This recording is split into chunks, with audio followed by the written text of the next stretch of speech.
He's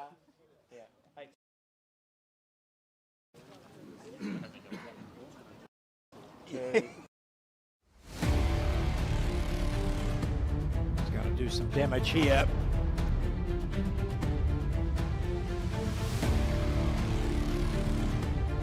Oh, yeah, outstanding bowl from Gail Melrose. Oh, does like it. Does like it. Yep, that'll do, yep.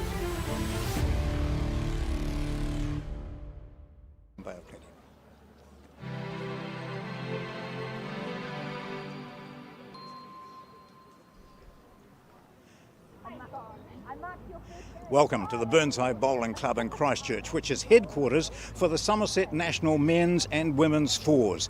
Now, 70 teams entered the Women's Fours. That started on Thursday. They've been whittled down to just 2 teams in this drizzling rain here at Burnside. The skips who are going to play for you in just a moment are Val Smith, of course, recently retired international and one of our greats, and she'll be playing against the well-performed Sue Hodges from the Bay of Plenty area. So, we've got 2 teams left. It's the final of the Summerset National Women's Fours.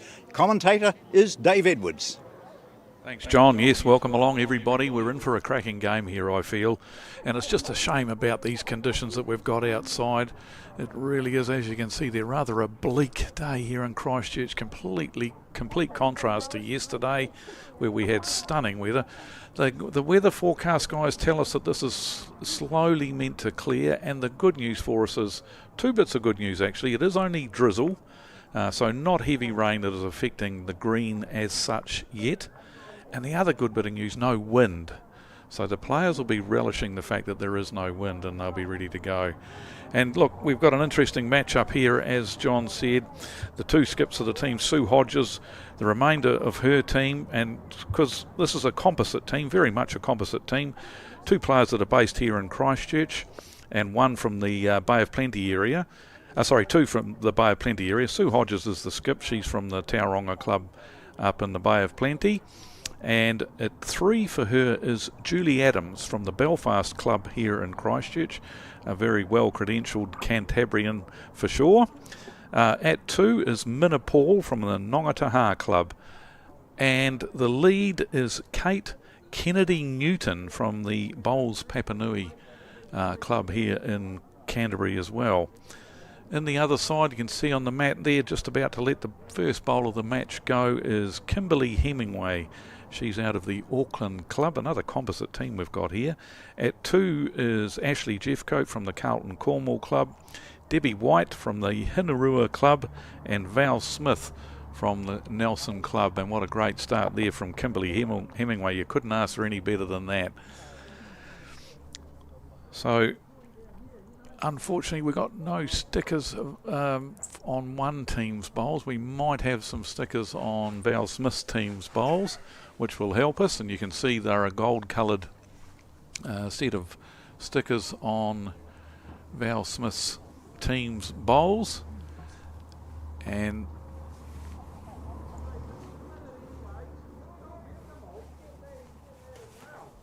we can see that, the Sue Hodges side, no stickers. They attempted to put them on, but the drizzly conditions caused some issues. And so an outstanding opening from Kim Hemingway. Not such with her second bowl, but and we see Kate Kennedy Newton delivering her second bowl, and it's an amazing achievement for this young lady. She's just a 3rd-year player. And when I was talking to her, having a chat to her before the game, she said, "My head's all a bit of a mess at the moment," she said. So she's obviously going to be extremely nervous here, just a 3rd-year player. She's made a big impression here, though, from teams she's played against as well, Dave. And as you might have mentioned that Sue Hodges had not met her or Julie Adams until Thursday. One of the great things about the national championships, isn't it? You don't necessarily need to be playing with players you know. You can pick up and still be successful. So this is quite a remarkable story, really, from Sue, Julie, Minna and Kate. It sure is, and it is a little bit of would have been a little bit of a hindrance for them in the early stages of the tournament, getting to know each other's style of play and what the strengths of each of the players were, but looks like they've managed to gel together pretty quickly and have made it all the way through to the final. It's an amazing achievement.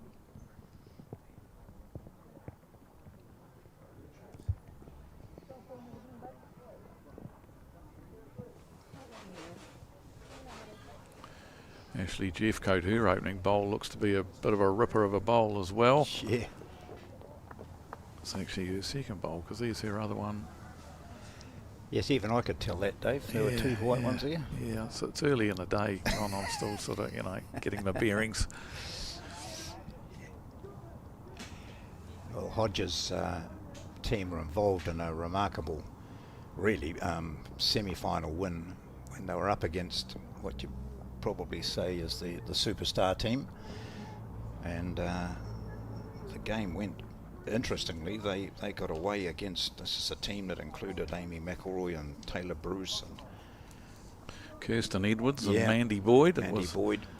And they were up at one stage by 16-9 after 14 ends. That's Sue Hodges. And then it looked as though there was a danger of them falling to bits, the pressure on someone like that third-year player at the top. And but they held off. They dropped a 4. It was 16-13. And then they were down 4 on the head, or maybe 5 on the head, and Sue Hodges played a bomb to draw the shot, and Mandy Boyd ripped it out. And so they're still sitting there 4 down in the game and teetering, but Hodges used her great experience to draw second shot, and from then on it was pretty much impossible, as it turned out, for Mandy Boyd's team to win it. This is a nicely congested head here, isn't it? Yes. Nothing over, I don't think, that we can see, but good start. Players getting the length nicely. Good start to the game here, definitely, especially for Val Smith's side, holding 3 shots at the moment. Just the one bowl, as you can see, over the head. So maybe the rain starting to affect the speed of the green, just slowing the bowls up a little bit. They've all sort of only one bowl over the head, as I mentioned, and that could be due to that rain getting on top of the green a bit and slowing the surface down. But 3 very good shots there. 3 pretty close ones, and a bit of a wall of china in front protecting it too, John. Makes it awkward for the Sue Hodges as she goes to the mat. It'll be an ugly looking head for her when she gets to the mat. Sue Hodges is an extremely experienced player. She's obviously started in the Dunedin Centre and won, from memory she told me it was 18 centre titles in Dunedin, and she's now accrued 36 centre titles in total.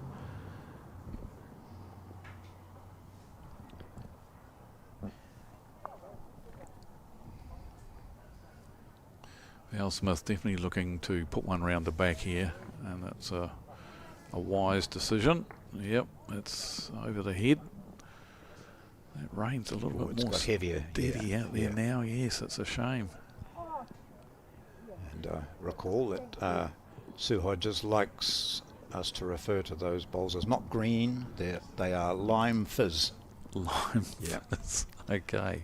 And she was quite impressed too with the coloured sticker you gave her, Alex. That what are they calling it? Violet or something? Yeah. And it actually, as she put the sticker on, she had a lunch bag next to it, and it was the same colour. So she, all colour coordinated. She won't be very happy with that. Now this becomes really awkward for the players. That's quite heavy rain.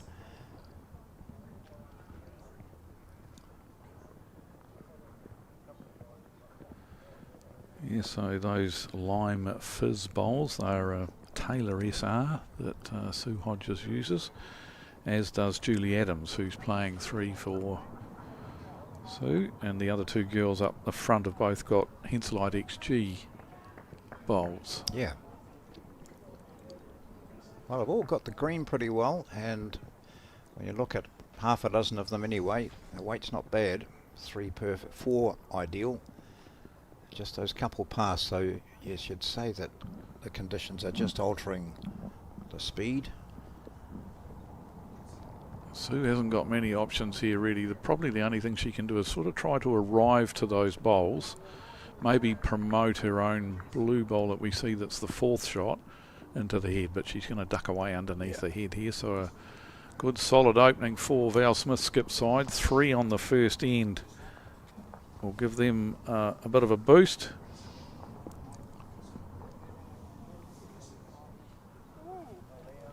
Yeah, the brollies are up out there as we can see, which is a shame. As I said earlier on, it was just the lightest of drizzles, but it's really has come in quite a bit harder, and yet the pundits were telling us that it was slowly meant to ease off and clear up, so hopefully that does happen. Be a shame to have the final ruined somewhat by the weather, but as I mentioned earlier, the good news is no wind.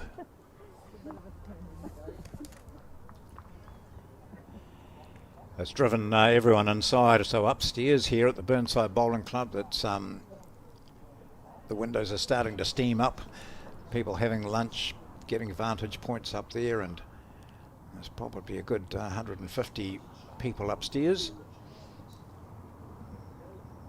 So Kim Hemingway with her first.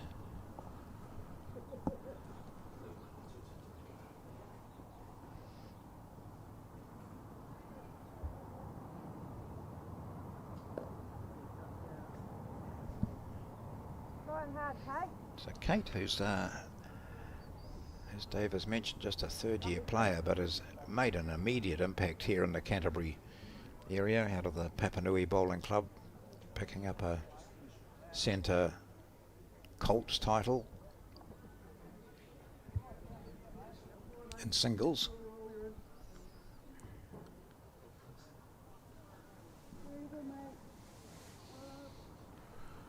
So we can see to the right of our screen there, we've got the semi-finals of the men's 4s is underway over there, and there's a couple of people with the vantage points there. But we've got the semi-finals of the men's 4s underway, and we'll be bringing you the final of the men's 4s immediately after this game. And so the semi-finalists in the men's 4s, the team skipped by Blair Barringer is playing the team skipped by Kerry Becks, and Mike Galloway's 4 is up against Andrew Kelly's 4. So those are the semi-finalists in the men's. Where's all our concentration levels are firmly on this women's final as Ashley Jeffcoat delivers her first bowl on this, the second end of the match, on the forehand. Just going back to that Galloway through to the semi-finals, he was behind playing the 18th. He was down 13-16, I think, playing the 18th. So I don't know if they went to an extra or whether they had one of those fabulous finishes. And they got up to win it. Minapol, a real stalwart of the game. Played for a number of years and, 33 centre titles. And she's actually got 2 of these titles, 2 National 4s titles. And they were with the one and only, the famous Millie Khan, along with Millie's 2 daughters, Marina and Jan Khan. And Minapol won back-to-back titles in the 4s. And so this is the this will be the 3rd National 4s title she'll win if they get up and win this game. And she's been around for a number of years, as I say. So 2001, 2002 years was when Minna was part of Millie Khan's team taking the title. She won't be happy with that one. Undergrassed it, as we see an excellent second bowl from Ashley Jeffcoat has drawn the shot there for the Val Smith side. And of course this combination that Val Smith is skipping is also a previous winner of this event. Deb White here, who won the national singles title earlier this year in Auckland. So, yep, so Proving a point, really, that she, she's not out of contention for national selection. she, yes, it'll be a second national title for Deb if Val Smith's side wins this, and it was just 2 seasons ago that they won the title. So we've got teams that are full of experienced players that have been there and done that before, most definitely. The odd one out really is Kate Kennedy Newton, and it's a real fairy tale story for her, just her 3rd year of bowls to be in a national fours final.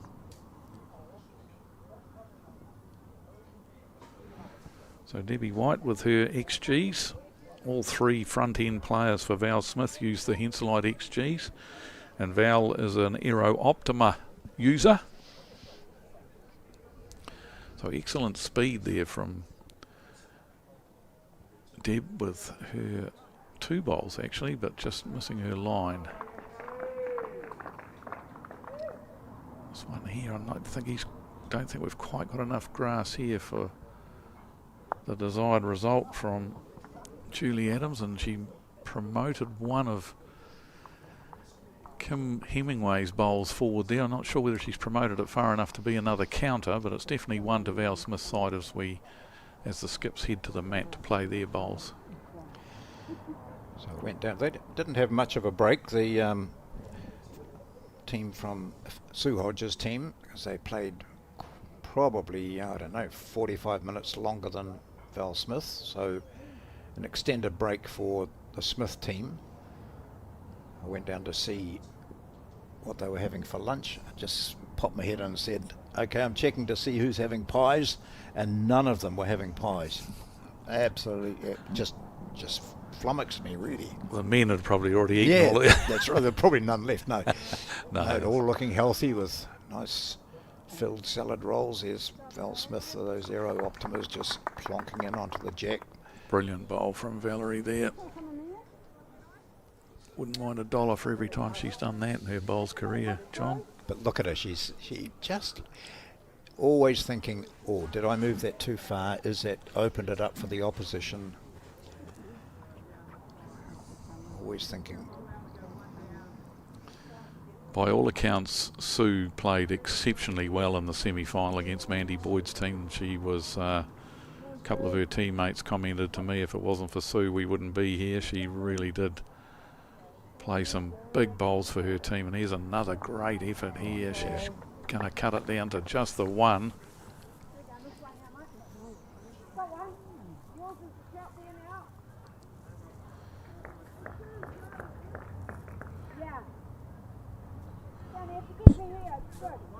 Good clear communication there from Deb White. You're going to have to switch your hands now, mate. We've still got one. Your bowl's the shot. And Suze is now in the running there. You can't really play on that forehand again now. Oh, what's happened there?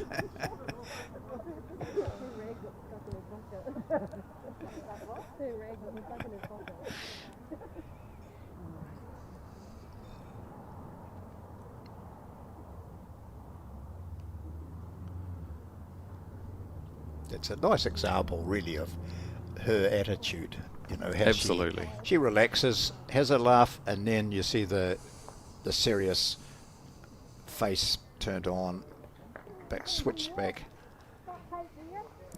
Well, that's the correct word, John, that switch on. And it's something we talk a lot about in coaching, the switch on, switch off. Switch off and relax and enjoy your environment and your teammates, and then it's a switch back on, and you need to have some physical way of, right, I'm switching back on my concentration levels now. It's impossible to concentrate for the entire duration of a game and watch your opposition's players and be concentrating on their bowls. So you need to switch off, as we see another one to the Val Smith side there, 4-0 after 2 ends.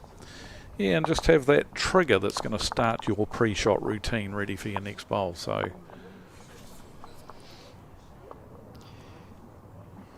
yeah, I think most of us find it quite easy to switch off. It's just being able to switch back on again. There we are. That's why there were no pies left.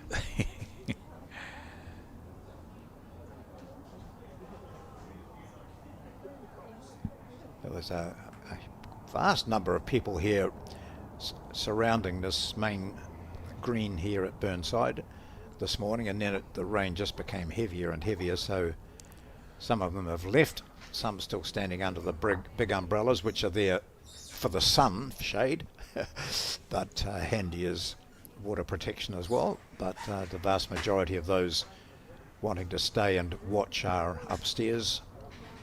This facility, of course, for many people will be familiar as having hosted major international events, world championships, and gosh, how many times the Nationals have been headquartered here.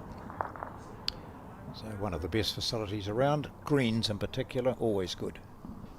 Absolutely outstanding. They've had a record of fantastic greenkeepers here at Burnside, and Jamie Ferris has continued that legacy. He's an outstanding greenkeeper, and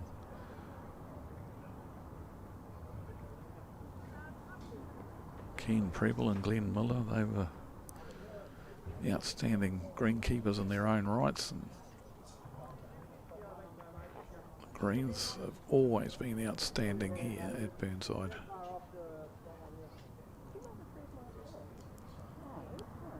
So Kim just a little bit wide with her line. So, you know, we talk about we only have to get two things right in this sport. You spin the bowl down the right line at the right speed, and finding the line tends to, not tends to, it definitely is the easier part of the equation. Speed tends to be where the natural talent comes, the feel of the speed of the bowl. And you look at that first one here from Kate, the weight was perfect. She altered a line, and her weight again is ideal. She's got a feel for it, all right. Yep.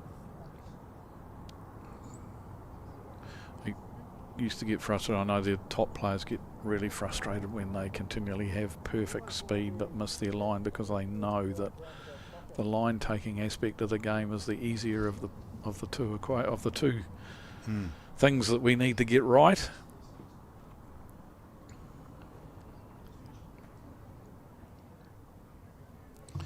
So maybe that rain has eased off again now. We can see that it's not quite so visible in the screenshots that we're seeing. It's definitely eased off again, and hopefully that's the last we see of it.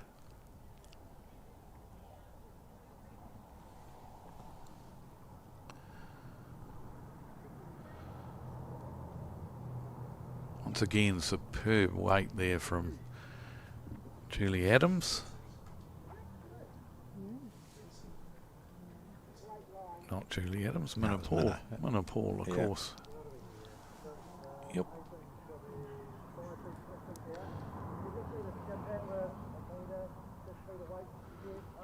So Ashley just needs to adjust her speed here. Her line was pretty good with her first bowl, and she's made a great job of this, drawn the shot itself.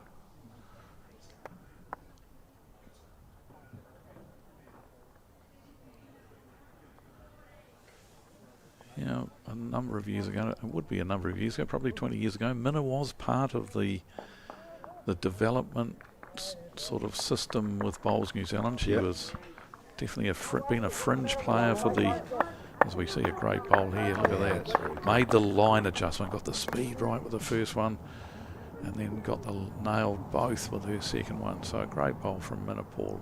So she was always on the fringes of development teams, or even, you know, borderline on making the top New Zealand squad in years gone by.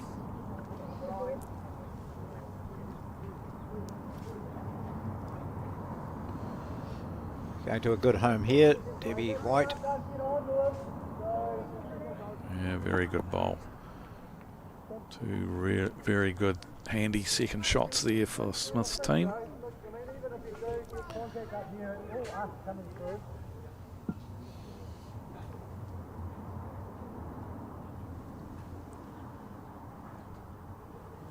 So Ashley Jeffcoat, as we mentioned, part of this team that won the fours a couple of seasons ago. She's also got two national peers titles with Dale Rayner,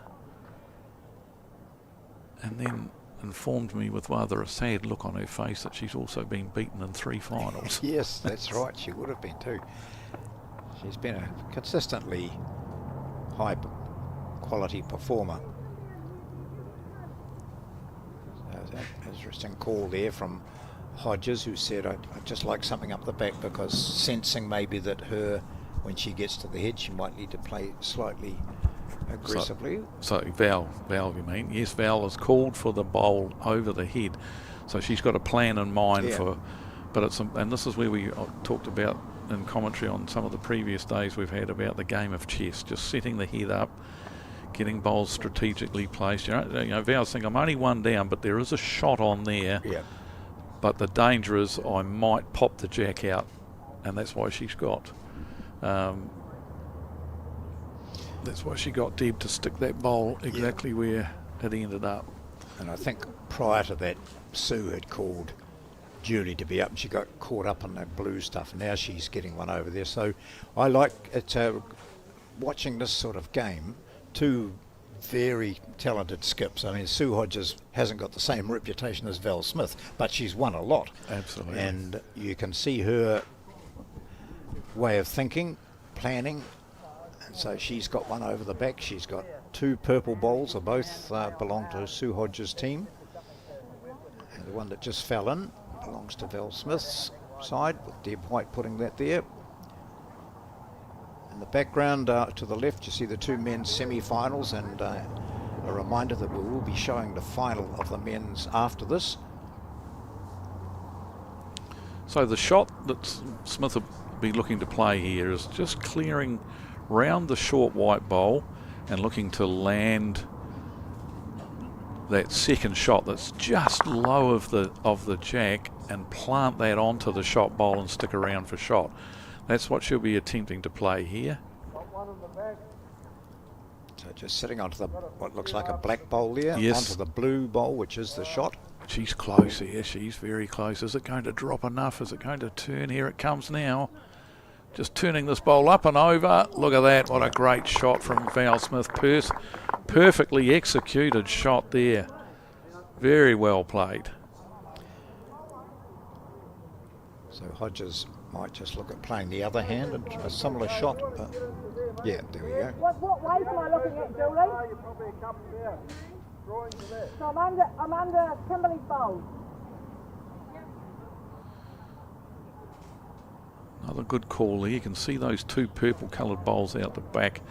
They belong to Sue Hodges' team, so she can play with weight arriving to those bowls, those 2 purple coloured bowls at the back there, underneath these short ones, looking for the jack, and she's close. She's close.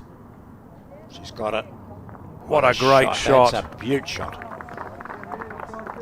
When you draw the applause of the opposition, you know you've played a bomb, and she certainly did. 2 outstanding skips bowls in a row there. First from Val Smith to gain the shot, and then a brilliant Sue Hodges bowl. Holding 3 out the back there, they will be now. Superb bowling from the skips. Might only be the 2 that they're holding, 2 or 3. It's definitely 2. But it was superbly played by Sue Hodges. We might just get another look at it. I'm not sure, but it was everything perfect, wasn't it? The weight had to be spot on. There was no use trying to go hard at it. It was just perfect weight, tickled the jack. She specifically asked Julie Adams too, what weight do you want me to play with? And Julie said, through to my feet here, and that was exactly the weight she played with. High standards early in this game, John. Let's hope this continues. We're in for a cracker.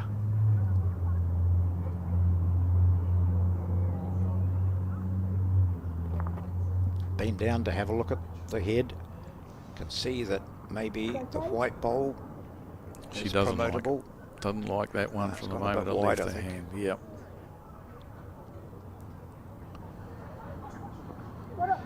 What's happened? Oh, that's nice. As we said, we've got 2.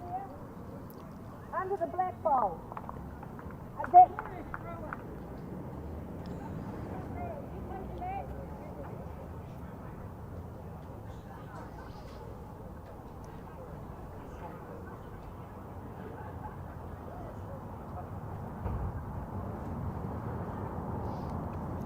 Trying to draw the bonus shot Yes, here. yeah. Might be just a tad wide. Oh, and it's short as well. But she played a bomb with the first one. Yep. That's what counts. Gets her team on the scoreboard with a 2. Val Smith leading 4-2 after 3 ends. Oh, bought her own comfortable camp chair. Look at that, isn't that? Hope she doesn't nod off there. Looking very comfortable.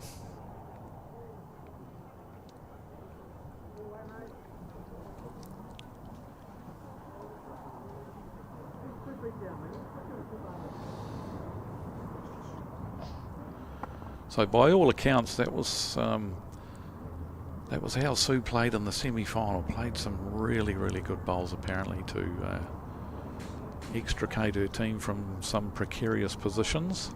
Yes, I saw most of the last half dozen ends, I suppose, and I think, as I mentioned, they were ahead throughout. They played really well against that top-rated team, and Sue certainly did. She was called on to play some outstanding bowls. You know, draw play, she did it exceptionally well. At one stage, late in the game, they were down 5 on the head. She drew the shot. Mandy Boyd ran it off. She drew another, not quite the perfect bowl, but it cut out all but one. So that just was the match basically for them. One end to play.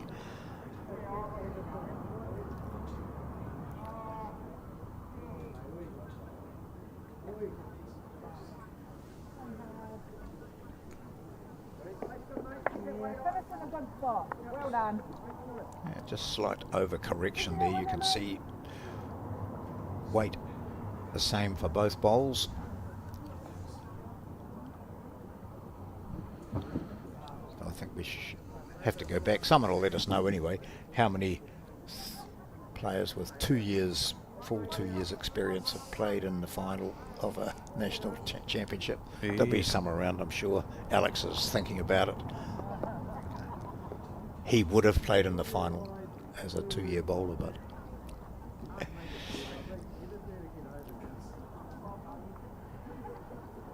So playing in the wet adds its challenges for us bowlers, of course. And there's 2 or 3 things. One, first of all, the grip on the bowl. And I get asked a lot about what should you do. And the best advice I can give is to leave the water on the bowl. And you'll tend to find that you can grip the bowl quite satisfactorily. Some people like to have their bowl bone dry and they're furiously wiping it with their cloth. And that wipes all of the grippo, etc., that you've used as a gripping agent, and it makes the bowl really slippery and shiny. yeah. So you're best to leave a little bit of water on the bowl. Once it stops raining like it has now, obviously you can start then re-drying your bowl and perhaps reapply some of the whatever preferred gripping gel or cream or whatever you use. But while it is still wet, it's best to leave the bowl a little bit moist. And the other part about playing rain is some people really struggle to play in jackets with, heavier rain sort of jackets. A great bowl here from Minna Paul, just sneaking around and getting the shot. She may have to have a look at her sticker. It looks like a little bit of it is hanging off the bowl there. I think you mentioned gripper or something like that, and that's often what happens with the stickers too. If you've covered your entire bowl in a substance like that, then the labels tend to not adhere successfully. Yes, I just chatting to Andrew Kelly in there. It's nice to see him back on the greens, and the rain was pelting down at the time, and I said, "Oh, this reminds me." Playing in the Nationals when they were last held in Dunedin, and I was in the same section as Andrew, and we played at Brighton, and it was bucketing down. They were sort of mopping the green all the time, and I was, like you said, busily trying to dry my bowl, and he just came over and said, leave it wet, maybe put it back in your palm a wee bit more, but you can't get them dry, so just get used to it.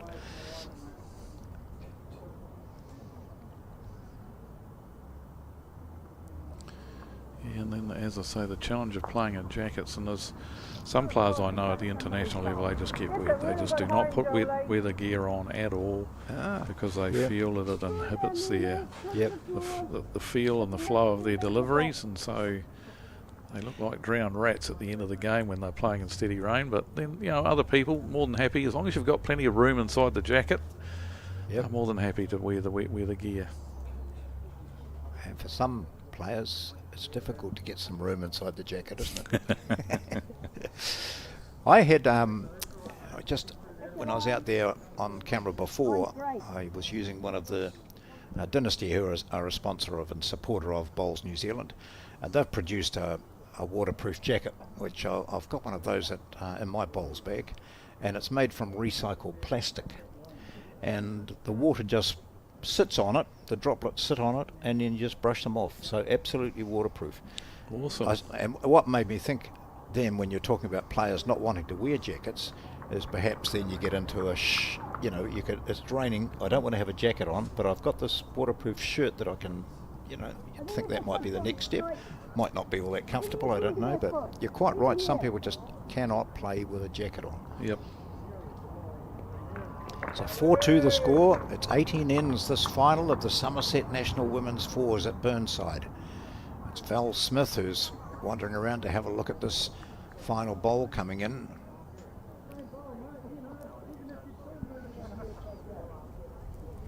So just the one down at the moment, Val Smith. So no great panic stations.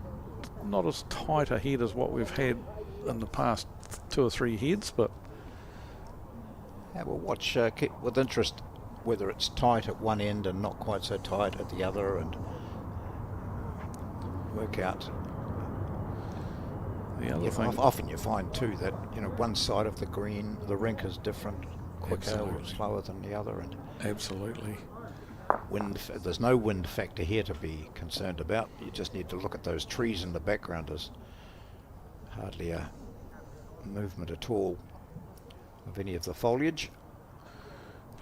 You made an interesting point about the sides of the rink can differ in speed, and that's why we coach religiously, if possible, the leads and twos play up and down the same side of the green. So you play forehand in one direction and backhand in the other, as we see another excellent bowl here from Sue Hot. Oh, it's just going to fall out. Not quite counting, but that might just give Val, you can see a split there maybe to play with weight and push out the shot. I don't know. Not a powerful run or anything. I don't think it's a wise idea, because she's only got one bowl on the head, only got that 1 second shot. Okay. So she'll just be trying to draw the shot herself here, Val, on the forehand.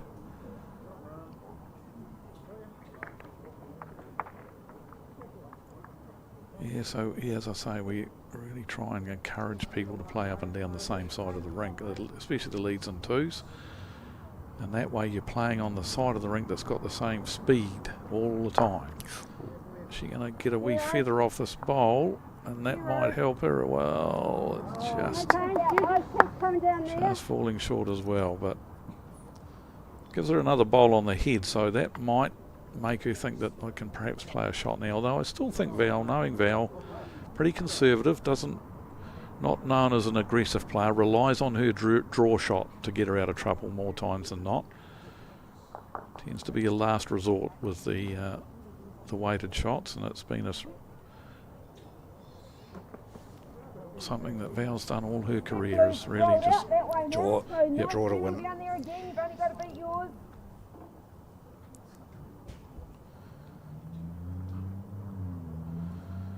So yes, I've got to mention the fact that Val has announced her retirement from international bowls recently at the conclusion of the recent Trans-Tasman Test Series that was played in Nainai, and an amazing career it's been, and I was fortunate enough to be involved 10 years as the national coach, and for those 10 years obviously Val was very much part of the team the whole time, and what a true international brilliant player she was. And And so highly regarded internationally by other teams she played against, individuals she played against. And absolutely, and she was such a professional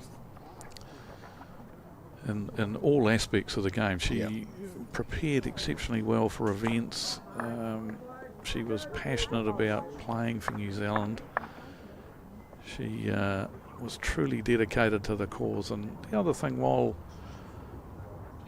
we always worked a lot on the culture of the widest New Zealand squads, and Val was very much a leader in that area as well. So, a fantastic career on the international stage. Some of the highlights, obviously that World Championship singles final in Christchurch here when she beat Helen Faulkner, the English player, and prior to that winning the pairs with Joe. World Championship gold medals there, and she got a silver medal in the Commonwealth Games singles in Delhi. Really testing, challenging conditions. Oh gosh, they were. Yeah, she had. It was funny at that. I was there commentating or watching. I can't remember, but just occasionally had a chat to Val, and she'd just roll her eyes sometimes because it was not ideal conditions, and it was a test. And one of those tests that players face every now and then. I can't do anything about the conditions. I've just got to adapt, and she did it so well. But frustrated with it. It was artificial greens, and they were really challenging. But the other part, Val had a slow start to the tour, and she was really struggling to qualify. And then the last round of qualifying matches, she felt that she didn't really even have a chance to qualify, but all the results went her way. She won one game, and then all the other results fell into a lap that it meant she did qualify, and then away she went. She just played in the real nitty gritty stuff. She played outstanding bowls and made it all the way to the final.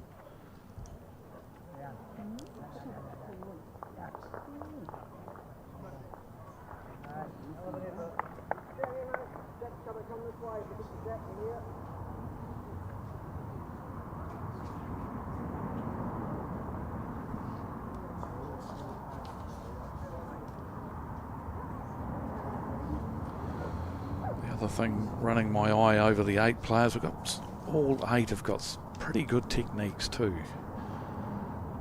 Just Ashley's got a couple of little things that are not out of the textbook, but still not much of a backswing and crouches down, and it's a push delivery very much, but still a lot of straight lines involved with her delivery, which is one of the key aspects. And you can see Minna Paul here now, pretty good delivery. Minna, real solid delivery.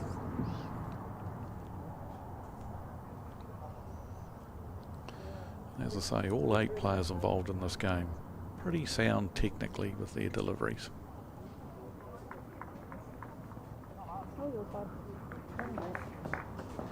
Yeah, happy with that.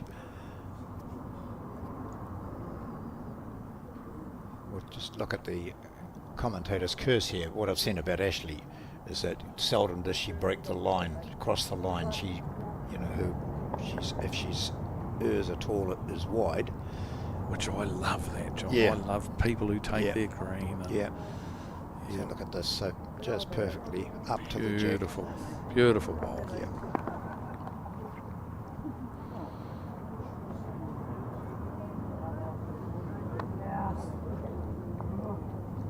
So 2 shots to Val Smith's side at the moment as Julie Adams steps onto the mat to play her first bowl.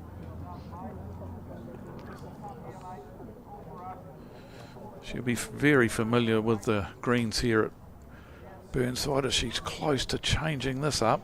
Gets a touch on the jack and spits it out to the bowl of her teammates, Kate Kennedy Newton there. Who was probably standing down the other end saying, oh, that's bad, eh? 2 wide bowls, or 1 narrow and 1 wide, and my weight was okay. And now she can look at that and say, well, at least it was in a zone.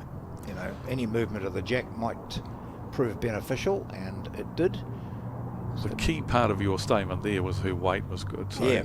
that was what enabled it to count now. But what a great reply here from Debbie White. She's trailed it away from that bowl, and Might have made two of it with Ashley Jeffcoat's other bowl being out the back there. But there's plenty of room there. The way these players have been playing, you could expect that someone will draw one closer than the two shots that are currently held by Val Smith's side.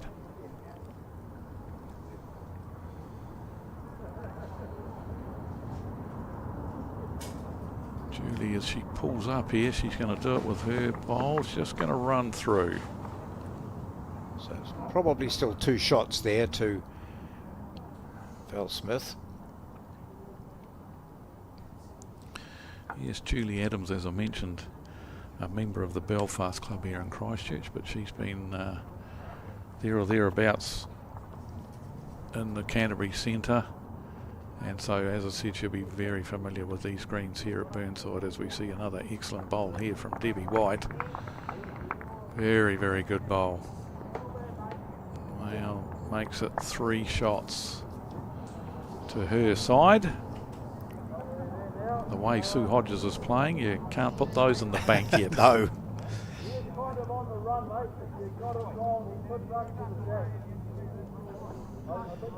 So way up high there in the second story of first floor of the bowling club here, there's lots of people watching. If they can't see out the window, they're watching it on big screens. Stairwell going up, but there is internal lift access for people with disability, and that's being well used. Here she comes again. Look at this. Here she comes again.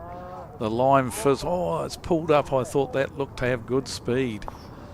Thought the Lime Fizz bowls were going to have a say in the matter again here, but she's pulled up a good solid metre or a metre and a half short, so still 3 shots to Val Smith's side.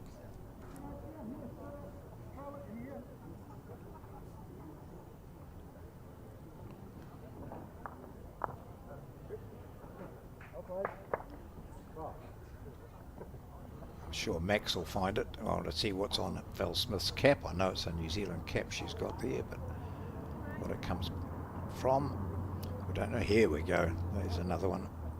Is she back on the rink? That is what they'll be checking here. Val's just walking back to have a look herself. Oh, it looks like it is. Yeah. Yeah. There's wide rinks for the national championships. So Sue had the perfect line. And the danger here, of course, is that she just hits onto hers. But no, she's gone around it. Flick off that one of Val's will be good. Inside or outside? Oh, unfortunately outside. So this might be the initial break for the Val Smith skipped team.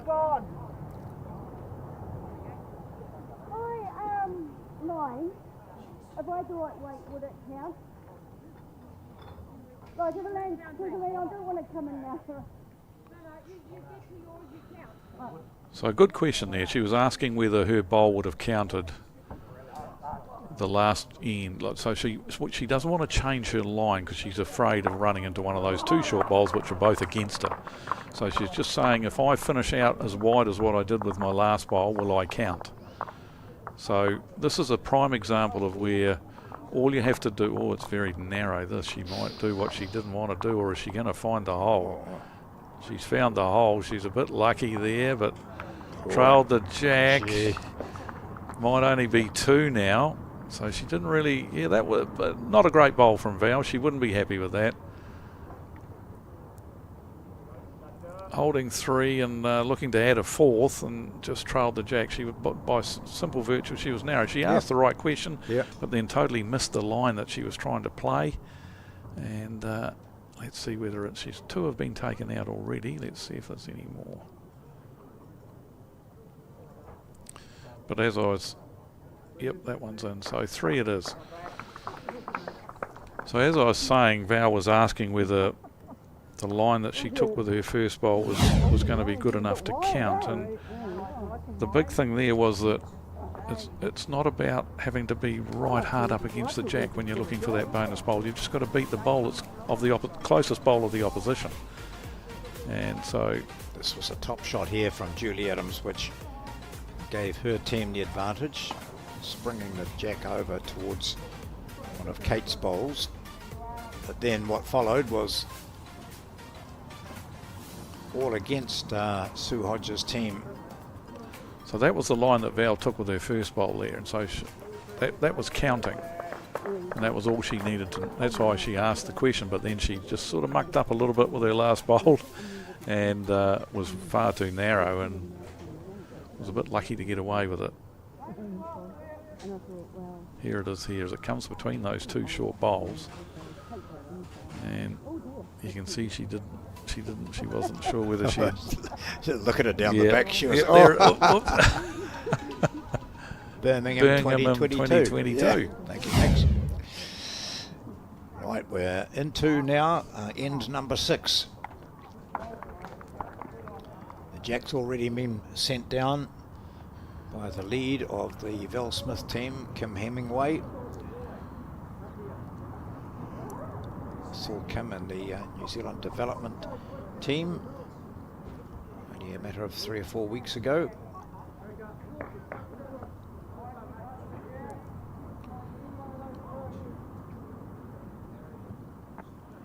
Trans-Tasman tournament was an eye-opener, wasn't it? The way the Australians play, they've always been such deadly players, haven't they? And it's that depth and the young players coming through.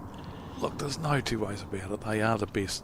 Yeah. For depth, they are. Look, and it's always tough, the Trans-Tasman, like even when I was involved, it was always tough to beat the Australians over 3 days consistently enough to win the title, or to win. The women were successful on a few occasions, but the men, it was a real struggle. And the funny thing about it is when you meet the Australians in a one-off game at a Commonwealth Games or at a World Bowls or at Asia Pacific Championships, as they used to be, we had every chance, and we did. We used to topple them a lot in situations like that. But to beat them game after game after game in a series against them becomes very difficult. Their population over there and just the sheer numbers of players playing bowls in Australia and the facilities, etc., they've got and the opportunities that they get to basically become full-time professional bowlers over there, with the big clubs being able to support them financially. It's no wonder they're as successful as they are, and it's always a very hard ask for us to beat them day after day after day in a test series like the Trans-Tasman. Nice bowl there by Minna Paul, gives her team the shot for the moment.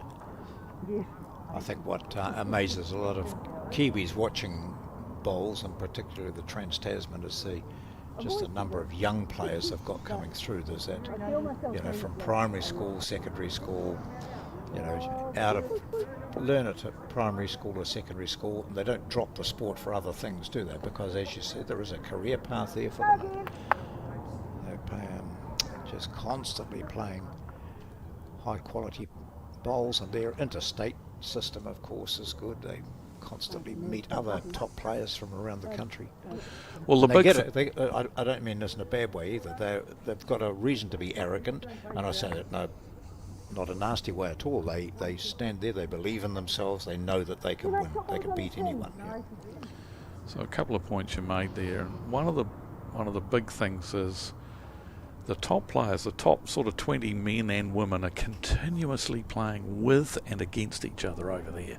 They go from one major tournament to the next, and as you said, there's state events, and then they have the Queensland Premier Leagues underway at the moment. The big pennants where players are paid to play for certain clubs.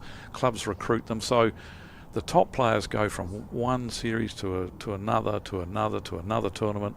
So all the top players are playing with and against each other day in and day out. So they have to maintain such high standards of play, and that's something that we tried to, we struggle to replicate that in New Zealand, where we've got our very, very best players playing with and against each other day after day. That doesn't happen over here, but over in Australia it does, and it's another reason why they are so good. I just saw in the background Seamus Curtin, who's one of the Kiwis who's now playing in Australia. It'll be interesting, if a short time to find out how he feels his game has benefited from doing what you're talking about. Oh, she's played a bomb here, Debbie White. That's great. You see those the 6 bowls that are well short, although the jack has moved, so cutting out a couple of those from the leads, but coming this direction again, it just seems to be a little bit more difficult gauging the weight than it was the other way.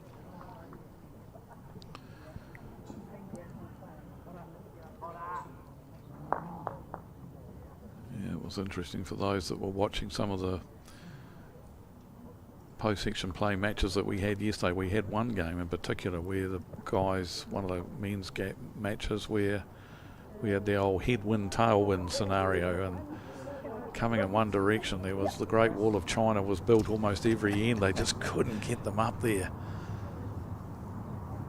into the headwind.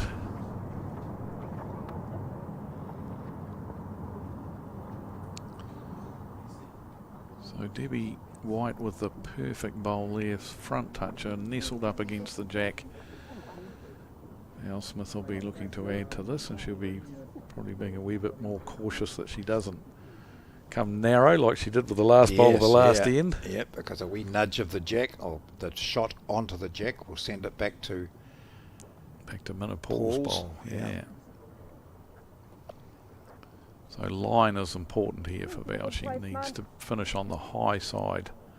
Come around. Under that. That's good, bud. Yeah, good home there. Well done, mate. Nicely in behind the head in case Sue looks to play with a little bit of speed to touch the shot bowl. That bowl of Val's could come into play.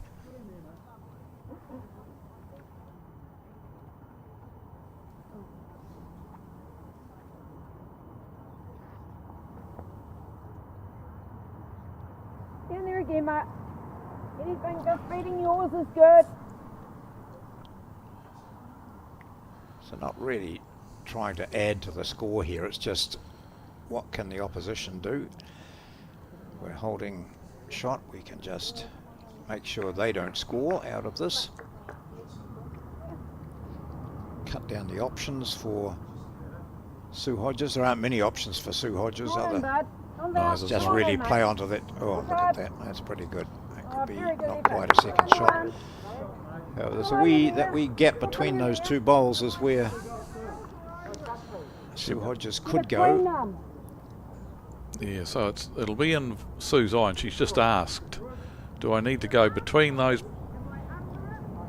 Under it. She's just asking, Yeah. So where between do I those need two, to be that's the between the story, 2 bowls? Yeah, and looking to get between the 2 bowls and just touch the shot bowl, which will pop the jack back and give her 1 shot. Let's see if she can execute the shot. She needs to be a couple of metres advanced on what her previous bowl was. And She's not. No, she No. isn't. So 1 more to the Smith team, takes them out to an 8-3 lead after 6 ends. We're a third of the way through the 18-end game. And the good news is the rain has departed. It still looks a bit ordinary as you glance up to the sky. Not the warmest day. I looked earlier to see what the maximum temperature was going to be. It was about 16 degrees. So it's fluctuated all through these national championships. We've had hot days, we've had cool days, we've had dry days, and the opposite. A little bit of breeze on day 1.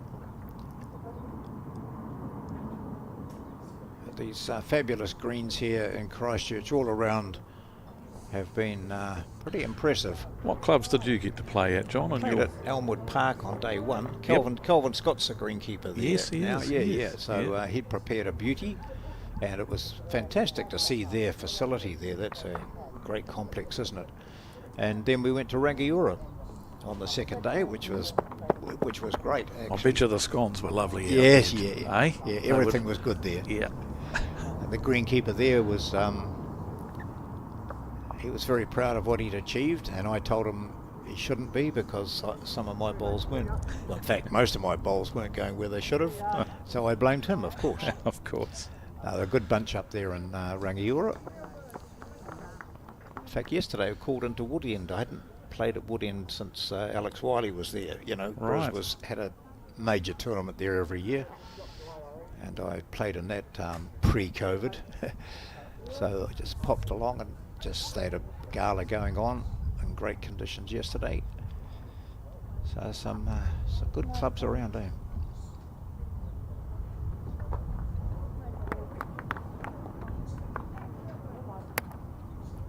And I liked your analogy that you and your team successfully managed to not qualify. Yeah.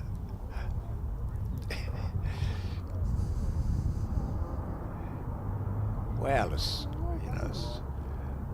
Bowling. comment on that's very good from Kate. One comment came in saying, "Yeah, well done, because look what all the others are doing, playing bowls, and you're up at." As we went up to Pegasus Bay Winery yesterday and Nice. had lunch. Yeah, lovely. Yeah, so that's one of the great things about playing in the nationals, wherever they might be. It's more than just playing bowls, isn't it, for most people?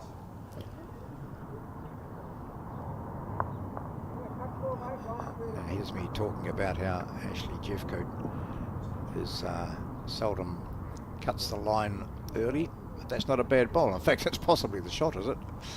Yeah, be Maybe close. I think might still be one Yeah. down there. Kate Kennedy Newton's bowl directly behind the jack there.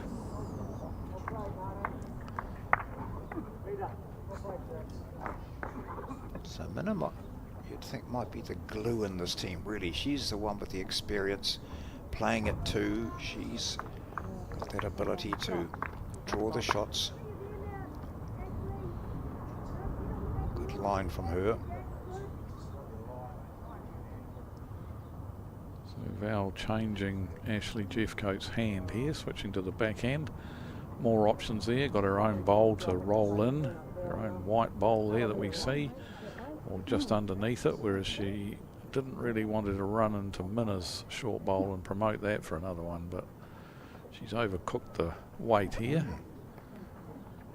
I wonder if that's because of what you mentioned earlier on. Sometimes the speeds can differ from one side of the rink to the other. The way that went trucking into the ditch, it makes me wonder if perhaps that side is a little bit quicker.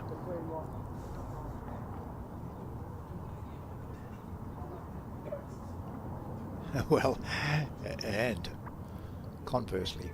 Yeah, the other side pulling up there. Yeah. So holding up on it, just keep a note of that. See what Debbie Smith can produce using that backhand side. If she sits out the Minna Paul bowl, she'll be in a good position here. She's very tight, yeah, and she's going to do what you said, and that was a bit fortuitous, really. She wouldn't have been trying to do that, but she's got the dream result, and you can see that Val didn't really jump up and down and applaud that bowl because of the luck involved. Yep.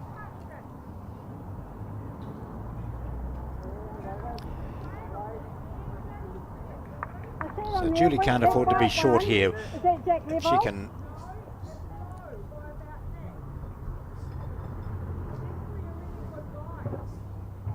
This is another scenario where just a touch on the shot bowl is going to be enough to give them the shot. So just needs to touch the shot bowl or sit it full in the tummy and pop it off the head. And she asked the question, where is that white ball in relation to the jack? So it won't come into consideration now, but just even if she was slightly wide and got the edge on that white ball, yep, bring it in, maybe move the jack or take the shot. So once again, Val, very good call here. Obviously hugely experienced, and she knows the danger area or where the jack is likely to pop to if there is contact made on the shot bowl. She's trying to get Debbie just to put a bowl there, but it looks like it's not going to reach. Well short.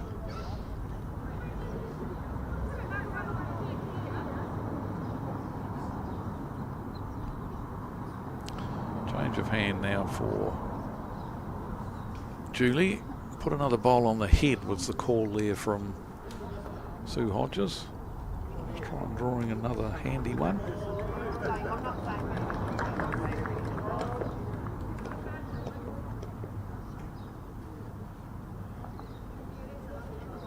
Hasn't made a bad job of it either. If she drops underneath that bowl there. Yep, that's handy. Yeah, handy bowl. Another bowl on the head.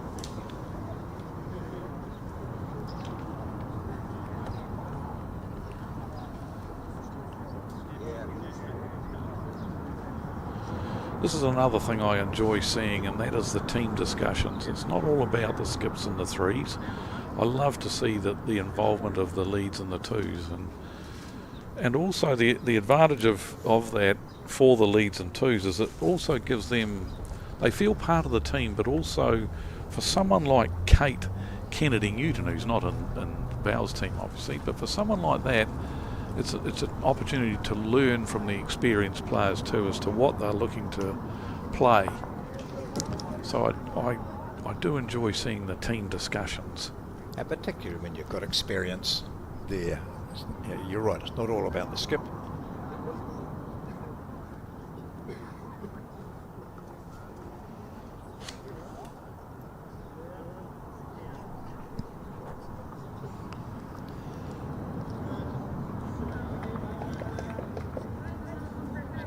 Getting it around those shorter bowls, back towards the ditch. Just trying and high of, and that's a good high. The bowl just fell over. Oh, so the shot bowl, that's what Val throwing a little tantrum out the back there. The shot bowl's actually fallen over. So that means now any contact made on the shot bowl, the jack's not going out where Val just put her bowl, and that's why she is throwing the little tantrum down there. Val just, you can just see her bowl in the bottom right hand corner of the screen there. That's where she was, that's where the jack was going to go until the shot bowl actually fell over. Yeah, so when you're sitting at home and you watch that and you think, oh, that was a wide bowl or a loose bowl from Smith. It was called for, they'd planned it. Sue Hodges will be really disappointed with her last three bowls. Two going in the other direction, never had the weight, 2 meters short. This one, well, you can see where it's finished.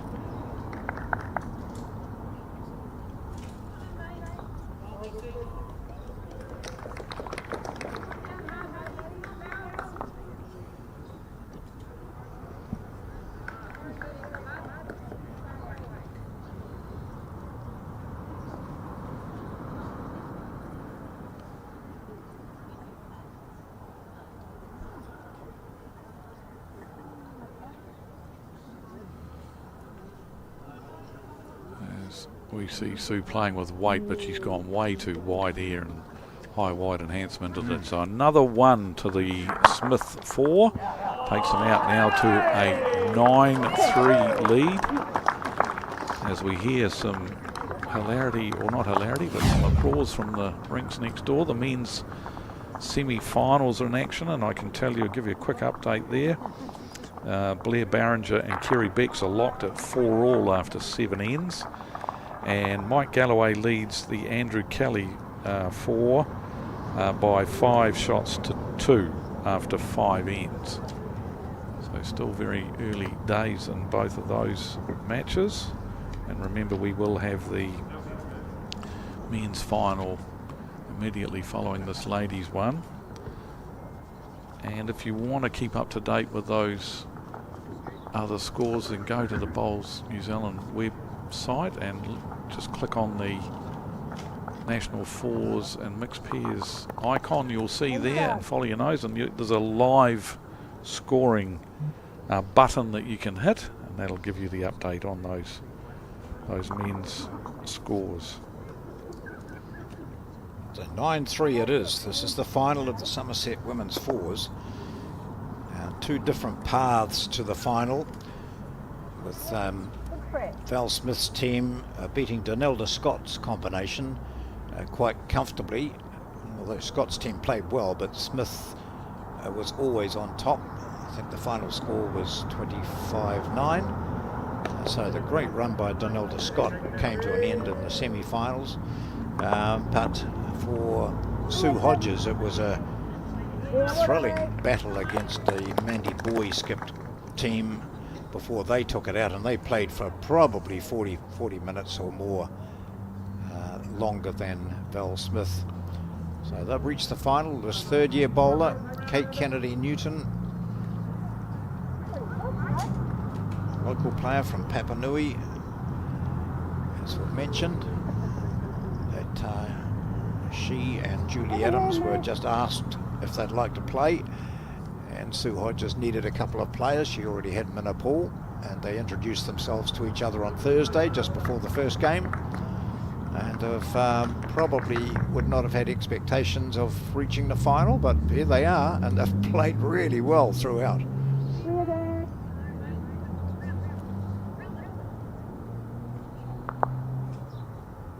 I just showed you a photo there of a Gary Lawson-led four with gold medals around their necks. And I'm wondering where they all are now. We know Gary Lawson's still here because he played in the Nationals. Yep, well, I can tell you, the four, they won the... Yes, I was Yeah, the coach at that event, a fantastic memory. The four, Gary Lawson, Andrew Todd, Richard Gervin and Russell Meyer were the four guys that won that world title. And yeah, look, Richard Gervin is now he was based in Australia back then, but he's still in Australia. He's the head honcho of one of the big clubs in the Newcastle area over there at Nelson Bay.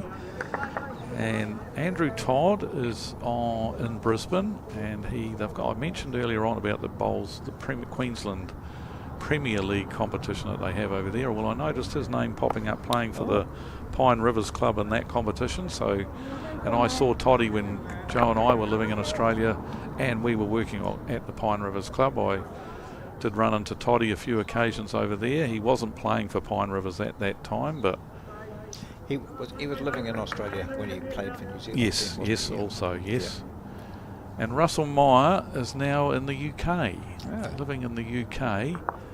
And the last time I heard, you're not going to believe this, he was working for a bookie.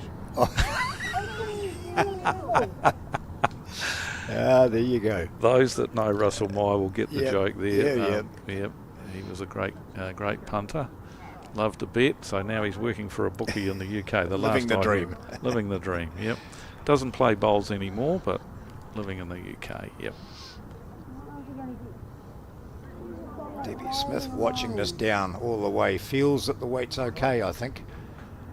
But now she clinches a fist and says, didn't end up where I wanted, which would have been in between those two bowls.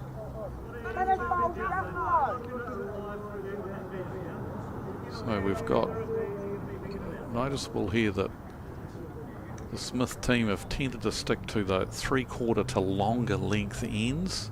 This is very much a long end. The mat's well back here and the jack's just short of the 2 metre mark. So we've got almost a maximum length end here, and they've tended to play that length. Most of the 8 ends so far have been on that 3/4 to longer length. Be interesting to see if Sue Hodges wins an end, if they'll make a change.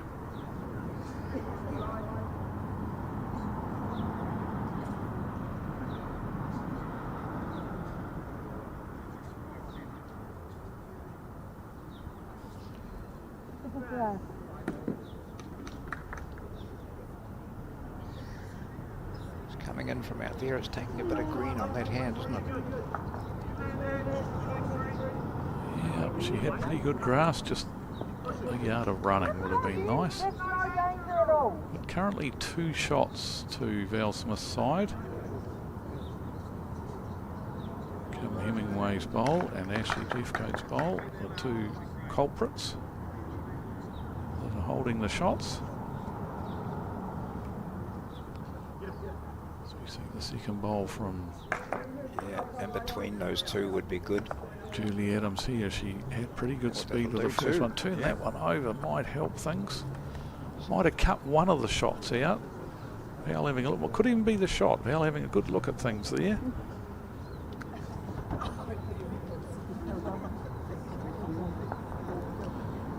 There's a patch of blue sky, John. Yes, almost a shadow being cast by some of the players. Yeah, A shadow being cast for some of them. It'll be cast for all of them, no doubt. But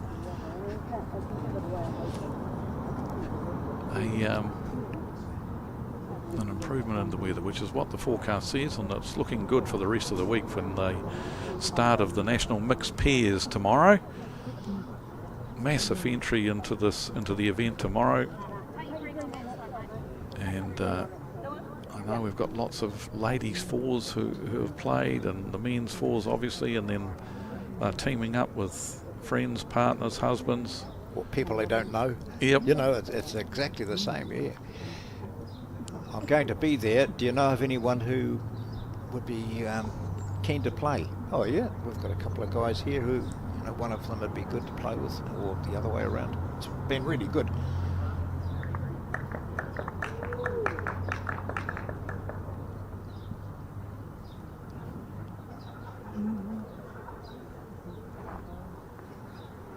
You land the pink, you will do it real good, mate.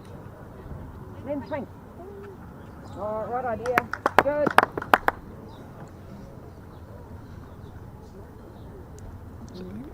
In this direction, last time Sue was a good couple of metres short with both her bowls. You would think that a player of her experience and skill would not be doing that again. She's looking to track down between the black and the blue. She looks fine. she might get it in the back door here if she misses that, or she just got a feather on that bowl. If she'd missed that bowl altogether, she could have very well drawn the shot underneath the head, which is a rarity, but that's the weight she required.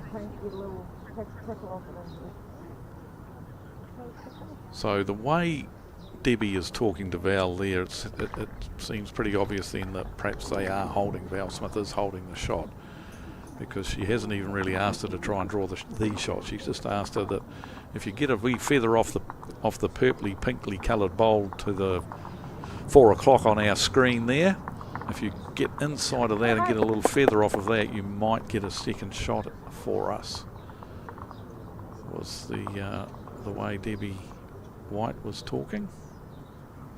Or maybe onto that blue and inside on that blue and push that out would give them another shot, would it? Come on, Val. Come on, Val. Don't know whether she's got the running, has she? That's actually all right. Oh, it's blocked up that shot though. Well, that, mind you, is that black ball Debbie White's? Or Yes, it is. Yes, it is. Yes, Okay, yep. so that sort of limits Sue's Come in, you chances. get mine, you're getting close to top. There you go. Same sort of call. Mm. Yeah, you're swinging there. Yeah.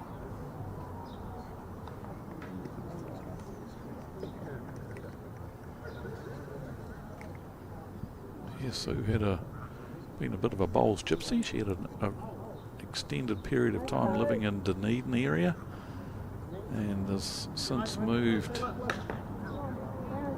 up into the Bay of Plenty Tauranga region and has continued the good results up there, as we see another one to the Smith 4, and they hit double figures, 10-3. Just edging ever so closer, ever so further away here. It looks like it's slipping away from Hodges, but you just need one end of a 3 or a 4 and suddenly you're back in the game. So there's no way that they'll be saying to themselves, this is too difficult for us. They know the comebacks are frequent.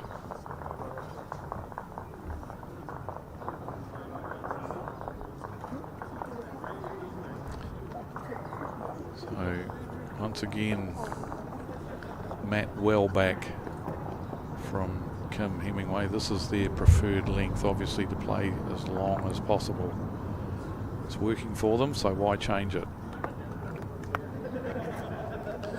Not quite a full length end, and Jax hasn't gone perhaps as far as Kimberly would have wanted, because looks like it's only 3 or 4 metres past the this is only a 3/4 length in, not as long as the previous lengths they've been playing. Does this give the opposition a chance to pounce here?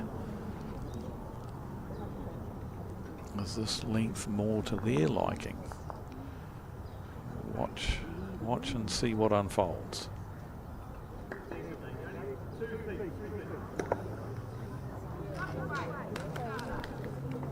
It's again very good speed from Kate.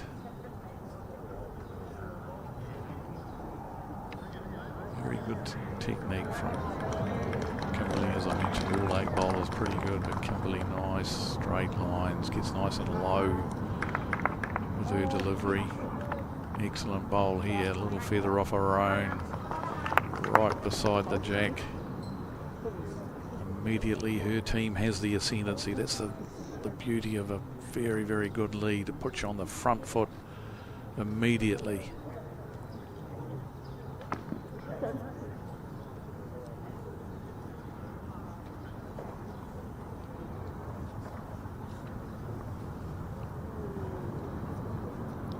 Want that to stay on, and she does.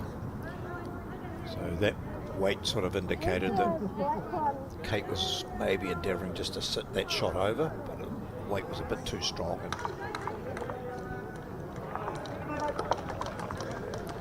Yeah, sometimes leads can get fixated with having the shot, but that's not their role. Their role is to get 2 bowls as close as they possibly can to the jack, and if they get the shot, that's a bonus, really. As close as you can, and just I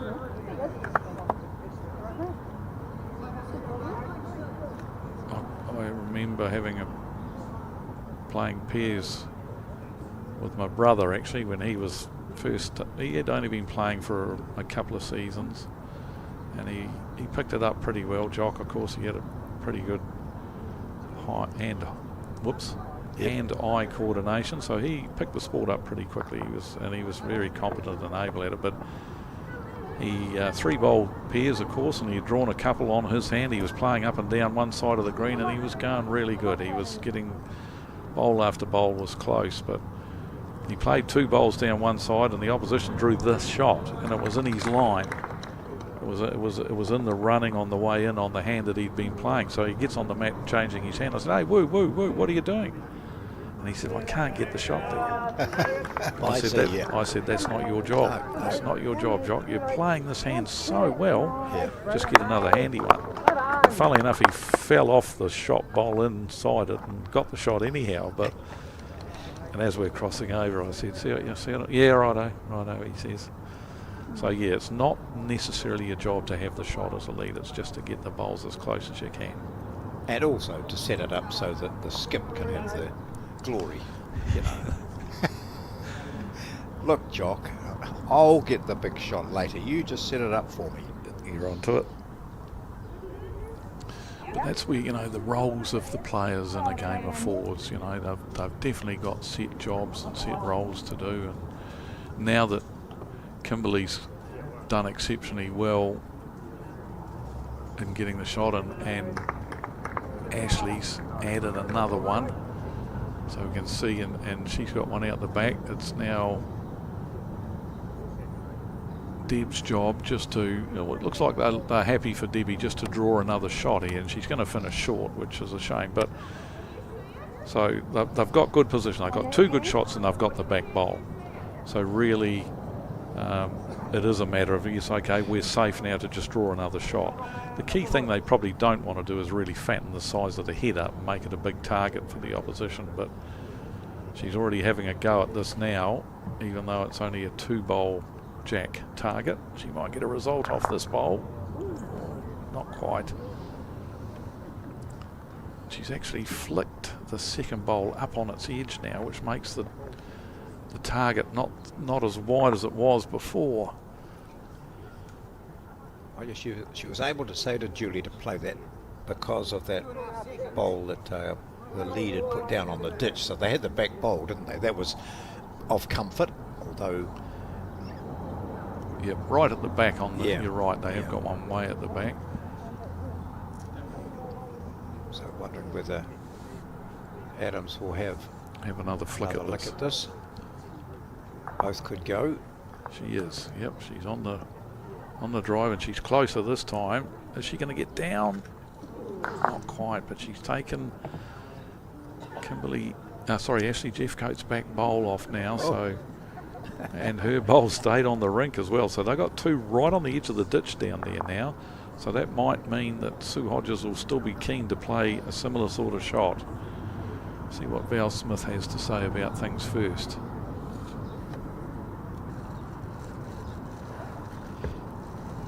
Mid-rink conference. Experienced players, Deb White, Ashley Jeffcoat, Kim Hemingway, as we mentioned, was in the New Zealand development team at the recent Trans-Tasman, and of course Val Smith, recently retired from international play.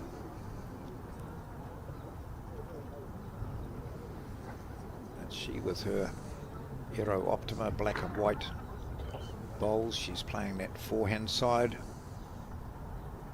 Just, if we were to look back on her 20 years ago, standing on the mat and getting ready and delivering, we wouldn't see much difference in what she's doing right now. Wanting to get around that short bowl, which is in the road, Debbie Smith. She's hit it square, so it's up there, but Is that another one? it's not in the road of Sue Hodges. Sue can see that green one that her 3 is pointing to. If she hits that on the right angle, she could take the white one out as well.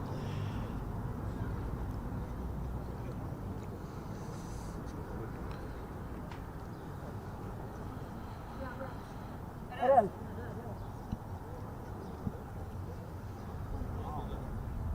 Sounds like she did promote it far enough to be a counting bowl. So Sue, that might have changed Sue's mind as to what sort of shot she's going to play.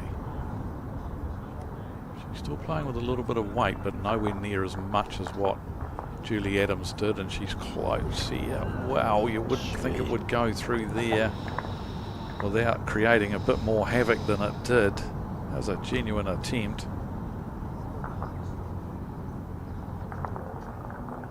So those two bowls right back on the ditch there will be the two bowls that are very, very hard to cover.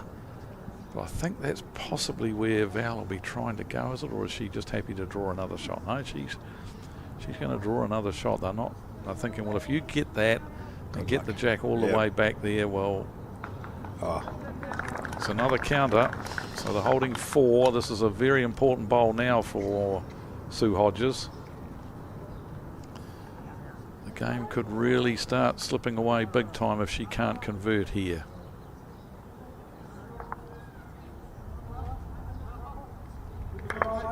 She's drawing this time, a lot less weight, just looking to arrive.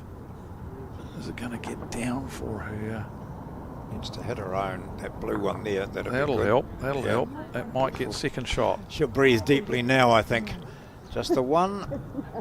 Let's have Measure a look. for 2, or maybe even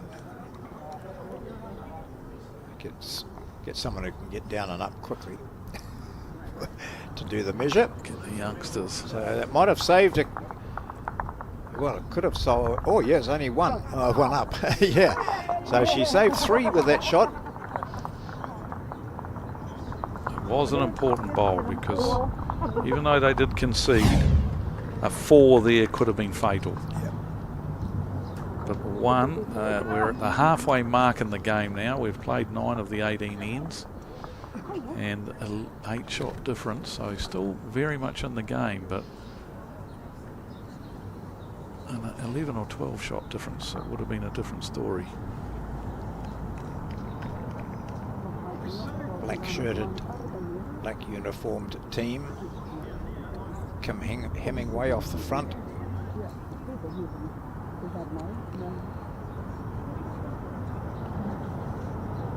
A bit of sad news for people based in the South Canterbury Bowl Centre, the passing of Ken Callan. Ken, a member of the Kia Toa Club for 58 years. Passed away. It's sad news. Our condolences go to Ken's family and to the South Canterbury Bowls community. He was a fantastic guy, Ken. I was fortunate enough to actually work with Ken. He worked for Watties. Great reply here from Kate. Worked for Watties, and I was as a sales rep, and I was also a sales rep for Waddy's based in Nelson. We had South Island meetings on regular occasions, and Ken was such a lovely guy and a great stalwart of the Kiatar Bowling Club.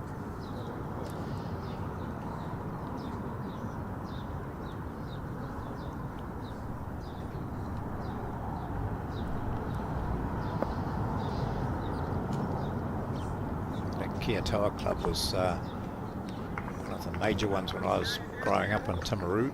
Had some very good players out of that area. But strength seems to have gone to Temuka these days, because I see there's a good bunch of Temuka players here featuring. How's that for a third-year player, Not John? bad, is it? Hey, not too bad at all, is it? Two excellent bowls.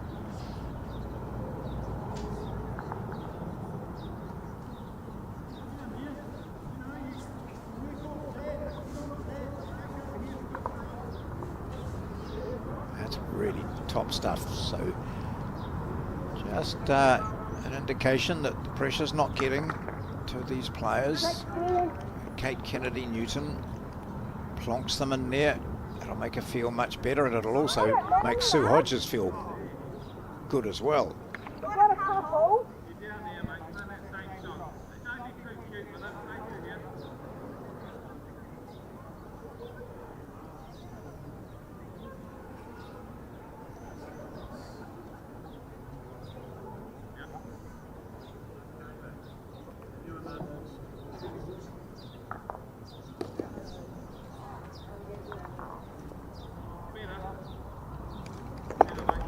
Really good. That's a poor bowl there from Minna. She's much better than that, and she'll be so disappointed. That bowl is ineffective, and it looks so open now for Ashley Jeffcoat just to grab the shot, set out the jack and take it back to her leads. She's a bit short too. You're up to the white. Come up to Ashley's bowl.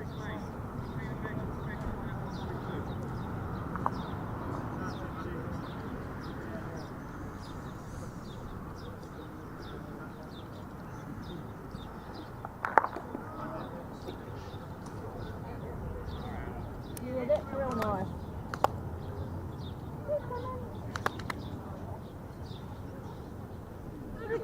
Not quite where she was asked to put it, but more chance of being effective in that position there. Val asking for just a little bit of aggression here from Debbie White, looking to give your bowl a chance, trail the jack, sit the shot bowl, wait through to me, wait through to the ditch. So let's see. Just not enough grass, and faded away underneath the head.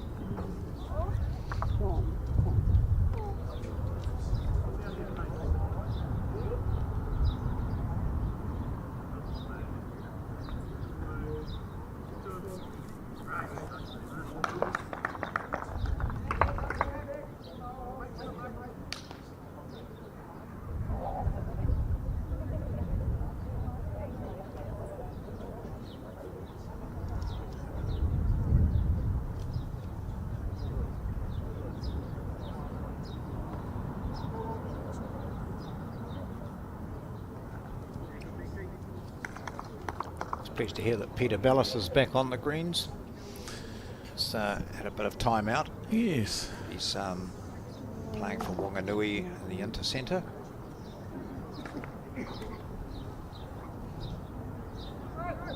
Oh, good home here. Oh, just gets a wee flick. So having just said that Minna Paul's short bowl is ineffective, it ends up being effective.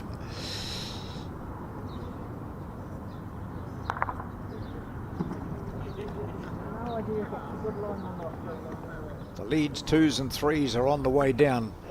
I'm watching Julie Adams to see what sort of home it ends up in. Around that blue would be good, not quite. So yet again coming in this direction, those long ends, the players are being tested with their weight. But two beaut bowls there from Kate Kennedy Newton. Great bowl, Kate. Great Yep, just here, Sue. Congratulate her.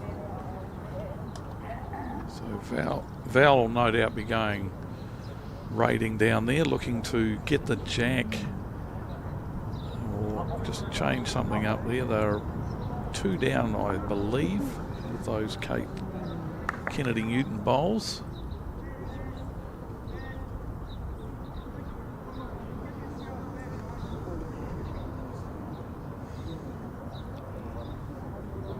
Our producer and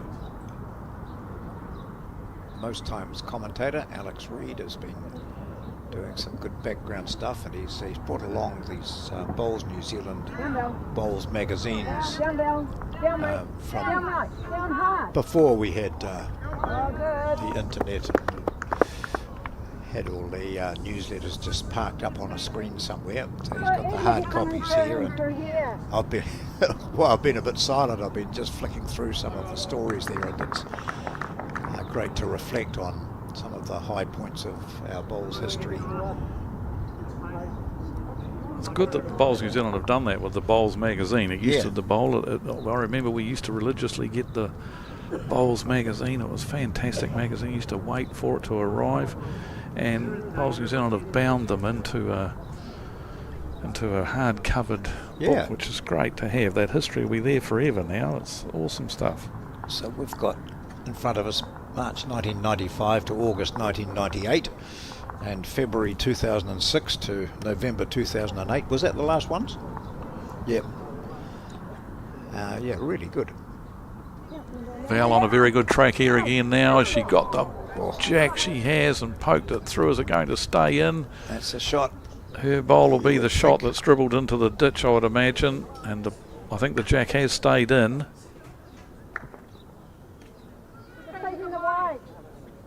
There's Adele Greenfield in the background there. Another former New Zealand player. There she is, Adele. Yep.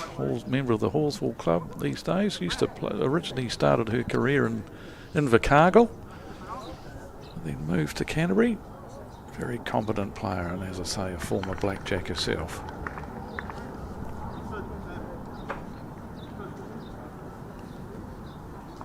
So Sue Hodges looking to draw the shot here. Has she run far enough? Is she going to run far enough? And is the bowl in? That's another question. They need to check whether that... No, it's out. So that'll be one shot again to Val Smith, I believe. Or maybe not. Maybe two, because that's Ashley Jeffcoat's bowl there, the white one. Yep, they're getting the measures out just to confirm how many this is, but it's definitely the Smith side that are going to score again here. And after it had been nicely set up too by Kate Kennedy Newton with 2 superb lead bowls, but the masterful Val Smith. Just the one. Just the one. Ruined it for them, and so the tough match continues for this team skipped by Sue Hodges. They trail by 12-4, and on the last 6 ends, Val Smith's team. 12-3. Oh, it is 3. 12-3, yeah. Here's the replay of that bowl of Val's. Just getting enough of the jack to flick it out the back, and of course, Ashley Jeffcoat had a back bowl out there. So a great conversion there from Val Smith. So they've scored ones on the last 5 ends.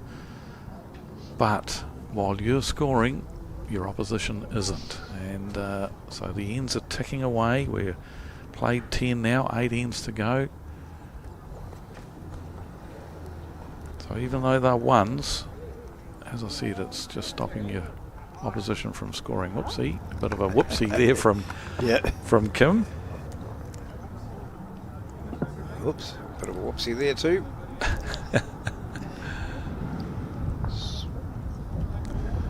Bit of hilarity amongst the 3.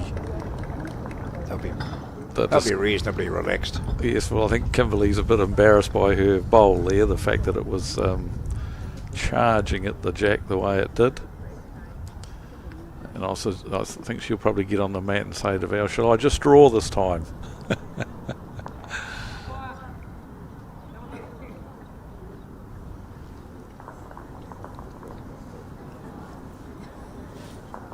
Once again, long length. So they've stuck pretty religiously to that. I think a couple of times Kimberley might have not quite thrown the jack as far as she wanted to, but she's made amends with this great second bowl here. So it's really suited the Smith team to play these longer lengths ends, and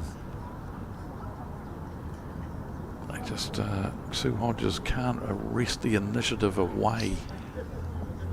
Much as she's tried and much as she's been in some good positions, just unable to unable to score.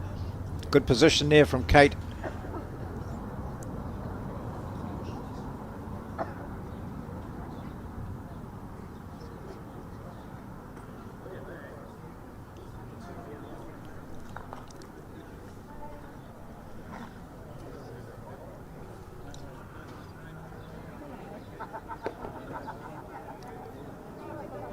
It's Jeffcoat in the zone. Makes it at least 2, possibly 3. So bowl just past the jack by the Hodges lead. 2 very, very good shots held at the moment by the Val Smith team. 1 from each of the first 2 players. As we see Minna Paul not quite going to reach here. Very good line.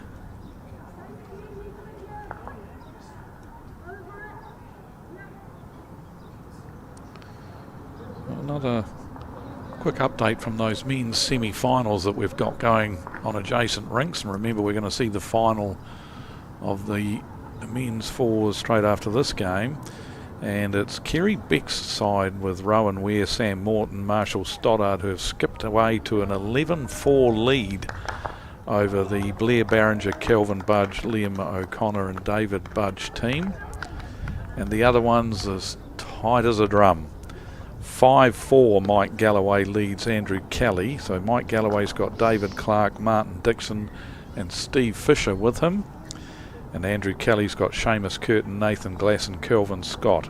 And it's 5-4 after 7 ends in that game. So that's a tight one.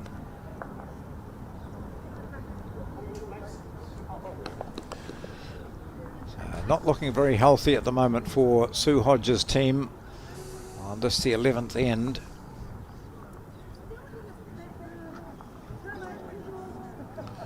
Three, possibly 4 shots there at the moment.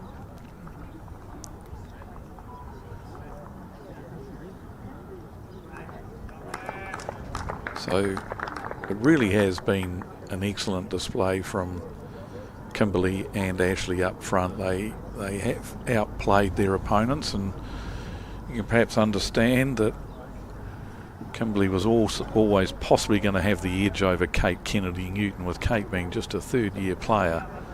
But Ashley Jeffcoat getting the better of Minna Paul as well is possibly the reason why we're sitting with the scoreline that we currently are.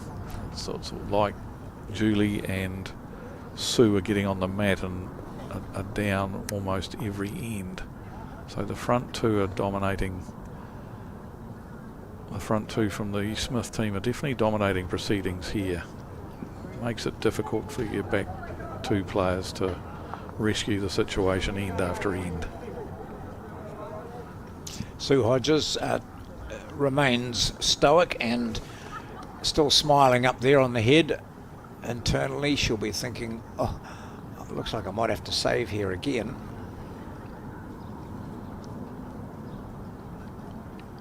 However, it just needs 1 bowl from Julie Adams, and she's got 1 to go to swing down on the right-hand side as we view it.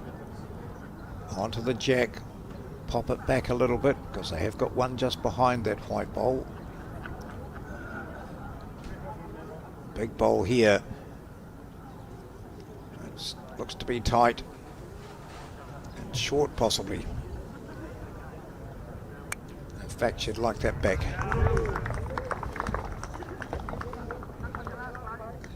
The joys of being a skip. Yes, sometimes they talk about the armchair ride that a skip can get, and look, to be fair, at the moment that's probably what Val Smith will be thinking to herself. I am getting a bit of an armchair ride from my teammates. And on other occasions it can be the Sue Hodge situation where you've really got to bail the team out, and this is where the skip can bail if they can play 2 or 3 big bowls. It just lifts your teammates. If you can produce some stunning stuff for your team, it tends to lift your team, and you can see a change in fortunes. You can see a swing in the momentum of a game when a skip can produce some heroics for their team. What do you think Sue might have been saying when she called the team in just then? Yeah, interesting to say. Possibly it could have been along the lines, well, look, we've desperately got to try and score, but when we do score, we've got to change the length. First things first, let's score. So that'll be what she's trying to do here. I just question the hand that she's playing here. I just thought she would have been playing the backhand, which is more open and a much greater chance of getting the shot than what she has on the forehand. I'm sure Val Smith and Debbie White would have been more than happy to see Sue playing the forehand there, thinking, well, our shots are in the running. It's going to be very difficult for her to get the shot. She might save a shot, but to get the shot on that forehand looks incredibly difficult.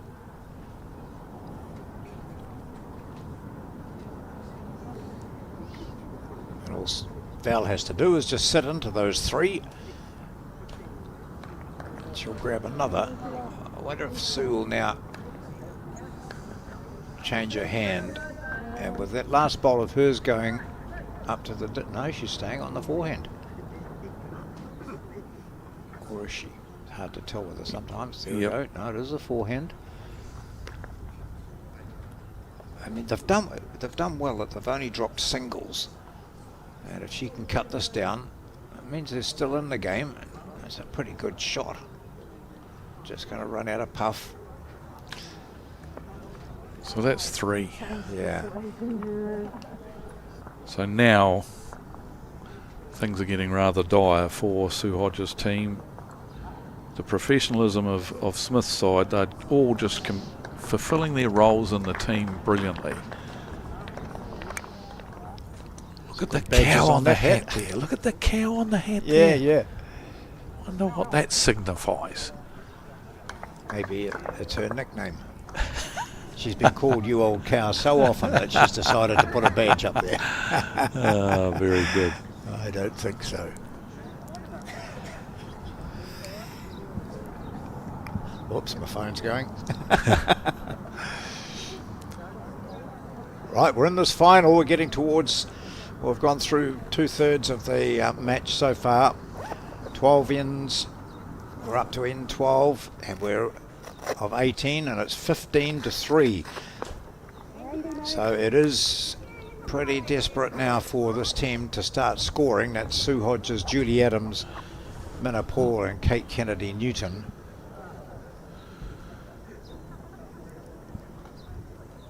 Yeah, but the Smith team, as I mentioned, the front 2 really have set this up brilliantly for the back 2, and it's really a matter of the front 2 of just plastering the jack, getting some really, really handy bowls, and then Deb and Val are just either covering or trying to add, and most of the time they're covering, staying well clear of the head because they've already got 2, 3, 4 shots.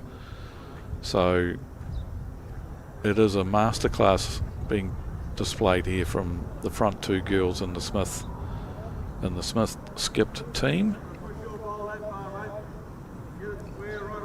And that bowl there would be one of the rougher ones that Kimberly Hemingway has played. Generally, she's been a lot closer with both of her bowls than that. Can't afford to switch off, when you're in front. It is sometimes a change of attitude, isn't it? One's fighting and the other's not comfortable, but subconsciously thinking, well, we're so far ahead here. It's a dangerous zone to be in, as the Sue Hodges team are now displaying their shirts out of the wet weather gear. Sun appearing at the Burnside Bowling Club.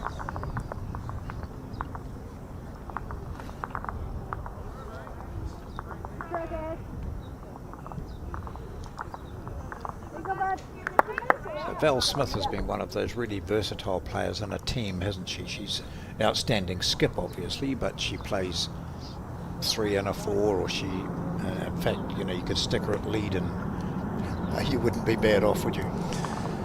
And that's another one of the amazing things about her international career. I mean, to be fair to Val, she was Mrs. Versatile for us. We had her playing singles. She won a world title in the singles, and then, obviously Joe Edwards came on the scene and was playing fantastic singles, and so the change was made there. But Val immediately slotted into other positions. She's played, I think, in every position that you can name. Lead, 2, middle of triples, skip triples, 3 and the 4s. She's her versatility, but it's her attitude. Yes. She just used to say to me, it's a privilege to be selected to play for New Zealand. Yeah, and never got the huff over it, did she? No. Wherever I'm picked, I'll play and I'll give it my best shot, and she did that. She is tracking the Minapole bowl. Needs to get into the zone to help the team out here. So it's just looking here with Val winning the title with this combination here in 2023. But then she played 3 for Joe Edwards in 2017 when they won it. And she played 3 for Barbara McGregor in 2010 when they won it as well. I think she's got another title in there as well. So all over the place, and every team that's got Val Smith in it is a stronger team. Absolutely. Anyone who she plays with will back that up 100%. Bit of a lucky result there for Debbie White. A bit narrow, but got a slide off of the short bowl of her teammates and slithered up there for shot.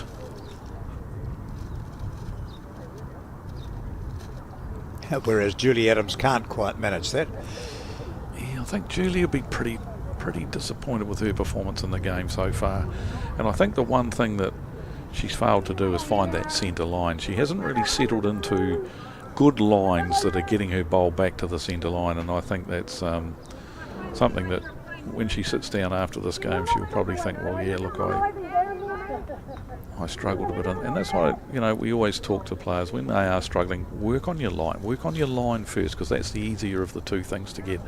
Let's get our bowl finishing either on the centre line or slightly on the wider side of the centre line. So and it's amazing once you get that, how quickly the speed will come.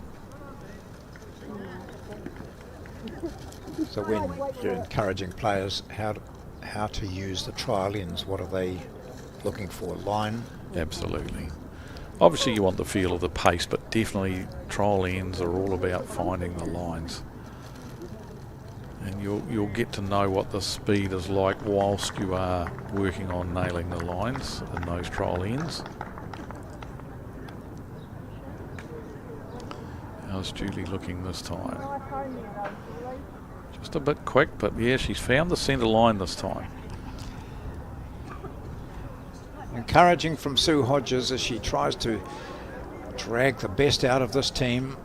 Just saying, yeah, nice home there, thank you. But she goes back to the mat in a similar situation as she has for the last half dozen ends, and that is not a healthy position. Not as bad as the last couple of ends. She's only the one down this time, so not quite as bad. But and look at this, we're in the blazing sun out there now, yeah, John. Beautiful conditions. All the jackets are coming off. The sun hats are going on. The sunscreen's being plastered on. Yeah, players didn't bother putting sunscreen on for the start of today. Well, yes, you always do. It's always dangerous, even if there's cloud cover. There we go. Val Smith now chewing lustily as she does.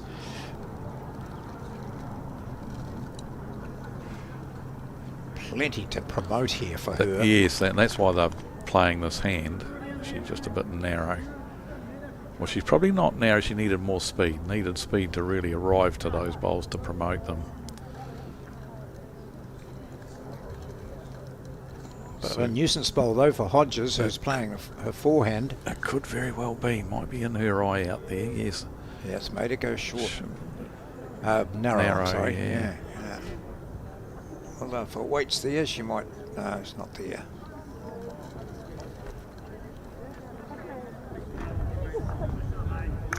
See, when we talked about no breeze, there is a little bit of breeze here now, as is indicated by those flags. The bowls Canterbury flag, bowls New Zealand,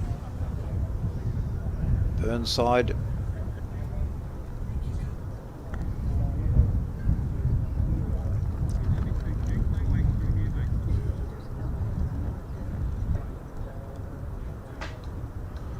Change of plan.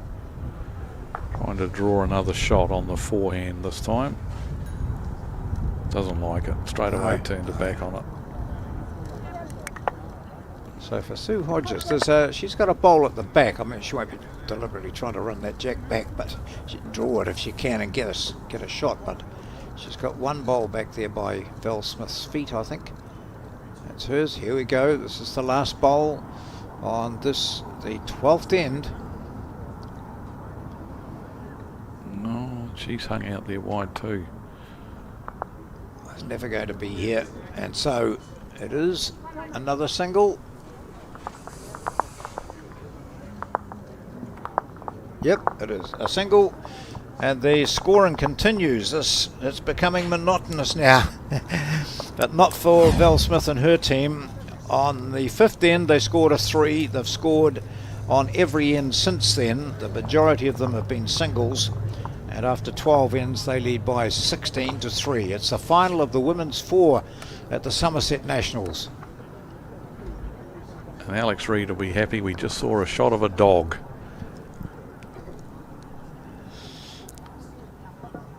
Pet-friendly environment at the bowling green. Okay, let's see if Kimberly's managed to keep the length,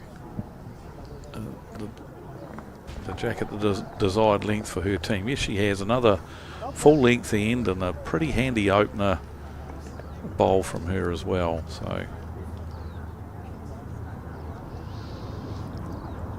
I don't know whether Alex and you have talked about this other book that he brought in. Have you mentioned that one? we did talk about it briefly yesterday. The history of indoor bowls in New Zealand. Yes.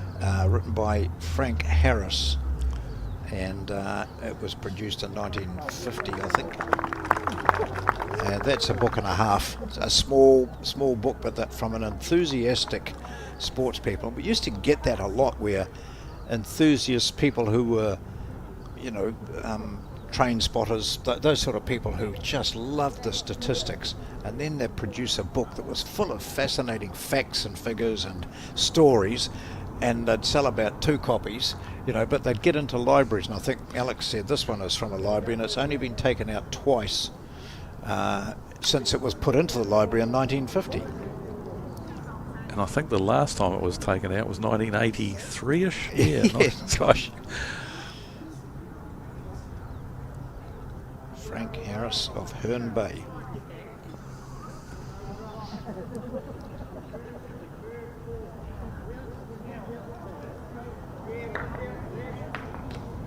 So Kate grabbed the jack with her first bowl to claim the shot. She's got quite a few supporters here too. There's one chap there from the Papanui Bowling Club who had said to Sue Hodges, there is a very good promising lead here who might fit into your team okay. So those are, and we've talked about it, Dave, and you have. Those are some of those very interesting stories that creep out of an event like this. For those of you watching and taking up bowls or have played bowls for a long time, sitting back enjoying this, there's no reason really that why you don't get in and enter this event.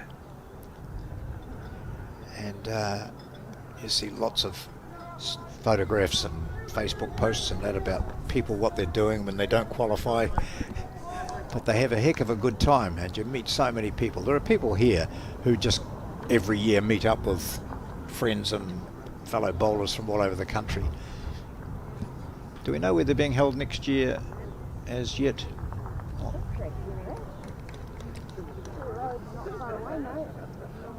Yet to be confirmed, I think. But well, Bowl from Ashley Jeffcoat here. Great bowl. Great talking bowl. about various areas. So in recent times, the Nationals fours I'm talking here have been held well this year, but last year Taranaki, the previous year was in Central Otago. They've been to Bay of Plenty with clubs from Rotorua and Tauranga hosting it. Auckland, of course. Wellington have hosted the National Championships. There's only a few areas that can hold it, and mainly that's for two reasons.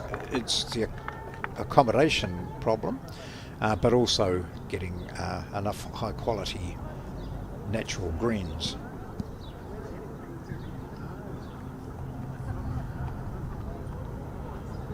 So very good bowl from Minna Paul there, has drawn the shot. And they desperately need it now. We're at the stage where they have to score this end, I would say, otherwise the end could possibly be nigh. They really have to go all out to score on this end and then get the mat and make a change to the length, which hopefully they can latch onto. We talk about all teams should have a go-to length, their favourite length. They might not necessarily play it all the time, but it's a length that when they get in a spot of bother, and this is what we used to do in the New Zealand system, this is the go-to length that all four players agree, yeah, I like playing that length, we're comfortable playing that length, we're good at playing that length, and you can go back to that when in times of trouble. It might be that you don't use that go-to length at all during a game because you're comfortably winning it anyhow, but it's always good to have that up your sleeve. Well, this is looking a more promising end. The jack was moved. We saw a good weight there from Julie Adams, just staying on the rink.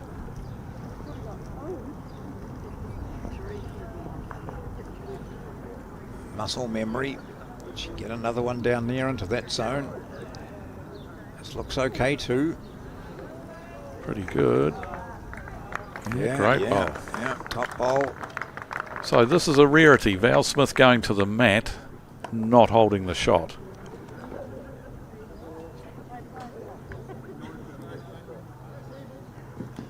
So the Summerset National Singles and Pairs will be played next January in Canterbury. And the fours and mixed pairs are back in Bay of Plenty, which was hugely popular 4 seasons ago or whenever it was, so that's really good.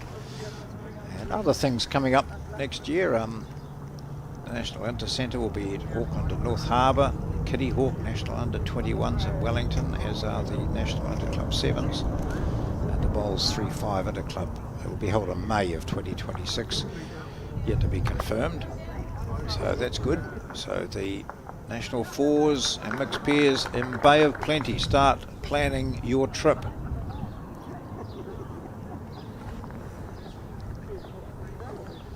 So a little bit of a change to the head there with the first bowl from Val Smith. She went hunting, looking for the jack or the shot bowls, and I think she's reduced it from 3 to 2 shots, but she's still 2 down. Sue had another one with this bowl. Looks to be a bit narrow. Remember, the jack has been shifted off the centre line. No, that's a counter. Gee. Landed on the 3rd shot, so 3 shots there now, and this could be just what they're wanting.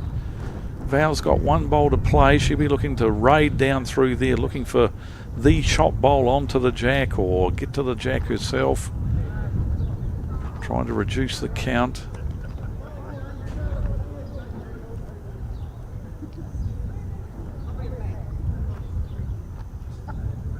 To avoid those that white bowl or the blue one. She's not going to. She's going to flick up and off Jeffcoat's bowl. So now a chance for Hodge to make it 4. the task not made easier by that little bit of movement short of the jack with that resulted from Val Smith's last bowl.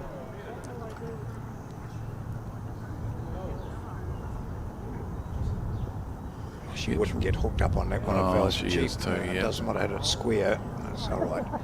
Yeah, only one bowl there to hit. So I'm pretty sure that was a 3. I think we'll just get confirmation from. There we go. Yes, yep, it is. It is 3. So well done. They've persevered and they've picked up a 3 after the lead ran the jack slightly. The rest of the team was able to pack it round it. And 3 shots. It is 16-6. And that was essential. Yeah. They had to score on that end, and they have. And let's see now if we see a change in tactics as far as the mat length is concerned here. Yep, it's a lot shorter. A lot shorter. So I've changed the length, hopefully so they can latch onto things and upset the opposition. The first bowl though is finished short. So they've gone 8 ends without scoring. And now they've picked up a 3. So just to change whatever you can, and even if you're not at all comfortable with a short end, still do it. Oh well, there you go. Hasn't suited Kim. Yep, it's thrown her off with her first bowl, definitely.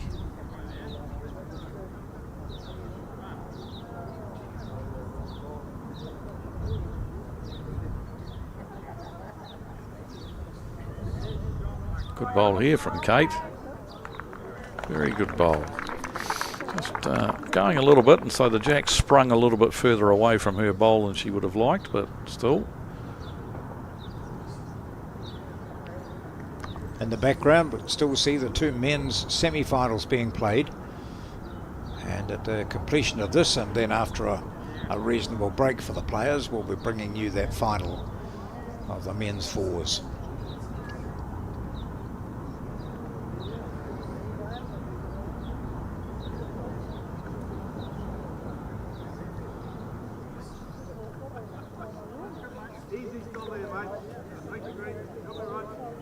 Okay, Minna, if you ever wanted to find the zone, now's the time.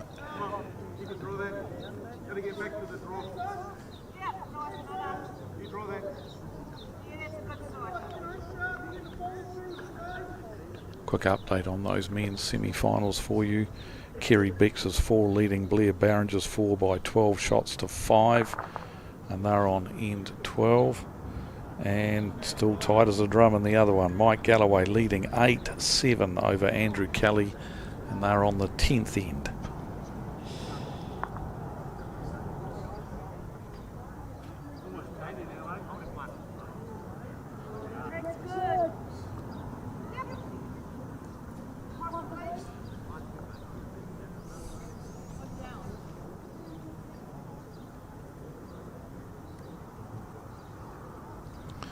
I'm just asking the question here if we're 1 down or not, and I think it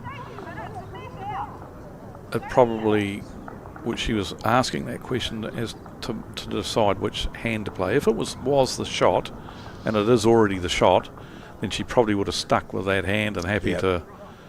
But if it wasn't and they were holding one, she might have been tempted to play the other hand for fear of not running into the white bowl. She's played it exceptionally well though. Yeah. It was good call from Sue Hodges. She said, look, still play here because it's a mat out. It's a mat length short, so you've got plenty of room to draw around it. And she did that successfully. Very good bowl.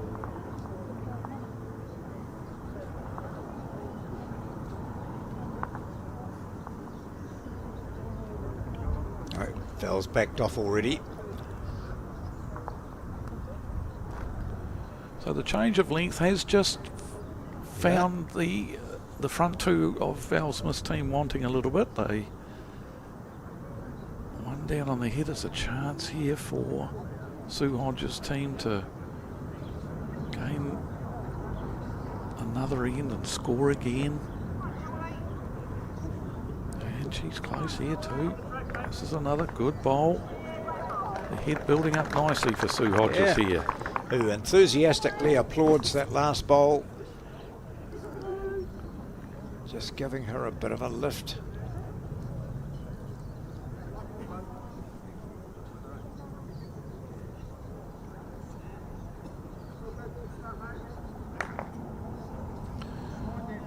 This is pretty well pointed too from Debbie White.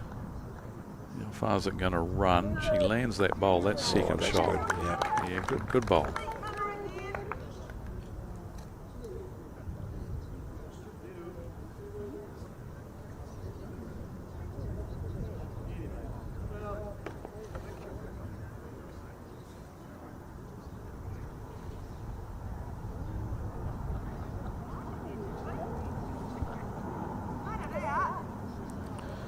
Very good bowl here again. So Julie's really found it here. This is the length. This length has obviously suited her. She was one that was really struggling on those longer lengths, but this length, she's latched onto it real quick.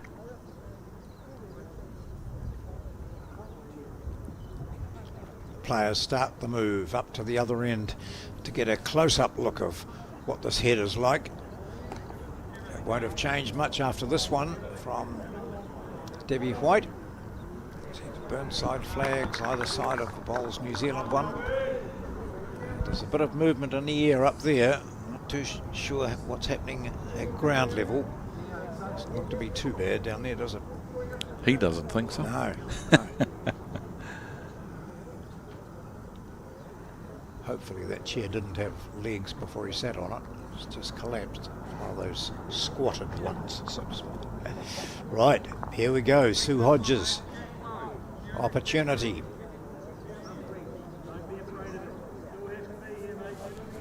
Holding 2 at the moment, looking to add to the count, just to add a little bit more pressure to Val Smith. 10 shots in front, but here's another good bowl. This might be another counter, is it? Not sure. Could very well be.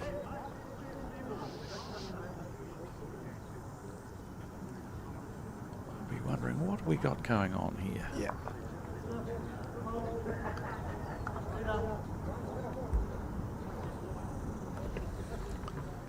Val Smith on the back end. Last one from Hodges has made it a little bit awkward, hasn't it? To get around. This is a bit too quick. Yeah.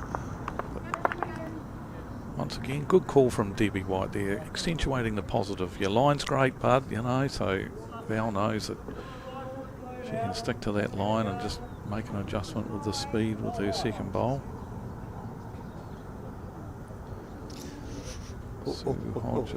Needs a feather off there. Oh, geez. Bit lucky, but weight wasn't going to bother that white bowl, I don't think. It might have its uses, though, that bowl. It could look at them now. See, Val's looking. That's right in her draw line. Well, it's in her eye. And so she's... Let's see what...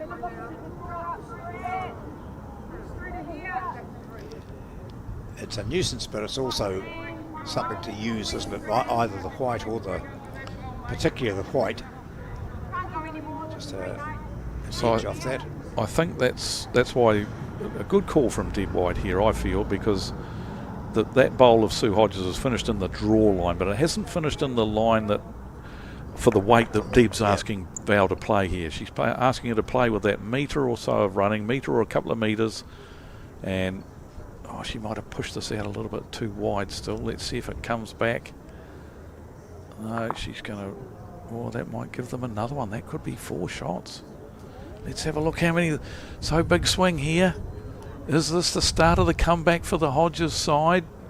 3 bowls taken out already. Now we've got a game on our hands again here now. It's going to be a measure for 4.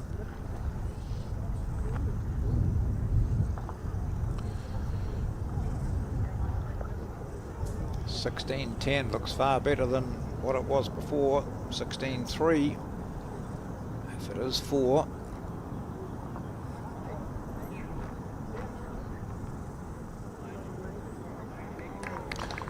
Three it is. So 16-9, 2 3s on consecutive ends. We'll have the Sue Hodge team feeling a little bit more relaxed. Here's this good bowl coming in from Julie Adams. The thing here was the change of length. And here's the bonus, almost the bonus shot that Val Smith gave, but just a little bit wide of the target was with what she was trying to do. But the change of length, so let's see now. Needs another good jack throw. The mat's been taken up a little bit by Kate, and a shorter length definitely. So the tactic worked on the last end. Looked to be a good line she was on too when we saw that. She's moving off the mat. I know, it's just, well, at least it's over. That's all right. It was a good line, John. You were right. Yep, just a bit heavy.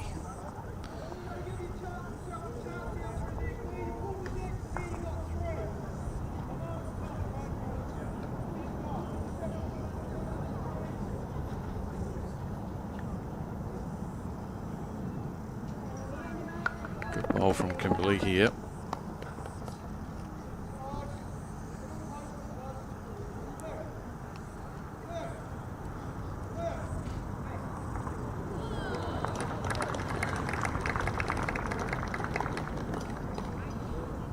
Of the people that ran for cover earlier on when the rain was around, as far as the spectators are concerned, have re-emerged. Yeah. And we have a sprinkling of... That's right. More than a sprinkling. Yeah. There's quite a number of people out there now watching, as we can see from that wide shot, and underneath the sun umbrellas there's a Well, big that's right. They've changed now from being rain umbrellas to sunshade. So Yeah. you can see there in the background there's quite a throng of people under each of those umbrellas. And Okay, so Kim has won the leads tussle this time. But Kate's bowls are still going to be, or could be, effective, both past the jack. And Paul, line's pretty good. good bowl here. Very good bowl. So the shorter length definitely working wonders for the Sue Hodges team.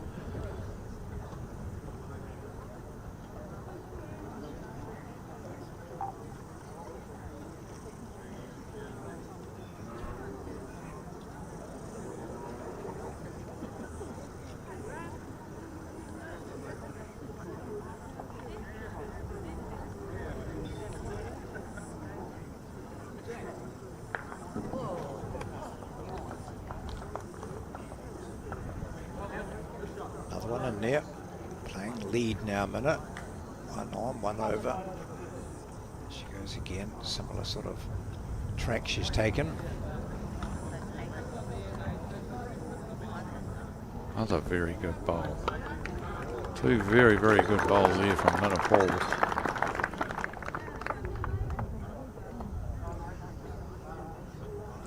Margaret Eames standing in the background there with the lollipops for us.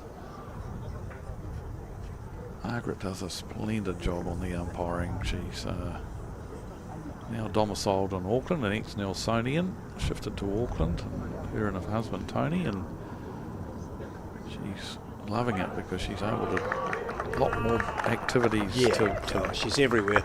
There she is, Margaret. She's loves the umpiring. She paid her own way down here to be involved as an umpire again, and was involved with the singles and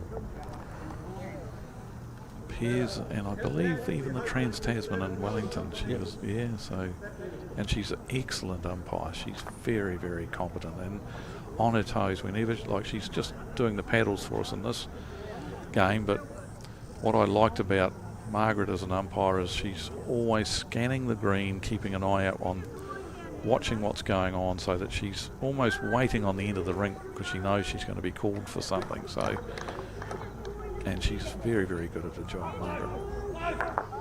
As are a lot of our volunteer umpires. They're fantastic bunch of people that do a tremendous job for us. I've seen Sue Hodges. She called Julie Adams to be about a metre over, and you can see that's her bowl back towards the bottom of your screen, just in case the jack gets pushed back by Debbie White, and that's what she was looking at. The other black ball, I think back there is one of Kate Kennedy Newton's. So it's nicely set up actually for the Hodges combination. It is very much so, and that was a very good bowl from Debbie White. I mean, I think if she hadn't cannoned into that short bowl, she was on a very, very good line. And so Sue wants one just past her feet, probably around in that area, so that if the jack does get taken back slightly, oh, hard luck. It's all right though. It's another shot that's around the head area. This one, an important bowl here from Deb White. On a pretty good line here. She's in the area to land the blue bowl, which is the second shot here, as she's done that. Yep, so reduce the count just to 1 now. Good bowl there from Debbie. Good position on the head.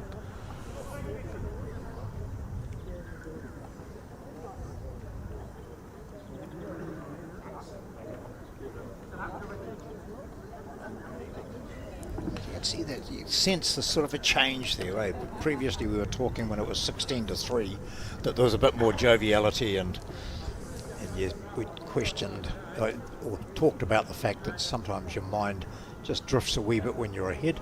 I've never had that experience, but now there's you sense that's the seriousness has come back.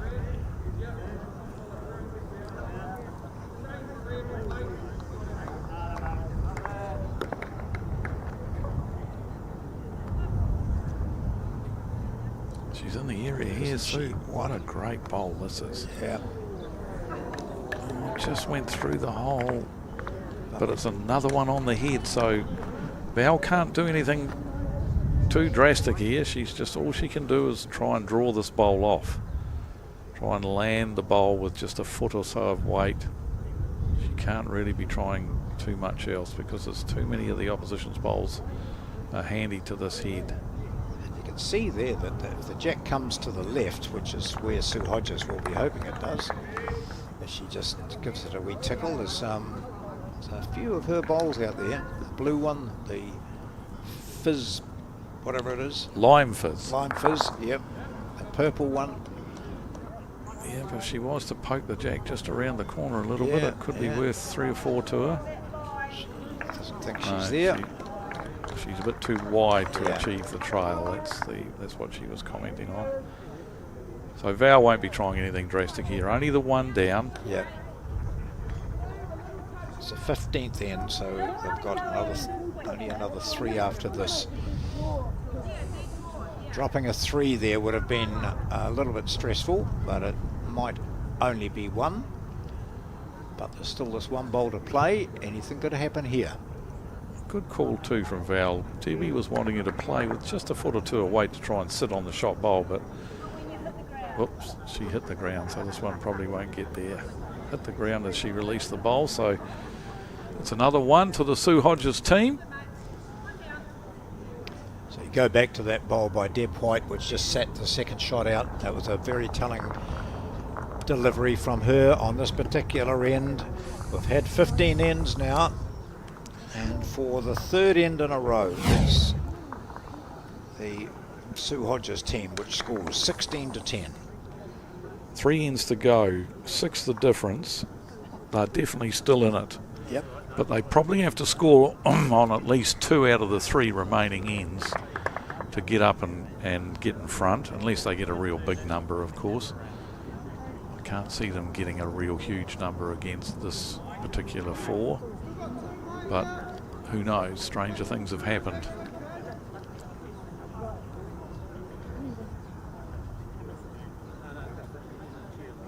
So some of the crowd there watching at Burnside, the Burnside Bowling Club. It's been fabulous headquarters for the Summerset National men's and women's 4s.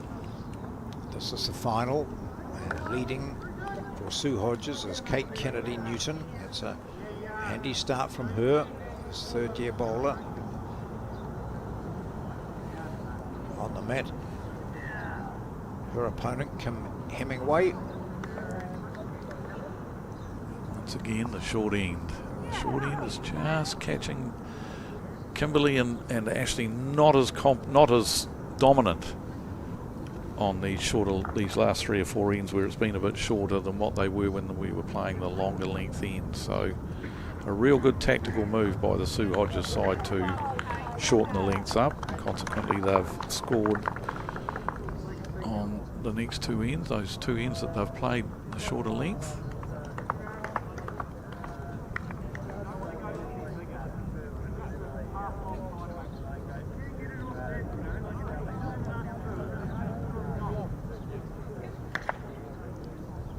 Dropped too much speed off here, made the big overcorrection, and is going to finish short now. Val was interested initially. She knew it was a good line.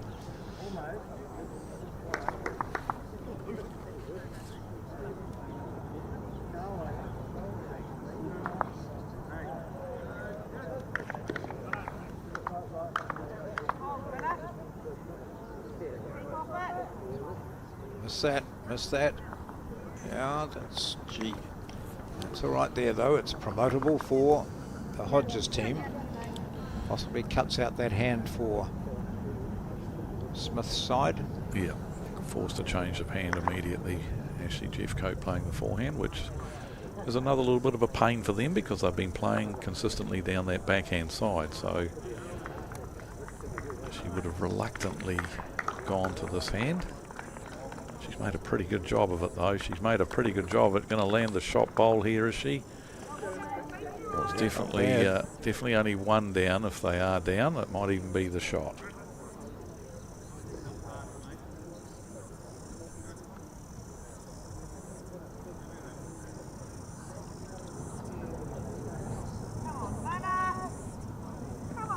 Good bowl here from Minna Paul.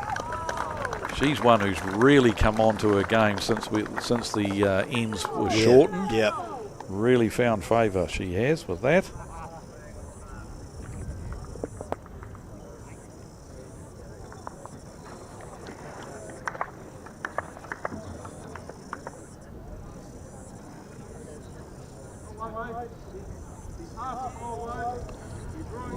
Close to grabbing the jack here and taking it back to her own. She is. Very good. Oh, that's a lovely bowl from Ashley Jeffcoat. Just come up trumps there, so she gets a toucher, and also they'll be holding the shot.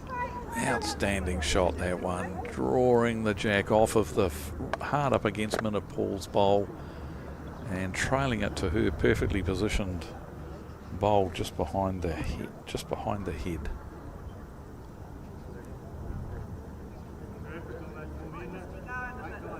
To be a bit weighted. Maybe that's what the story was, to try and sit that bowl out. It's not bad there.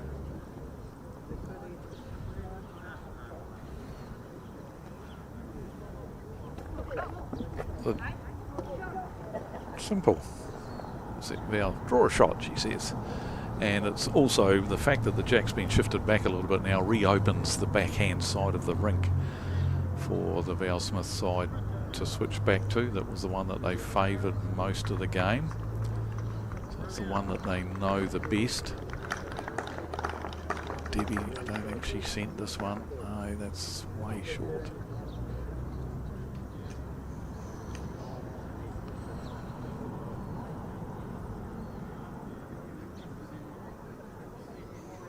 It's going to have to be perfect contact here, isn't it?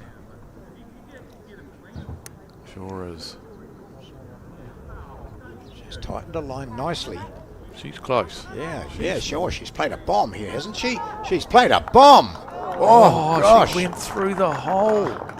Yeah. Val Smith, look at her. She's looking at that saying, I thought it was there. How on earth did she, how on earth did she get through that hole?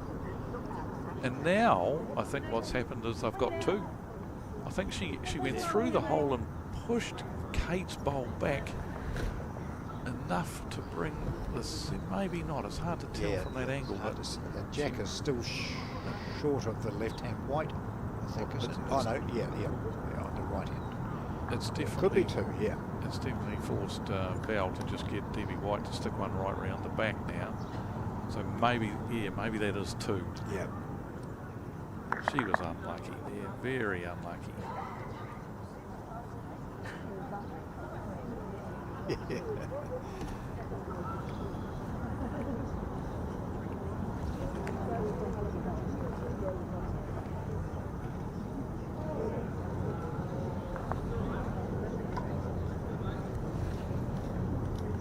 Okay, so Sue Hodges needs a big bowl here. She's played a heap of them today, especially in that semi-final against Mandy Boyd's team earlier on. She's played a couple of bombs in this game as well. She needs another one now. 2 down on the head, 6 behind. Only 2 more ends left to play after this one. This looks a little bit too wide for what she's trying to achieve here, and yes, it's just going to drift around. She's looking to land the shot bowl, squeeze the jack. That bowl was just overplayed a little bit on line and went around everything.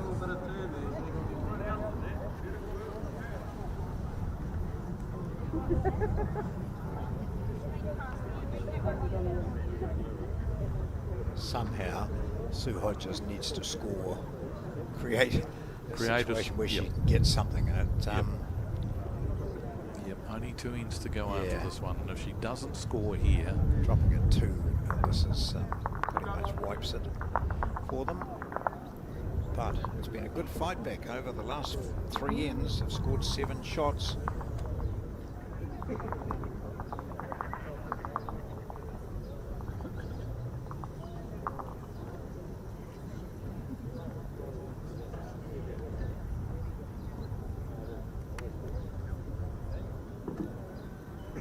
Just hung up a little bit for her.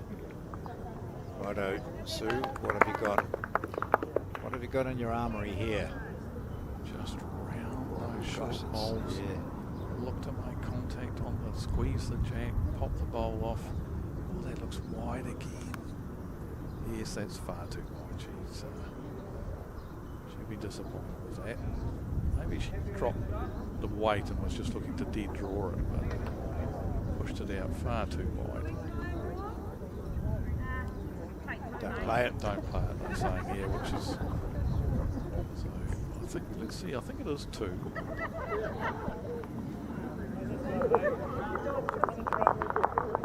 So the fight back ends. Margaret walking down the ring with 2 paddles up. So now it's tough now. 8 shots and 2 ends needed by Sue Hodges to try and force an extra end. So, and we see immediately Kimberly Hemingway take that mat right back to the 2 metre mark, and no doubt she'll be throwing a longer jack here. So 18-10, 2 ends to go. It's a bit of a hill now to climb. Not quite a mountain, but bordering on being a mountain to climb for the Hodges team.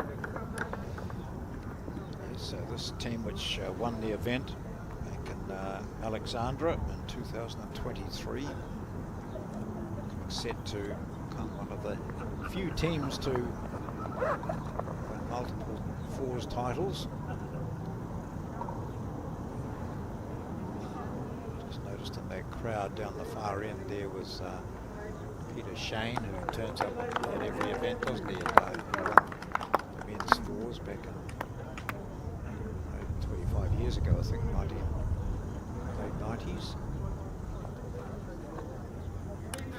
Familiar figures are around the bowling greens, always turning up.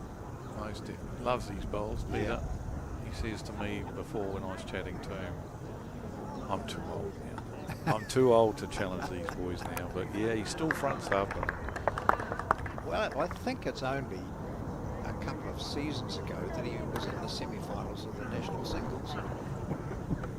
So, you know, he challenges all right, doesn't he? We see the longer length end is being reverted to here by Valerie Smith's side. Kimberly Hemingway throwing the long jack and immediately sticking one right on top of, back in their comfort zone of that long length. And this is another very good bowl here. If she gets round, oh, she's not quite going to get rounded.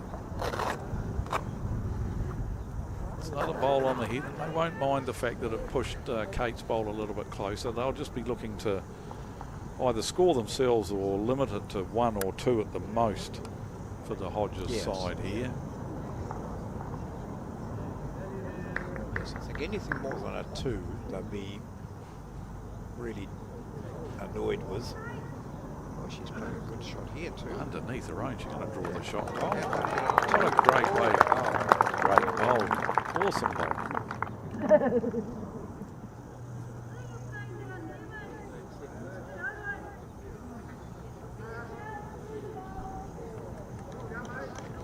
No need to go silly at it. She's just asked for a, looks like a bowl weight to my feet, a couple of metres past the jack. Yeah, if she lands on Kimberley's bowl, she'll pop the shot bowl off the head. And if she misses, with the speed that Val's asked her to play, she's going to have a good position. She's very close to playing the shot that's wanted here. Has she got it? She has. Oh, not enough of it to push it off the head, but she's played a very, very good bowl there because she's ended up in a great home. Look at that. Look where it is. Yep.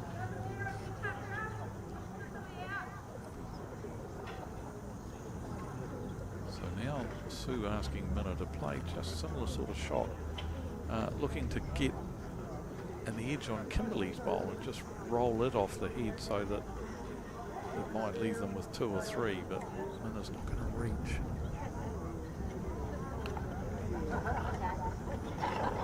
In this situation, you're really better off being heavy. You know, if you're going to be not spot on, be heavy. Still do some damage there. So even though they're 1 down here, Val Smith's side, they're not going to panic about this. They'll just be drawing. There'll be no attempts to play any sort of shot yet. They may do later on if they've got heaps and heaps of bowls around the head. This one was very narrow. You see Jeff go this time though. She's missed her line big time.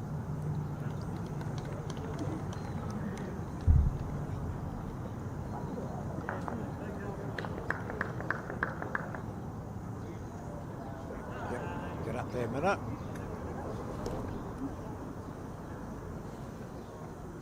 Is she there this time? No, I don't think she is. No. Oh, gosh.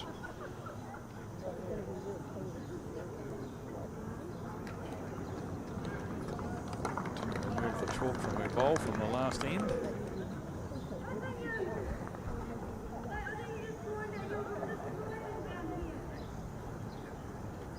Getting towards the end now of this Summerset Women's Nationals Fours final with Val Smith, Deb White, Ashley Jeffcoat and Kim Hemingway.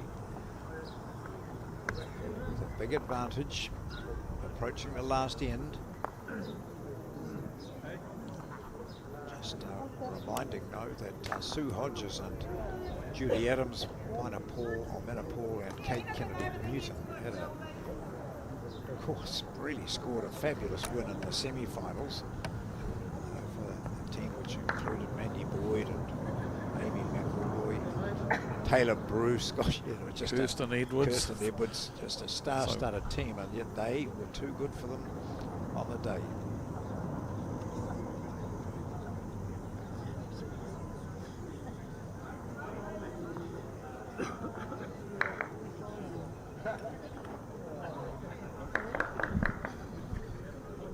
Just a quick update for you on those men's semi-finals. Remember, we've got the men's final to show you after the completion of this game. In semi-finals, Kerry Beck's 4 lead Blair Barringer's 4 by 17 to 9, and they're on the 16th end as we speak. And it's 9-all. Oh, surprisingly, it's that's still such a tight tight as in that other game, and they're on end 13. Listen to this. Gee. Almost. So what does that change for Sue Hodges now? It makes it pretty difficult because there's 2 very good second shots there for Val Smith's side at the moment, and good position at the back. You know, it's all they've got is try and draw another shot here with this one, and then perhaps review their tactics, see what they look to do.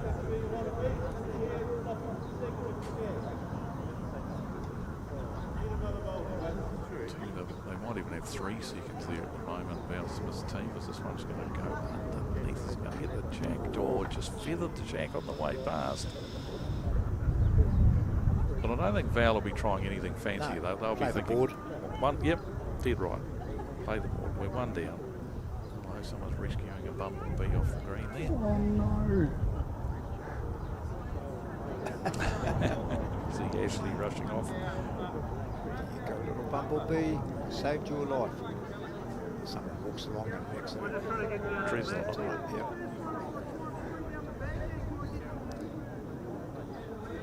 So Val to play first. I think she'd be looking on the backhand here. We can see from the mat end looking at the head. The backhand, she'd be looking to sit the shot bowl just on the draw, a little bit over the draw perhaps. She can trail the jack because behind is Ashley Jeffcoat's white bowl as well. But nothing too dramatic. No full-on speed that's going to do any damage to their second shots. It'll just be over the draw on the backhand here.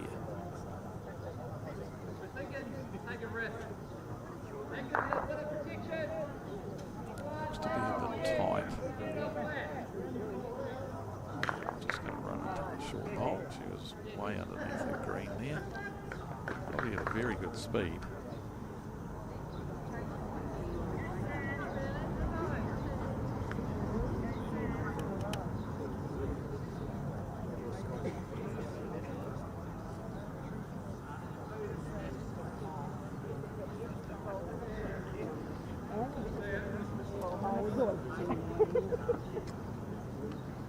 So we'll be looking to draw, I would imagine, on the forehand, perhaps, or either hand really. She's just trying to draw another shot. That's what she needs. Yeah, she's decided the forehand's the safest one, and I think I agree with that. Doesn't want to trail the jack herself, so just looking to get round Val Smith's short bowl there and find that channel back to the jack, and she's made a pretty good job of this. Have a look at this. Here's a great bowl from Sue Hodges. Look at this. Second shot, great bowl. Gets deserved applause. Okay, Val now needs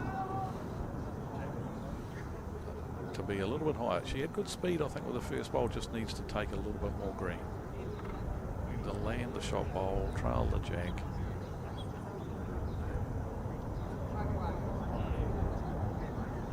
This one has the desired effect.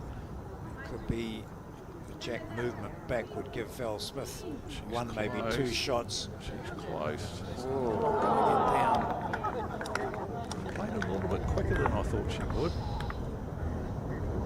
So Sue draws another one here. That'll give them a chance in the last end. Still a forlorn hope, but if she can draw another one here, 3 shots will leave them 5 behind playing the last end. I don't think she likes that. It's a bit tight, is it? Oh, I Oh, don't no, know. that looks all right. Just listen to what she said. She's close Flick to off drawing that, another flick off one. that. Oh, it fell out. Yeah. So a couple there for Sue Hodges, and they go into the final end. 6 shots adrift of Val Smith. I think that might be a bridge too far for them. It's a big ask to get a 6. So we see this near miss from Val Smith. Just, I think, a little bit less weight would have allowed the bowl to turn back to the jack or the bowl there. But yeah. Always great to watch. So unless the mat's out a long way, we're reverting to almost the length that the Val Smith team have been using.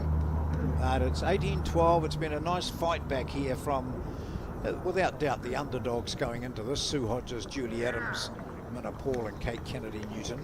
They were down by 16-3. 18-12, playing the last. Don't be short would be the call. And certainly Kate's not.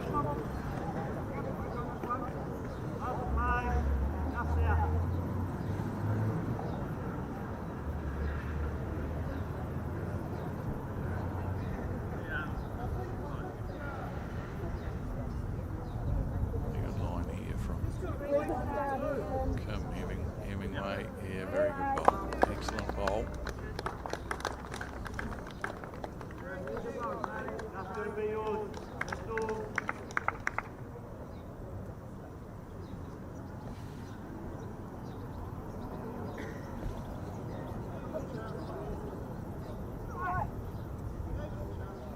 Underdone the green this time.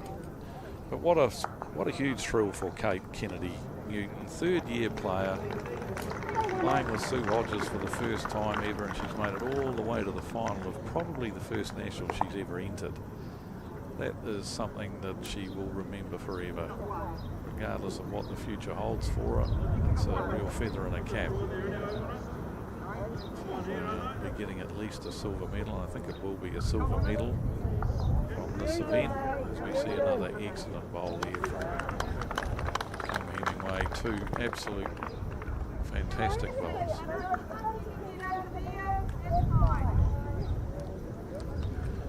We can see that one of the semi-finals of the men's has finished, and it'll be Kerry Becks's side with Rowan Ware, Sam Morton and Marshall Stoddard are one of our men's finalists that we'll be showing a little bit later this afternoon. And the other game is going to be anyone's guess. 9-all it is still. Still, okay.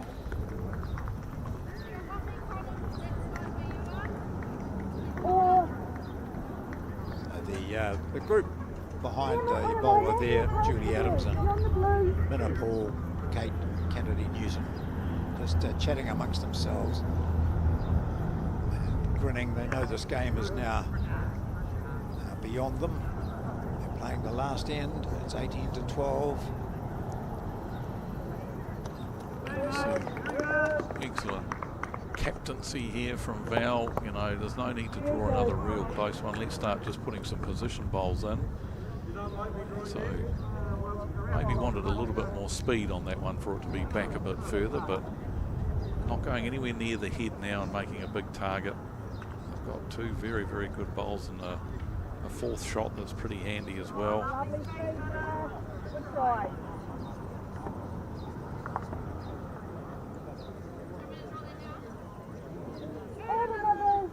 Yep, so Val Smith just playing position bowl now. Ashley just saying play the same line but add another metre of weight and get round the back here to these two back bowls.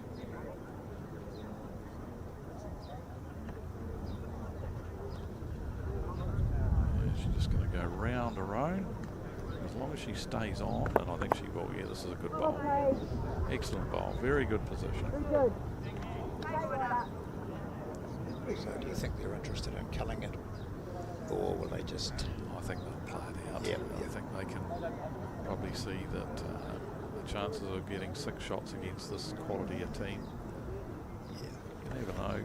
She might ask Julie with her next bowl to have a bit of a crack at it. But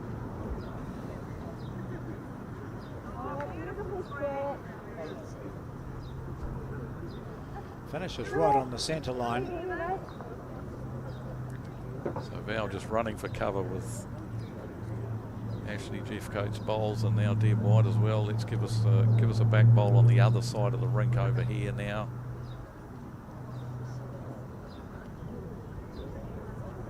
Just keeping well clear of the head. Although Debbie's got other ideas. She was meant to be a lot further back than that, but instead of that she's drawn maybe not another shot, but another bowl on the head. But it's not in front of the jack, so it hasn't given anything for Sue Hodges and Julie Adams to use, as we see Julie playing what's possibly going to be her last bowl of the game. She's playing with a little bit of nibbly weight here this time. She might get the jack. She might get the jack here. She has. Oh no, she just got the feather off the shot bowl first.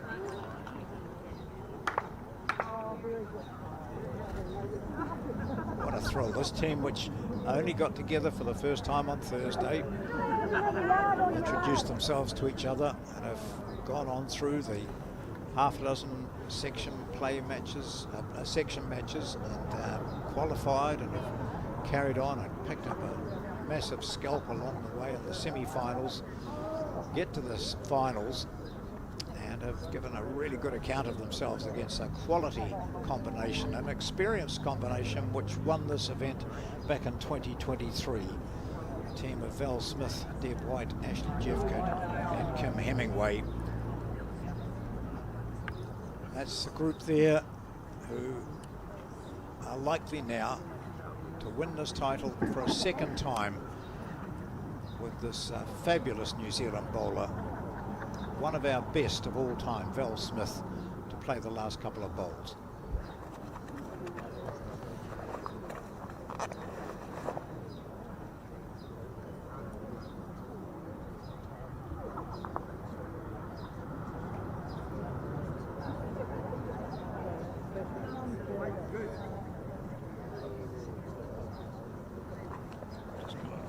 Under the head here.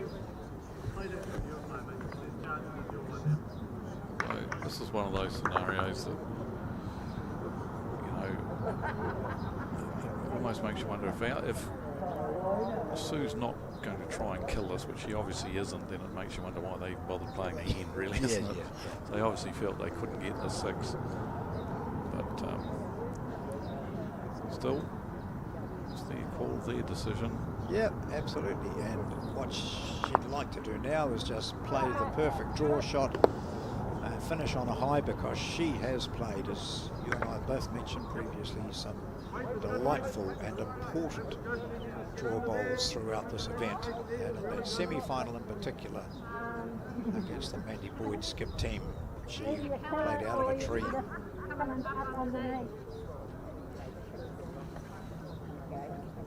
So Julie mentioned the kill option there to Sue. So she is playing with some running weight here.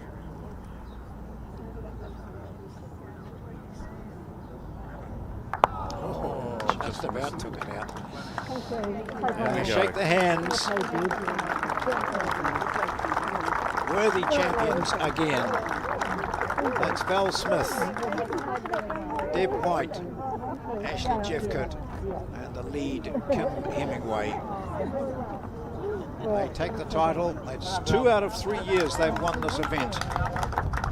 Congratulations to them and to our finalists, our runners-up, Sue Hodges, Julie Adams, Minna Paul and Kate Kennedy-Newton.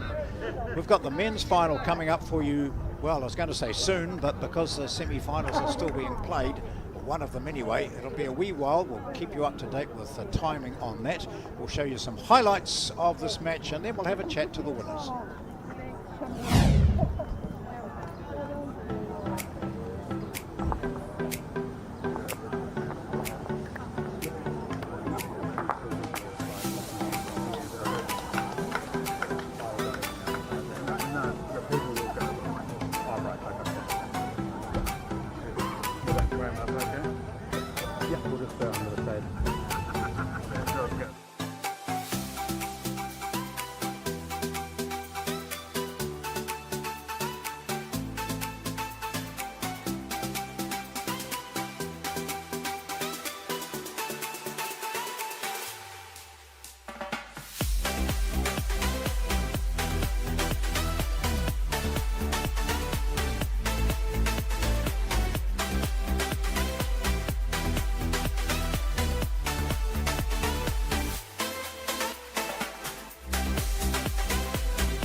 audio on it. I don't have audio.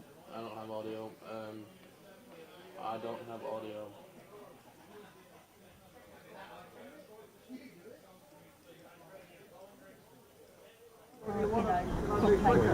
So we and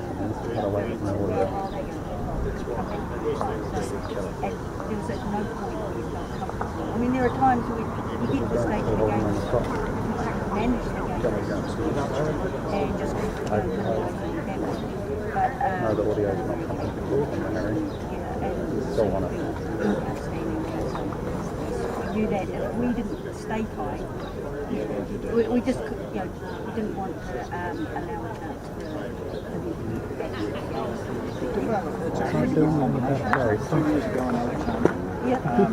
grabbing the title. Then has anything changed, or have you noticed that at all, or is it just time together? I think the great thing was when we first got the team down in Alexandria, we stumbled onto a really good dynamic right from the get-go. And we didn't know that, because it was the first time we played. And we just found that just being on each other's company has been easy. So on the green, it's been made easier on the green because of the green. Been good and around. And enjoyment's so important. Oh, yeah, I'm just going to face to one. it's got that same sense of humour. And we just enjoy each other's company. Yeah. Oh, that's so important. When someone you care about. Dear Diary, my move to Summerset has been quite the page-turner. Sally wants me on the croquet team, but Beth says Mahjong is where all the fun is at.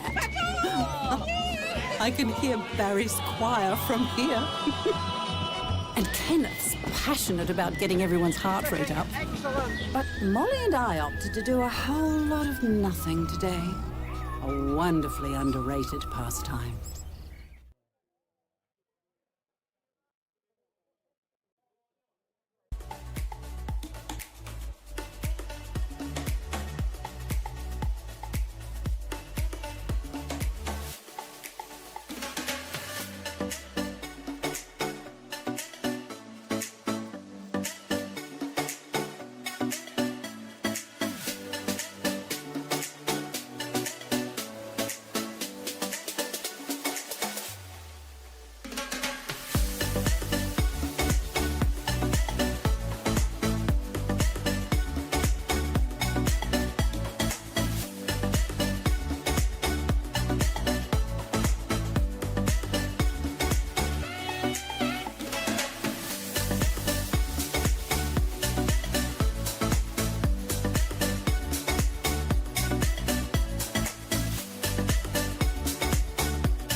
loves me like you used to.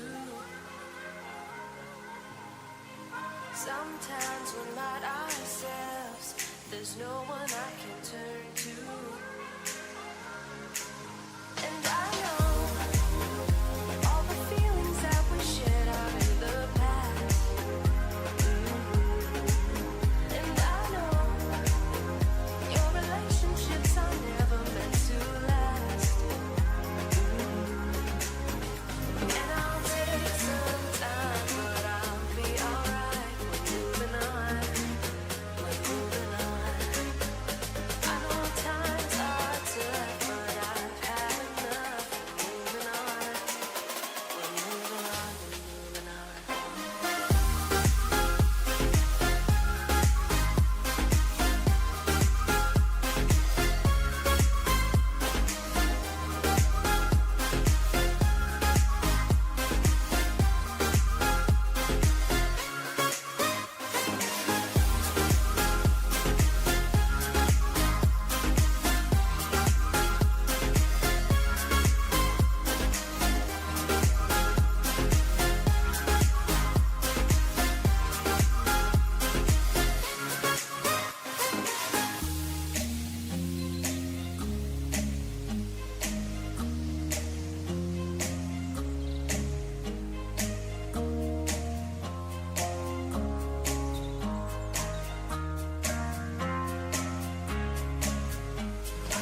do some damage here.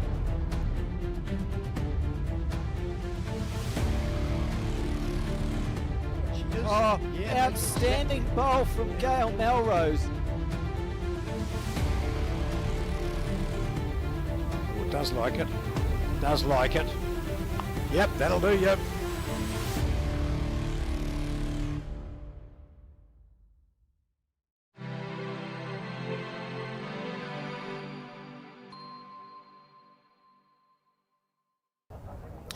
Ka tuku mihi mātou a Bowls New Zealand Aotearoa kia koutou katoa kua tai mai ki tēnei kaupapa hui huenga. Hello and welcome to the Bowls New Zealand broadcast coverage of this, the 2025 Summerset National Fours Championship. My name is Alex Reid. I'm joined in commentary today by Dave Edwards, and what we're going to see ahead is a great Fours final. Dave, talk us through the teams. Yeah, it's the men's final. We've just seen a pretty good women's final played, and now it's time for the men, and we've got two excellent teams here. Obviously, you wouldn't make the grand final of the Nationals if you weren't a pretty tasty team, and we've got players who have been there and done that before as well. Starting with the local team, two players from the Temuka club and two from the Belfast club here in Christchurch. Marshall Stoddart at lead, Sam Morton at 2, the other two guys from Temuka, and they've teamed up with Rowan Ware and Kerry Becks from the Belfast club here in Christchurch. And the other one, well, another pretty tasty lineup. Steve Fisher at lead, Martin Dixon at 2, David Clark at 3, and Mike Galloway, a former Blackjack, is the skip of that team. 2 from the Royal Oak Club, or 3 from the Royal Oak Club, I should say. Steve Fisher, Martin Dixon, Mike Galloway, and David Clark from the Manarewa Club. So excellent final I'm sure we're in for here. Oh, well, just quickly while we're waiting for the bowls to start, let's just have a small chat about what we've just witnessed. It was a fantastic effort, wasn't it, from that Sue Hodges skip team, but in the end Val Smith and her quartet a little bit too strong.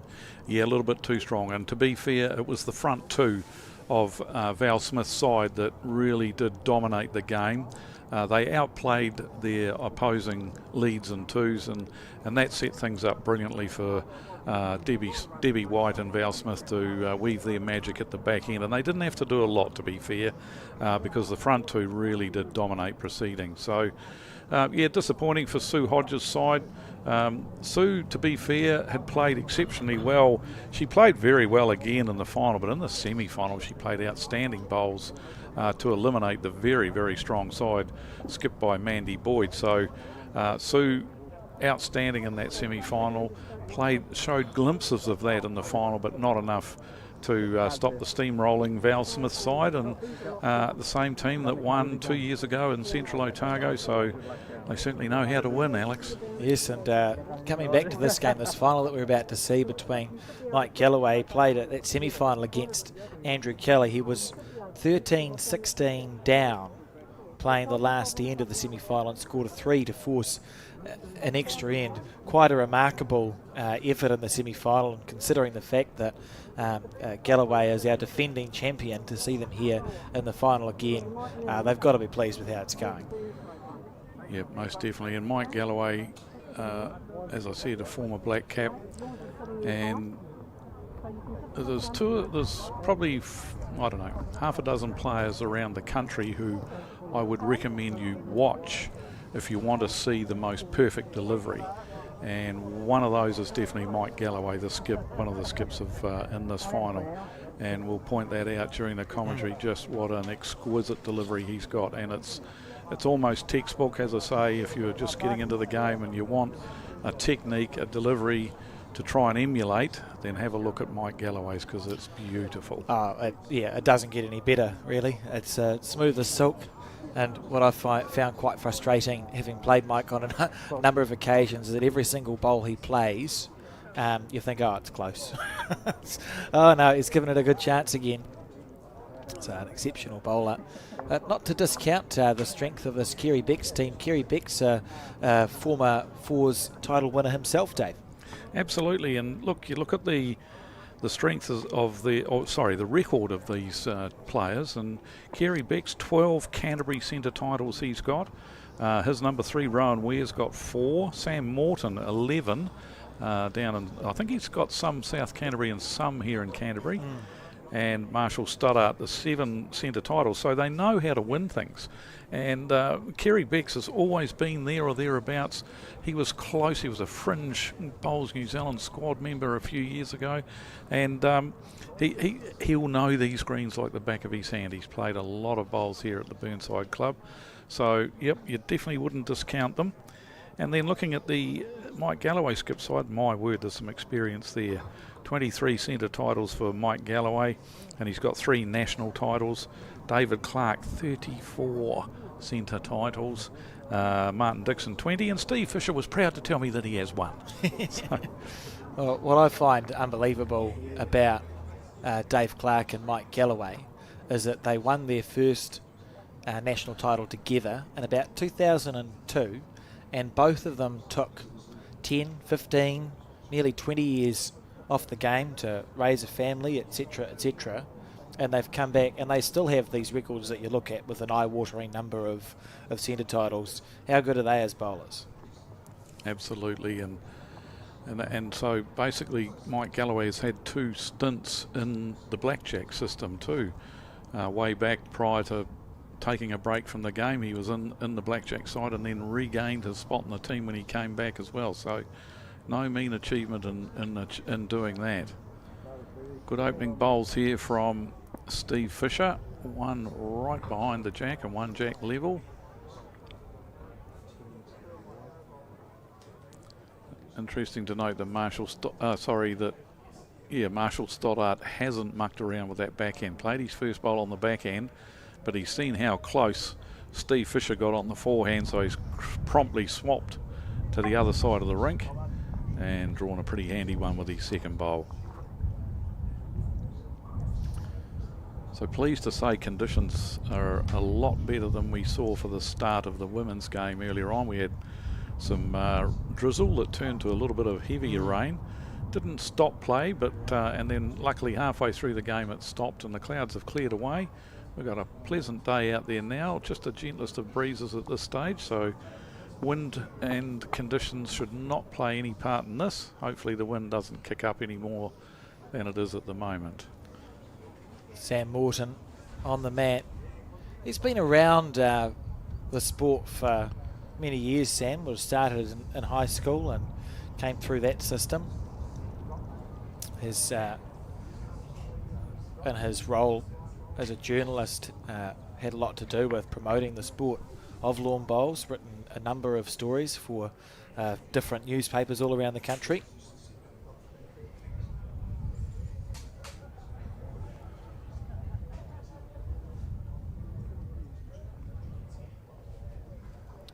So interesting here, Martin Dixon has switched back to this set of bowls.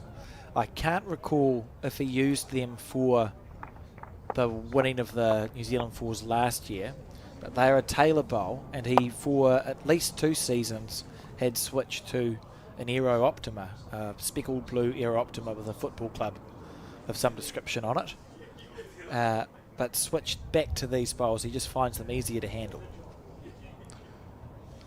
Yeah, it's another good question that I get asked a lot. You know, what bowl should I use? And I always follow that question when I receive it with a couple of questions of my own. And I ask the player, what bowls are you looking at? What are you using currently? Why don't you like them? Why are you looking to switch? And sometimes that's the end of the conversation, because they'll say, well, I quite like the bowls I'm using at the moment. So why are you wanting to switch? Oh, well, I just think that these modern bowls might be better for me. But are you happy with the way you're playing? Well, you know, yeah, not too bad. Also, why switch?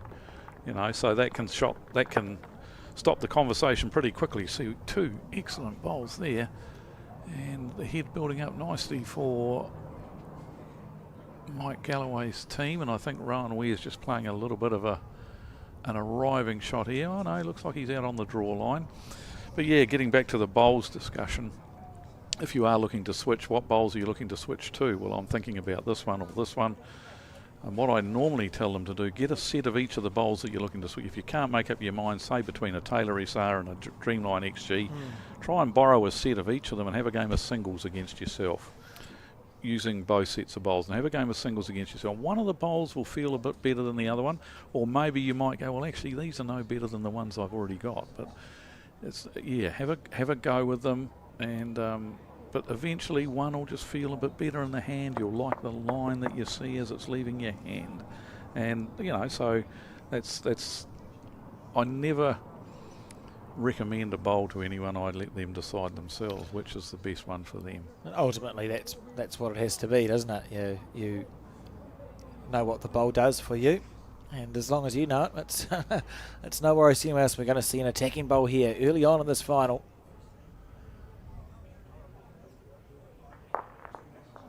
And the first end killed. And it's a kill. Already, these players showing why they've made it to this stage of the event. That's a very nice aggressive shot. A little bit lucky. He was wide of the target that he was after, but got the splash off the wing bowl and managed to kill it. So the players have decided to take the bowls back and play in the same direction.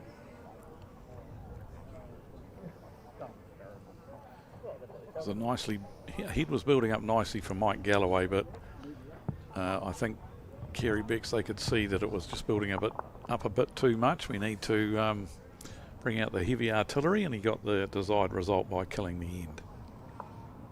Was that the sort of game that Kerry calls, Dave? You played adjacent to Kerry for a few years. Yeah, yep, he does tend to be pretty aggressive. He's not a fan for letting the head build up, and that was shown there. I thought he might have been getting Rowan to have a go with his first bowl actually, but he didn't muck around telling him with his second bowl what to do.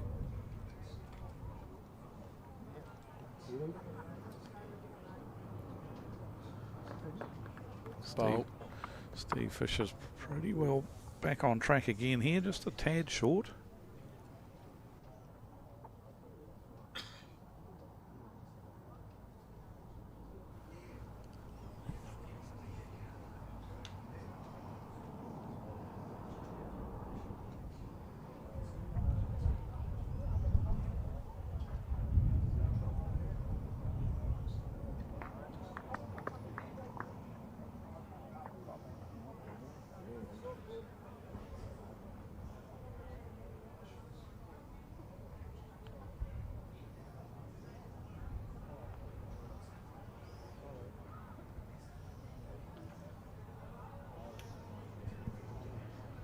Steve's line this time, Steve Fisher.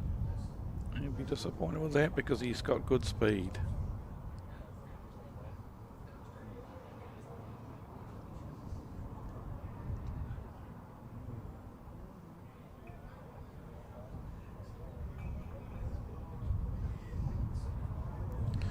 Excellent adjustment here from Marshall Stoddard. Just kept the same line, dropped a half a metre or so of weight off and drew the shot accordingly.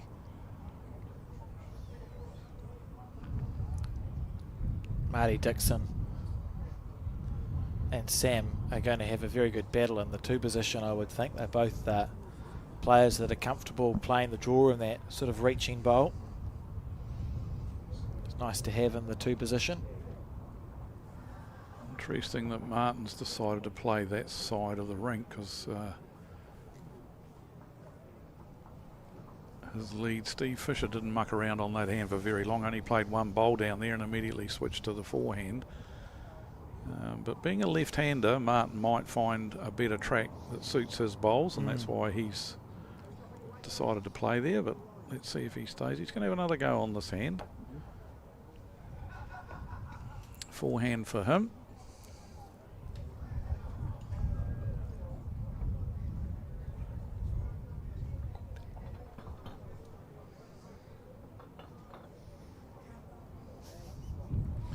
He's made a pretty good fist of it, just going a tad.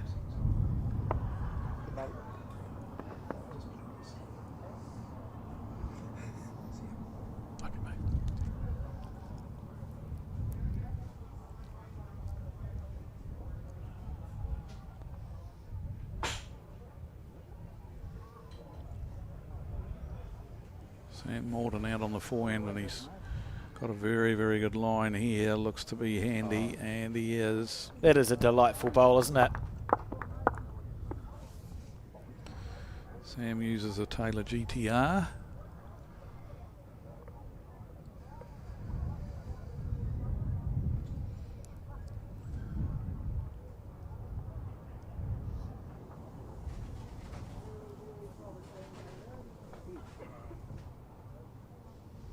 Excellent reply from Martin Dixon here.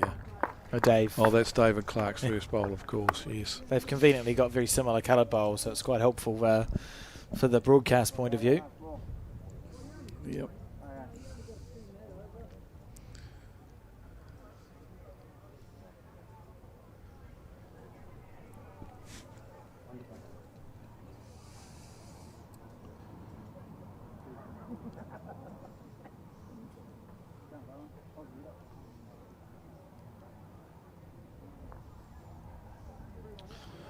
It's interesting how this head is building up.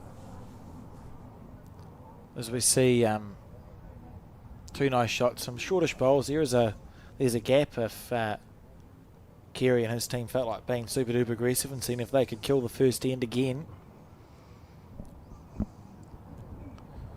David Clark, another excellent bowl here. That's just Very, delightful very bowling, good isn't it? Oh, he might be unlucky, and he's given the shot away. Nothing you can do about that. Look, that great bowl, just very unlucky with the result. He just tapped the jack sideways, and that's Sam Morton's bowl sitting out there. So he couldn't have played that much better. No, and you just you can take no blame or anything from there. If you want to be super critical, you could say that he wasn't quite wide enough, but he's had the audacity to play exactly the same bowl again. That's a bit unlucky. Hard to get at too for Mike Galloway. He's just looking to see whether he can get at that shot bowl, because he's got a few seconds there.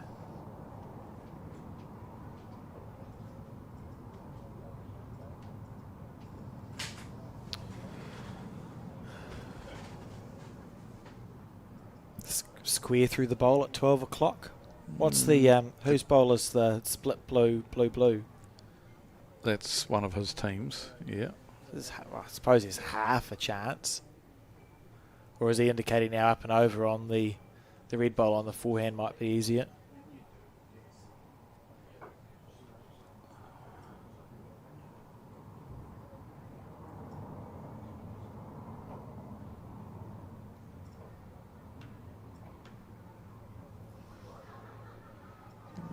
Those bowls are a bit far apart to be able to try and promote them through the head. They would tend to scatter, I would think.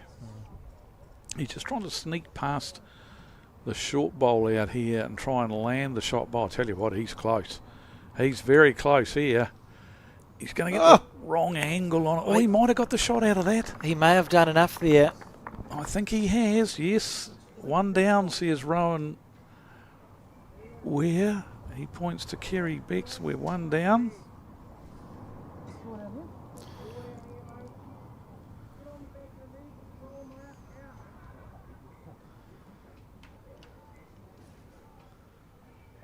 That was a lovely controlled shot from Mike Galloway.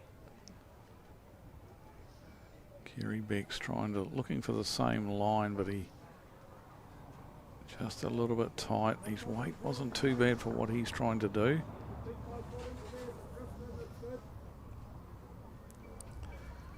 So the class of Mike Galloway on this replayed end coming to the fore already. Look at that delivery. It's one of the sweetest deliveries you will ever see. How's his weight here, Dave? He's in the area again. Oh, come on. He's Have a done it. look. He's Have only a gone look. and done it. Have a look at that. How good. Even if it falls over, I think it's still going to be counting. That's two to Mike Galloway. Exceptional stuff. Now, what's on for Kerry Becks? Not a lot, because we've got those short bowls up the middle of the rink. Yeah, there's not a lot on for him at all here. That's why he's coming up to see if he can work out the puzzle. What's the best option? Got a blue stickered bowl to the back right as we see it. So potentially, if you play up the middle and hit David Clark's bowl that sits at 1 o'clock to the jack could plant out in the 8 o'clock direction on your screen. That's all I can see. He's going to have to go pretty quick underneath those short bowls to get that. Could very well kill, in fact, if because he'll have to play with so much weight. Let's see what he's opted to do. He's definitely playing the backhand, so you might have... His delivery should make this work because he takes it underneath the line. So this will hold all the way because of the delivery, and he's close. Something's happening. Outstanding. He's got the shot out of it. He has. He got a great result there. Sam Morton's bowl has hung around for the shot. So excellent opening end. We've played it twice before we finally got a result. But if this is anything to go by, we're in for a cracking game. That was an outstanding shot, and at the risk of sounding a little bit technical, the reason Kerry's bowl held so long is because of where he let it go underneath the mat. Now, as I said earlier on about Mike Galloway's delivery being one of the best you'll ever see, please don't try and copy Kerry Bex's delivery. It is unique. It is unique. It is, as we see these fantastic bowls here on this head. And this is the bowl shortly. Here it is. So it held so long with minimum weight because he let it go from his right. It's as if you've just moved the mat across and you can just sort of play straight at the bowl.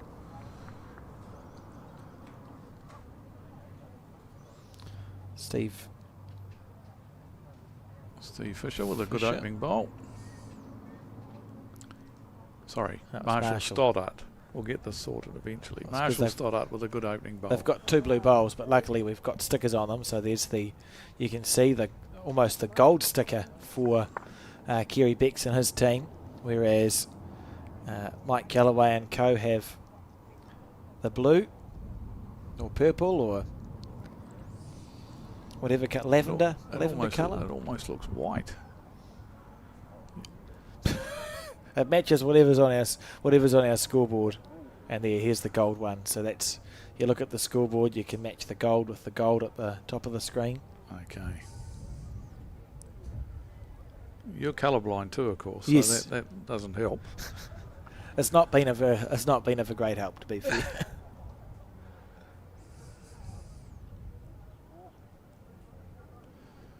Unusual looking coloured bowls, these ones, or that white line halfway round the bowl makes it look like he's left the chalk on. I think they're the Euro colour, which has the 7 different shades of a colour on it, so it's something ridiculous like 7 different shades of blue. Sam will be disappointed with that one. All taking a lovely green though, aren't they? Superb. I love seeing that.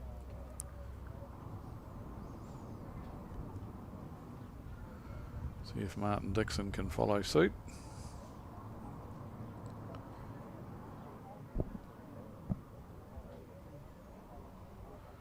Yep, he's taken excellent grass as well, just run out of gas.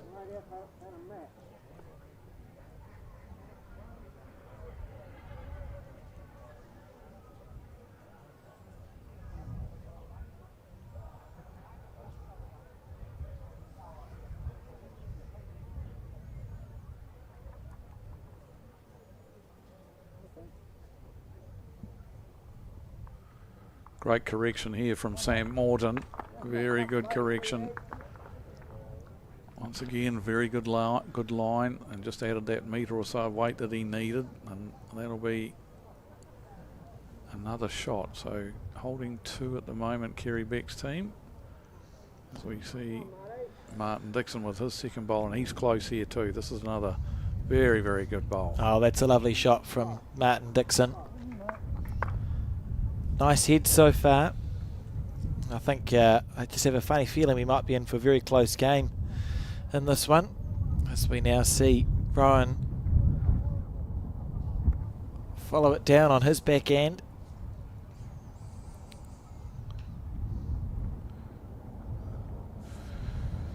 He's fallen a tad short as well.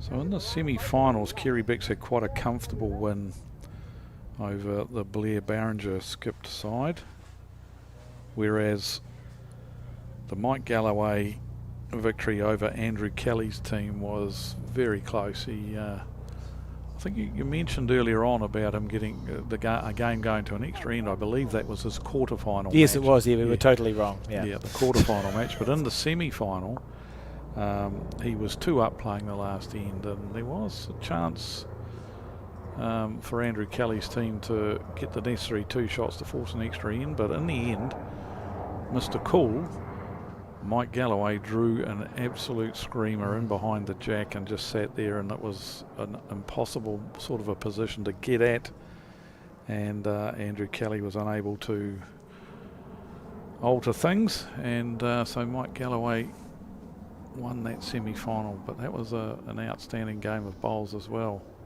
by all accounts.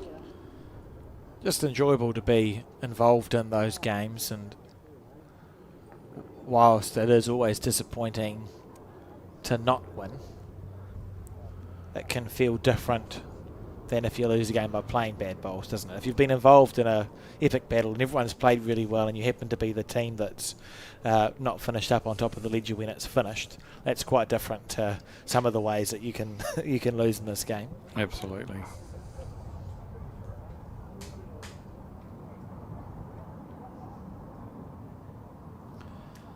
And another tight head.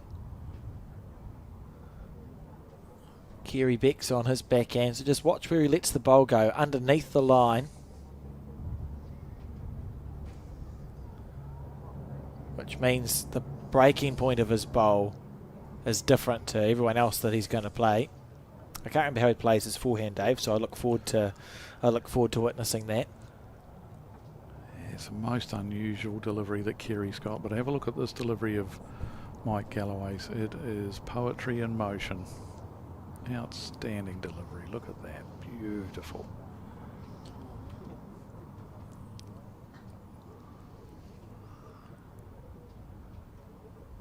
Just going to get tangled up in the short bowl. Not quite sure what shot he was looking to play there, whether it was looking to promote one of those short bowls of his own on the forehand running there.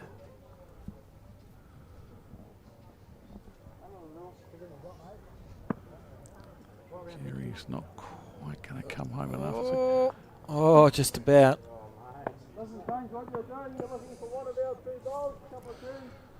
One of our 2 bowls. That's the option that they're looking at here. They're only the one, maybe. Yeah, I think they're only the 1 down. So if he can promote one of those 2 short bowls.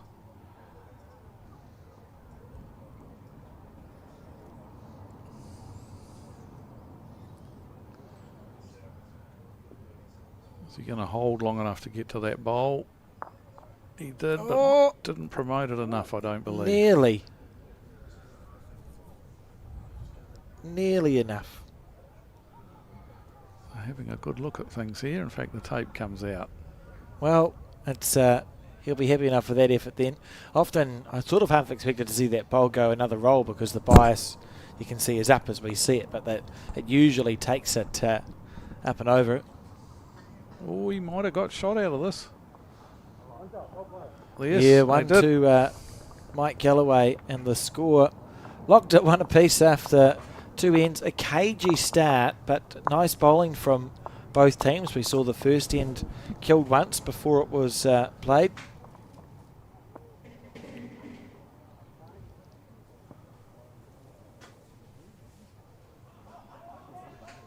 Steve Fisher with the mat up just a couple of metres from the 2 metre mark, and going to throw the jack almost full length. So we haven't got a full length in, but it's close to it.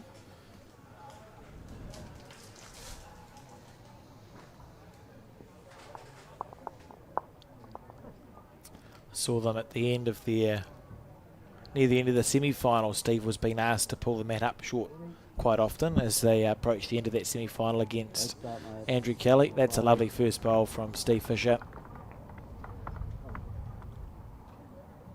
from a family of bowlers as well. Steve, Des and Robin, his parents, both play at the Royal Oak Bowling Club.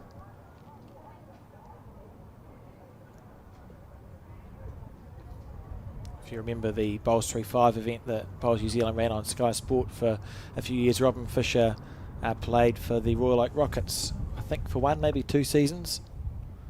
So runs in the blood.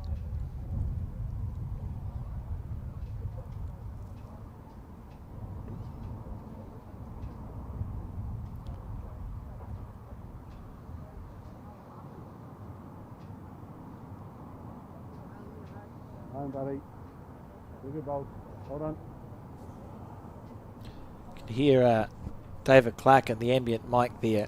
How important is it, Dave, for there to be someone in the team that's constantly lifting the team up with little comments like that?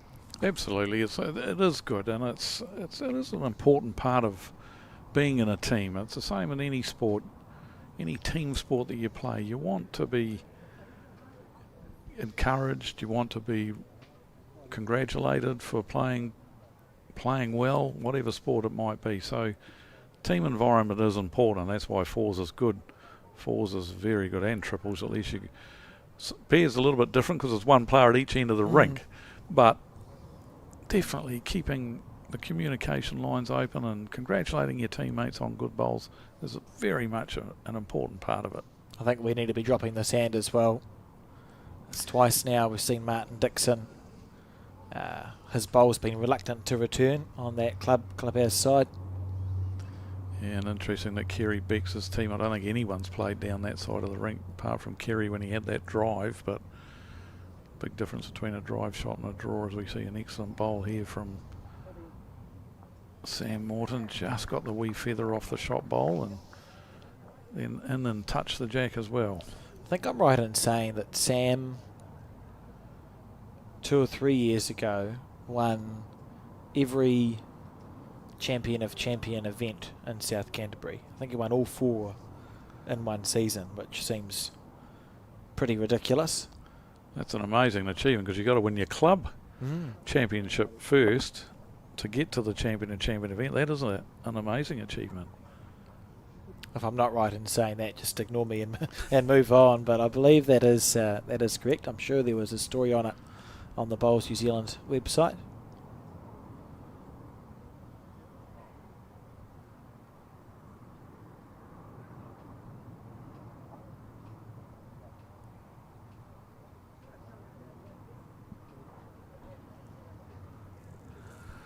First burst into prominence from my perspective, Sam, when he won the Kitty Hawks under 21 singles, which is an event that's been resurrected again, which I'm pleased to hear. It was a very popular event, and so a lot of talented players have got their name on that trophy, and yeah, Sam was one of them. This year's edition being held in Wellington over Easter, I want to say. Bowls Wellington taking up the offer in conjunction with the Auckland Kitty Hawks Club, because of course there are multiple Kitty Hawks clubs around the country out there. I know there's a Dunedin branch as well that has done a lot of good work, and that is a beautiful bowl.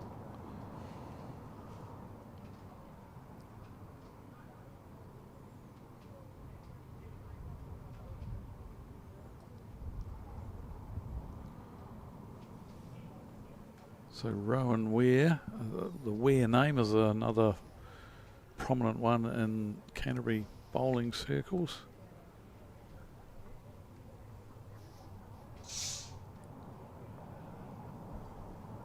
And Rowan carrying on the family dynasty.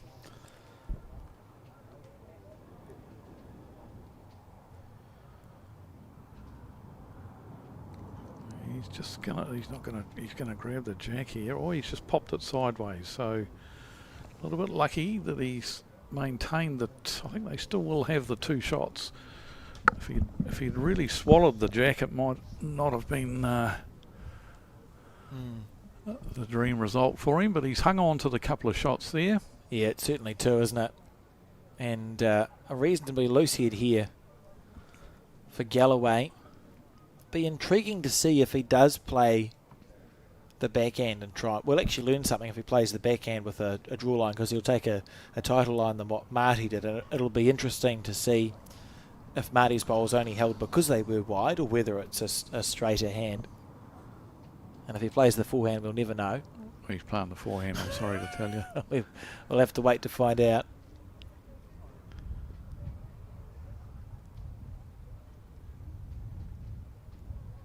Always looks like he's in the area.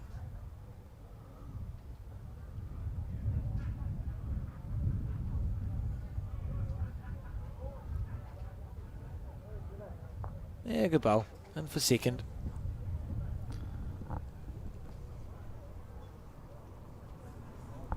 The same plan it will be for Kerry Bix. Now I've seen how he plays his forehand. So he takes it. That must be confusing. To the right of the mat on his forehand and to the right of the mat on his backhand. So underneath on both. So on his forehand he'll find that his bowl turns sharply and quite late. Turn quite a bit more, yeah. It is a very unusual delivery that Kerry's got, and I've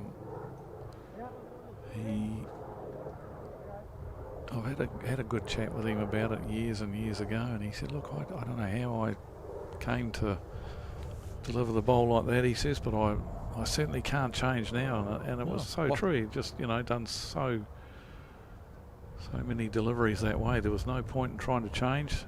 A little bit tight here. It was a feather off that short bowl, but didn't. So just the one down. He was looking to get the edge of that bowl. Great effort from Galloway. Yeah, why would you change if you've won what you've won yes, from Geary? That's and right. He can make his bowls sing. Here's potentially another. No. So another one. So I've got a funny feeling 18 ends.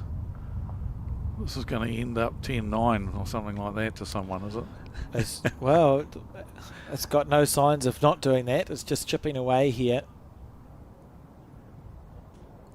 Yeah, getting back to the discussion about technique, and one of the things that we always do as coaches is when you've got a relatively new player to the game, then obviously it's a good opportunity to teach them the correct way of doing things, as we see an umpire being called here to measure the length of the jack.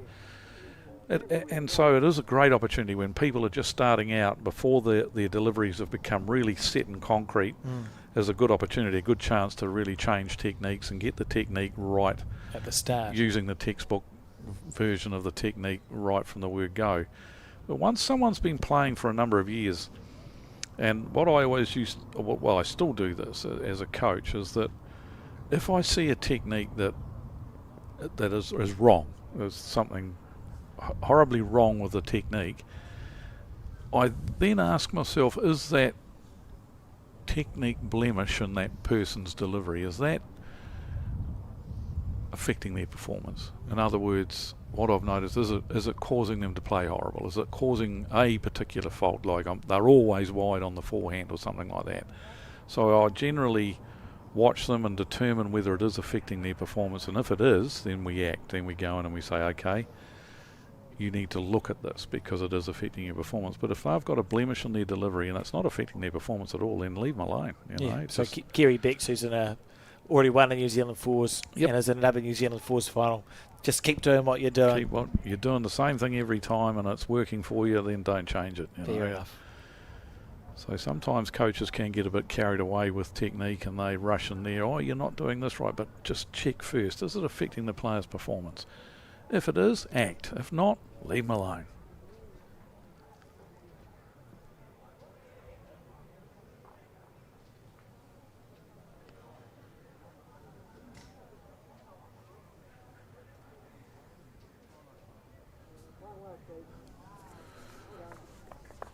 Yep.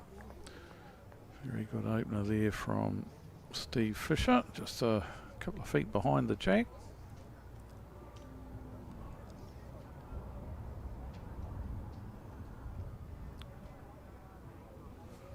Marshall Stoddard using the Henslide XG bowl, and he's made a very good adjustment here after being heavy with his first bowl.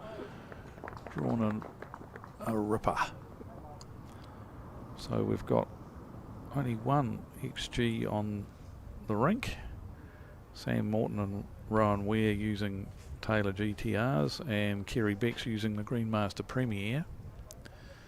And in the Mike Galloway team, it's Steve Fisher with the Hero Optima, Martin Dixon with the Taylor SR, and both David Clark and Mike Galloway using the Greenmaster Premier. Seen a few Greenmaster Premiers over the weekend during our commentary. So it's unusual, isn't it? Because we thought that it was a bowl that was... Yeah, but it's still about, and we've definitely got an agent in New Zealand that's still wheeling and dealing in them, so...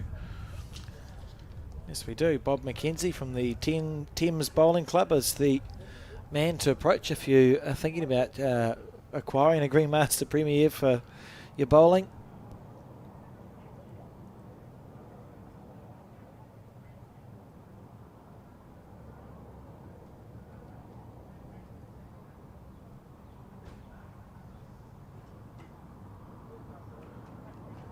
Yeah, just got wooded there, just a little feather off of Sam Morton's short bowl.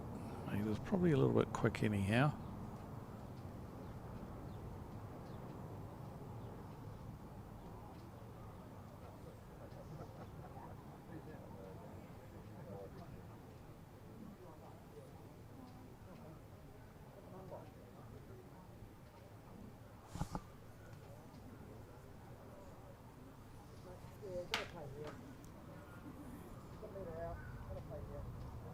Being asked to switch now. Yeah, I think that bowl's definitely in their eye and possibly in their line. Sam Morton's bowl that was short and wide there to the right of the screen as we look at it. So Mike getting the change of hands.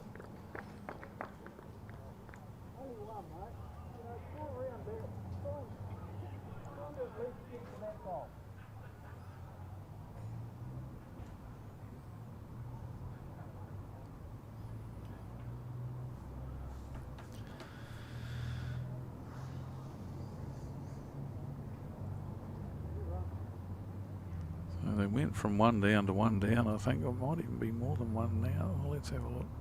So that's a blue sticked bowler, Steve Fisher's, that the jack's been popped back to by yep. Martin Dixon. Yep. It's a reasonably well protected bowl, isn't it? It is, actually. Look at ways to try and Just remove that. Drawing on the forehand like David Clark is here is the way to go, and he's close to drawing another shot here. Yep, very good. It's probably a good bad bowl. It's a good bowl because it's another counter, but it also, it's a little shoulder out there now for Rowan Ware to use if he wishes to play on the forehand. He can land that bowl just with a foot of weight. There's the call. Turn that short one up or just land the shot bowl. And he only has to land it with a foot or two of weight and he'll stay there for shot. So that's why it was a good bad bowl from David Clark. It sort of sits out there and gives Rowan Ware a target to use. He's just going to sidle past it. Slightly overplayed. Yeah, probably a bit too quick for what you're looking. You only need a metre away. He had 2 or 3 metres there. I know there are lots of skips around that when they see a bowl like that appear on the head, a shoulder, as we refer to it, their eyes light up like Christmas trees because they know that, oh, that gives me a great opportunity just to arrive to that bowl, fall in off of it. And so that's what Kerry will be looking to do here. And he's got that bowl at sort of almost at midday, well, 11 o'clock out to the slightly short of the jack. That's his own bowl. If he's a bit tight, he can promote that, or if he's just round it, land the bowl and fall in off of it.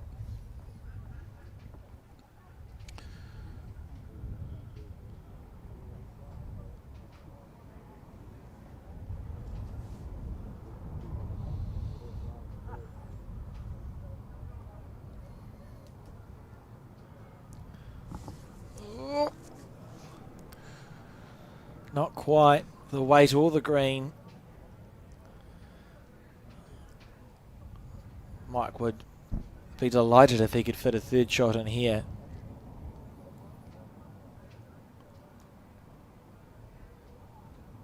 And he's given himself every chance. Is it going to get down? No. Interesting. There's this unusual delivery of Kerry's. Look how the arms go way outside the body. He's got a better line this time though. He might have given it too much weight and it's going to hold and go outside the bowl. Yep. Made the same mistake as Rowan there and overplayed it. Far too much weight. Well, half a chance here to sit with a number. Well, to score a number because it's the last bowl of the end.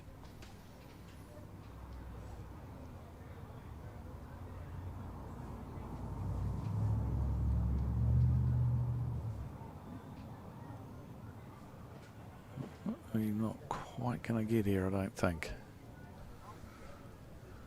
Oh, fair effort, but no. Two ineffective bowls from both of the skips there. So 2 it is to Mike Galloway, our first double of the game. Puts him in front 3-2 after 4 ends.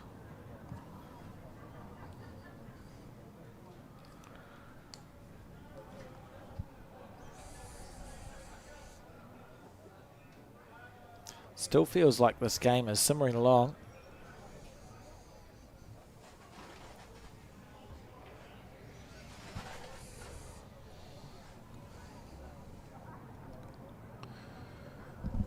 So tomorrow morning we see the start of the mixed pairs competition. Lots of excited combinations around the place, the ones that have knocked out of the 4s, and what a great opener that is. He's playing well. Beautiful bowl from Steve Fisher.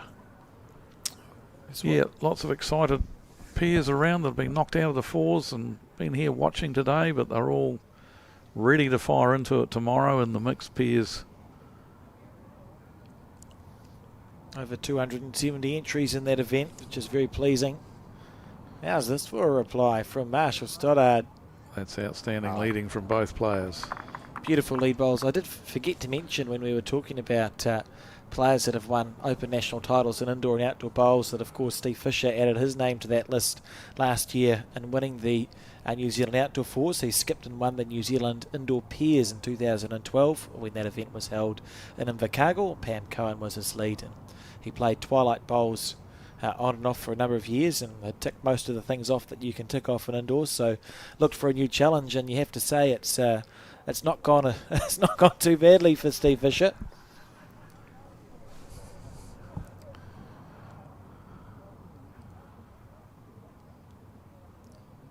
Marshall's reply now.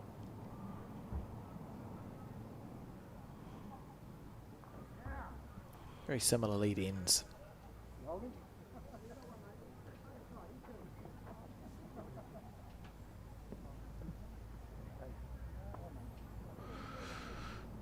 Martin Dixon is persevering with this hand that no one else seems very keen to play on the draw. A few shots have been played down that hand successfully, but no, he doesn't like it. He's turned his back on it straight away. And there it is. It is definitely a straighter hand. He's played this far too quick. But I think it wouldn't hurt Mike Galloway as he's crossing over just to have a word to Martin Dixon and say, look, mate, I think you should play the other side of the rink. Particularly in the 2 position, you're not often dictated to by the head what hand you have to play. When you see the number of shots that have been drawn on this forehand coming in this direction, I think that shows that, and it's a nice draw. It's the hand's coming back beautifully to the centre line, whereas they're persevering with that side of the rink for Martin, but see if he can make the adjustment here and see if... look, there obviously is a line there and a line back to the jack, and he could very well get it, but it just seems like it is a little bit tricky, that hand, a little bit harder to play than the other side of the rink. can see there once again struggled to get it to really nail a line, so I think he would be well advised to get over the other side of the rink.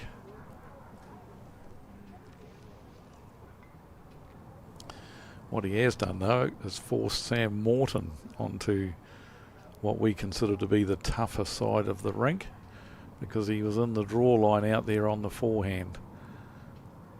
See how Sam handles it. It's not bad for line, he's just going to run out of gas, I think. Very good effort there.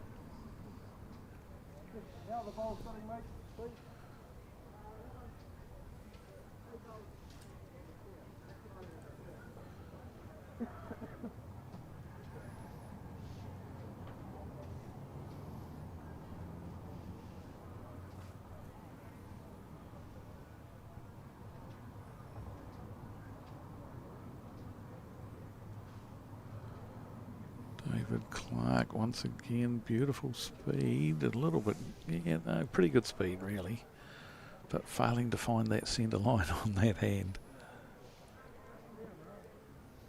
And Rowan's returned to see a head that you'd look at and go, oh, well, we're one down. It doesn't look like any team is going to score a bundle on this head, so it's just a fair to middling end. You a couple of bowls to play.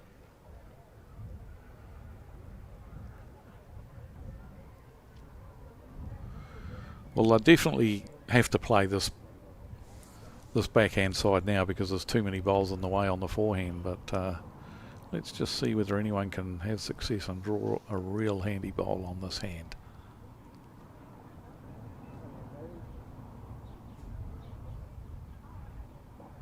Oh, where's the jack going? Where's the bowl going? Oh, he had to be careful there. He was fair trucking along and he didn't have enough grass.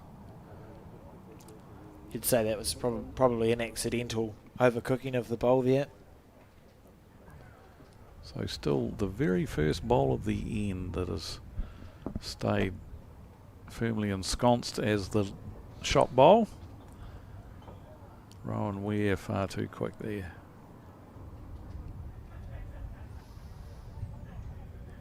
So it's an interesting conundrum here for Galloway, because you look at that from this end and it's a very narrow target, which is what you want from the Royal Oak perspective.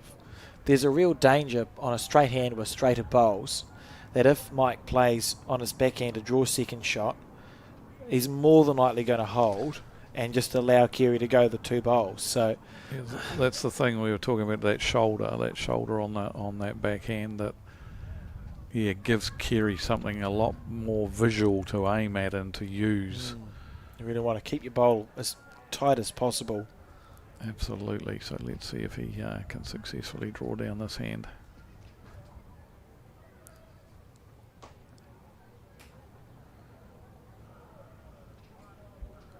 Not quite got the running, has he? No, but that's the way to miss, isn't it? Because he's created. Yep. He hasn't created an easier target now for Kerry. That's a very good shot. Kerry won the Burnside Peers last year with Paddy Stewart, didn't he? He did, yep. So last season, yep. Been in good form. And there you can't get out a little bit too wide on that hand, otherwise that's what happens. Run straight down there. And I think one's quite good fishing here, isn't it? Yep. May even see Mike run for cover around the back just in case Kerry's feeling like getting adventurous. You can see that's what the head looks like from the player's point of view. They've all stood up. It's almost as if they lost it. If he gets the back of his own bowl, that'll make two of it. Depending, it'll be close. He might have made a second shot out of that. I feel like they gave up on Mike pretty quickly. They did. They all stood up reasonably early in the travels of the bowl as it was coming, but he might. I don't know if it is second shot actually, but we're about to find out anyhow. Kerry trying very hard here, but didn't see what the signal was. See if we can pick our paddle man as he walks down the green. No, can't find him. Found him, and it's one to Galloway. So the score now 4-2 after 5 ends. And this was the bowl that nearly did it. Not quite enough in the end. It's quite an expressive bowler too, which I've always enjoyed about Mike, and he's one of those players. Well, we watched him, what was it? There must have been a semi-final, Dave, and Mike played a run shot. I'm sure he just about beat his bowl up to the head. He was moving it an absolute... I think the key reason for that was he knew he was very close. Great bowl from Steve Fisher again here.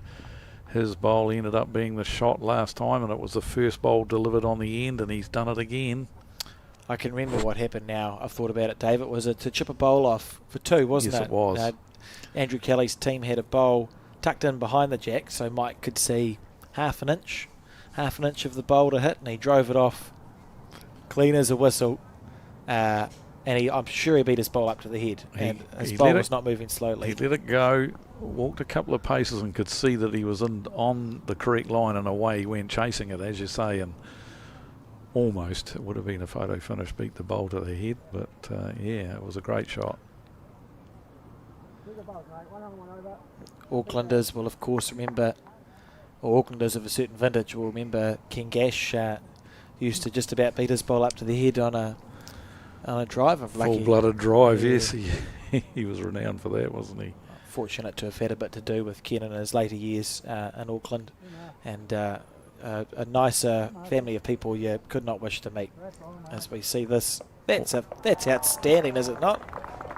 Brilliant bowl there from Marshall Stoddard. It looked like that was nicely hidden. The jack was nicely hidden in behind Steve Fisher's bowl, but he had other ideas.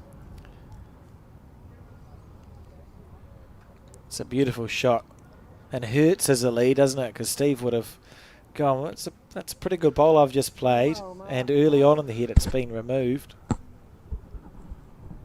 Yeah, good shot. Very good reply from Martin Dixon. Jack level bowl, still one down, but another very good bowl on the head.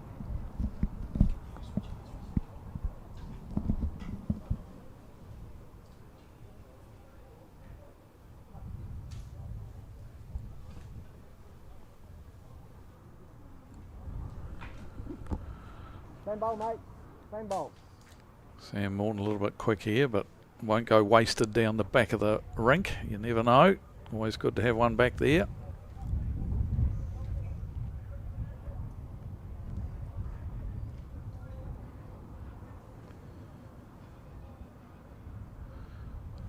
So Martin Dixon, he's in the area again here. He's in the area again. Two very, very good bowls. He might have even flopped in for the shot there. Touching the original shot bowl made that sit down, and his bowl fell down as well. Might still be one down, but excellent head building up here.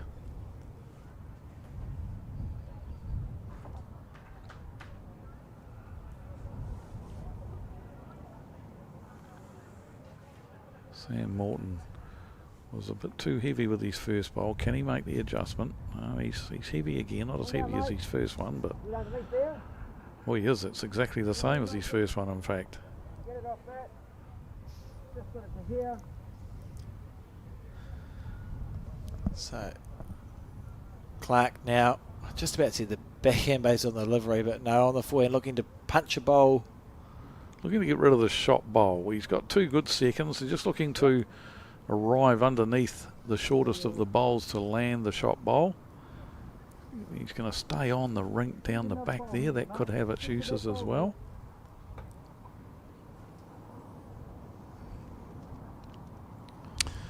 Another unusual, a very good delivery, apart from one thing I would say to Rowan here, and that is very much comes up, bobs up out of the delivery. If we watch his next bowl, you'll see how he comes up out of the delivery quite early, and in some cases I think he's probably up and out of his delivery before he's let the bowl go. I would be getting Rowan to just stay down a little bit longer.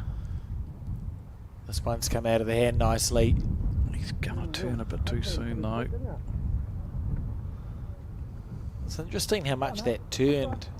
You can see he added a couple of metres worth of weight to that bowl and still hooked across the head. Probably expected it to hold enough when he let it go.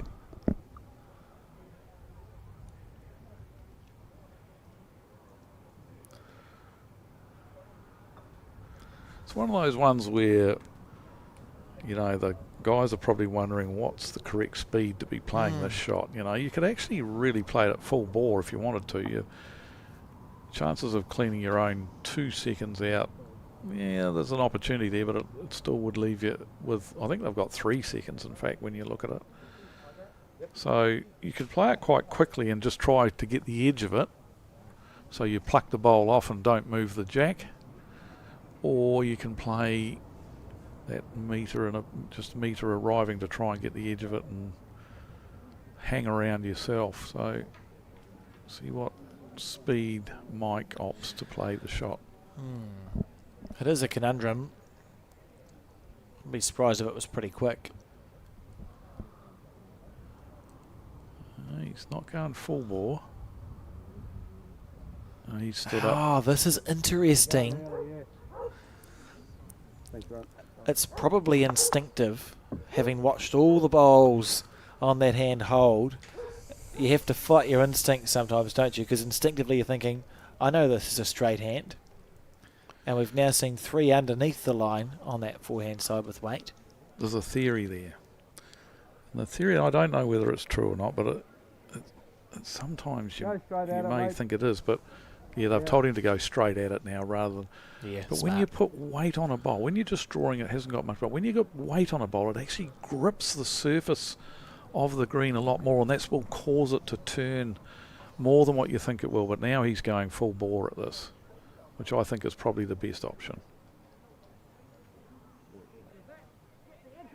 He's got it. He got the jack as well, and he's fortunate that one of his bowls has gone back with the jack. The heart would have been absolutely in the mouth of everyone involved with that shot.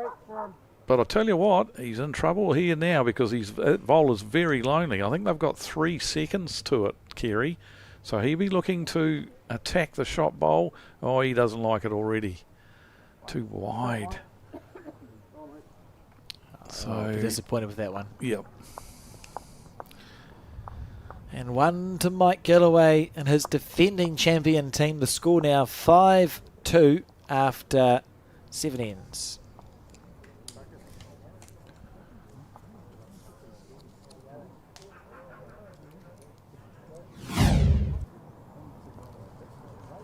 This is the story of the game. And we really thought that this bowl of Steve Fisher's might hang around a little longer than it did, but Marshall Stoddart played an absolute screamer, trailed the jack away from Steve's bowl. And then we saw Galloway square through Stoddart's bowl, and on the follow through, snick the jack back. Also cannoned David Clark's bowl through. It might have been Marty Dixon's, and held on to 1. That was a well played bowl. Obviously not the result he would have been visualising, but still a good shot. Steve Fisher again close with his first bowl.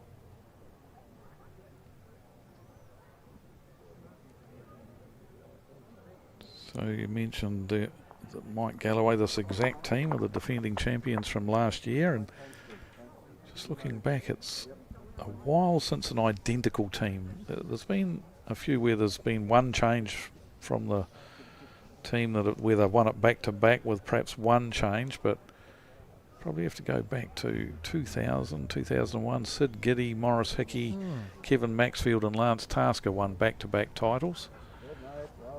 So Mike Galloway's team, an opportunity to join a very elite group.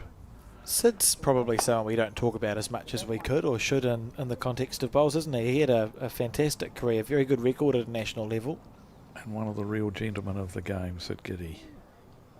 He was always considered unlucky. I don't believe he ever played for New Zealand. He played for a senior, I think, an over-60s team, but never achieved that sort of full representation, but is widely considered to be one of the players when you look back and go, oh, they were unlucky not to be given that opportunity.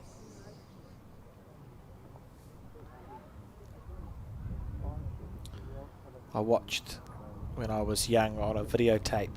Sid win a Peers, National Peers. Was on the same videotape that Kostanich won the singles when he beat Kevin Scott in the final maybe. Right. And I remember watching the Peers. I know somewhere in our house is a videotape that I'd now like to digitise and share with the world, because it would have been videoed by my grandparents in the 90s or whenever it was. Can't find it for the life of me, Dave. Oh dear. Highly irritating.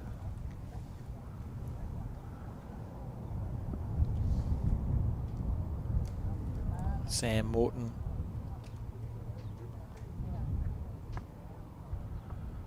Played some good bowls on the first couple of ends, but he's just struggled a little bit to nail the weight. He's tended to, well, one of the good things is he's tended to play heavy, which at least your bowls are still in play when they're behind the jack, but he's just struggling a little bit to find his mojo here. Martin Dixon persevering with that hand. Once again, probably because he has to.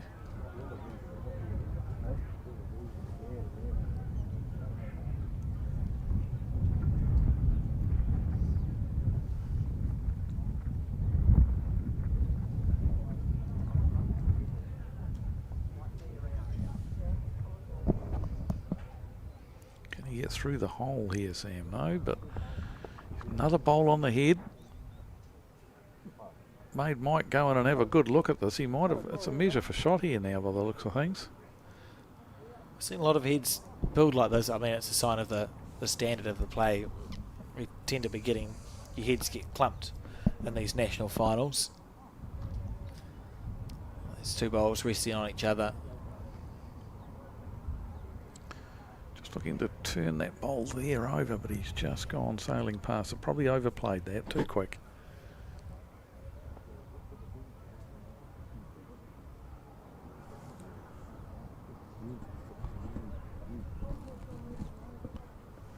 Yep. Two bowls to land on there. He only needs to turn one of them over to get the shot.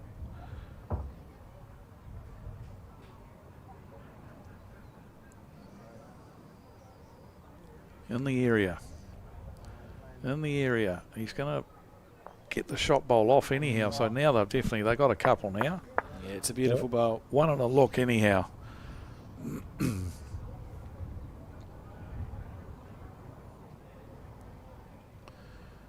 David Clark having to play the less favoured hand. Is he going to get down to the bowl? He just needs to turn this bowl of theirs just around it again.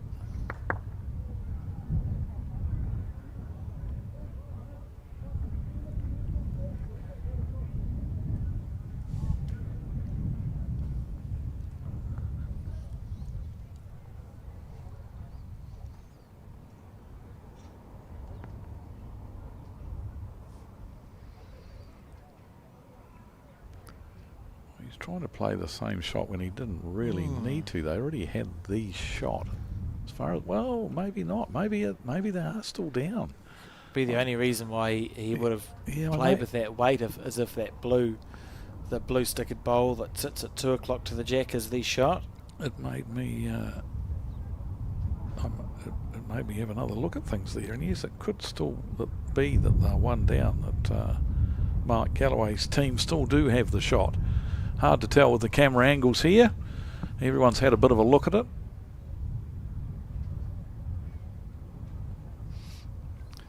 I think we'll say that Galloway's holding one, because that would make that previous bowl make more sense. Yeah.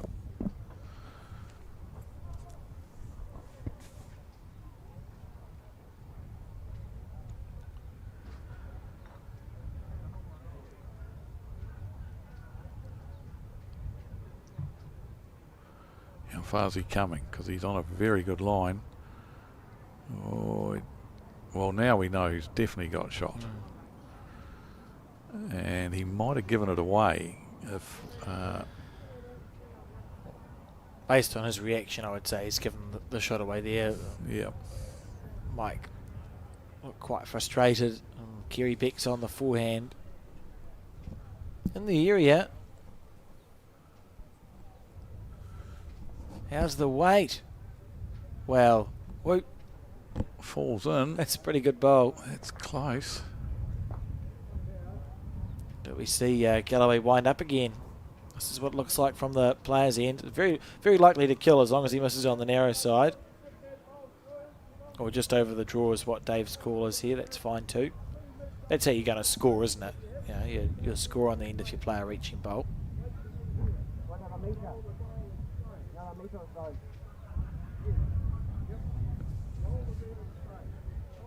Just play with a meter, he's saying. Few options there. Turn their own bowl underneath it to the jack.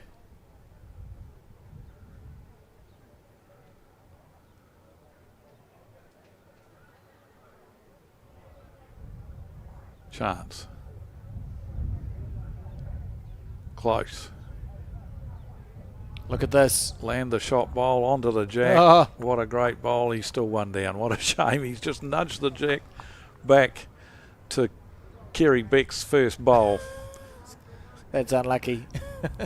And he's remarkably well-controlled reaction from Mike Galloway. I'm not sure I'd be that calm had I just played a near-perfect bowl and somehow still found myself one down. That's not going to come back from out there, so it'll be one to Kerry Beck's and his team. So the score 3-5 now, and we're on the 8th end of 18. Let's relive. This was the shot, really, removing the shot pole. And then Galloway unlucky twice, to be honest. This was desperately unlucky. Just unlucky that he nudged the jack a little bit too much. See the frustration. What are the chances, he's thinking? What have I done? Good quality bowls here.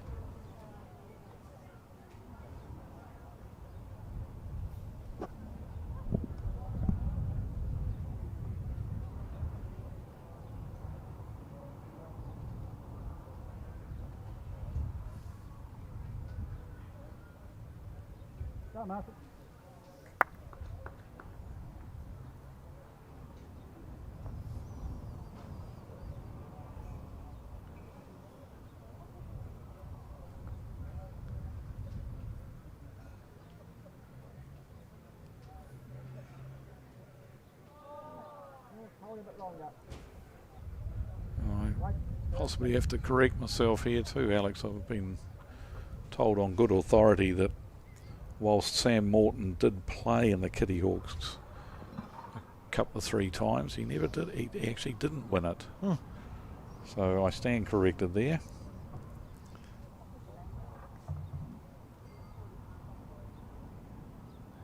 Yeah, close enough. All you have to do is talk with confidence. Most of the people would have believed you. He did win the secondary schools pairs,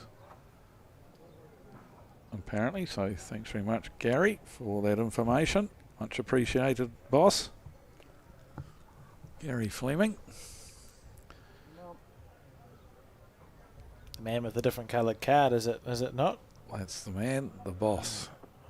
Good bowl here from... Another one of nature's true gentlemen, Gary Fleming. Be keenly watching this Royal Oak team. Yeah, if I'm fortunate enough to go to the Royal Oak Bowling Club, there's a portrait of Gary there. I believe he's their patron. Must be their patron.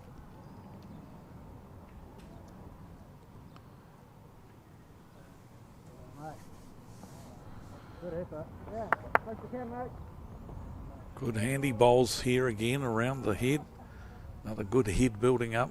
No one sitting absolutely right on top of the jack, but there's some very, very handy bowls here.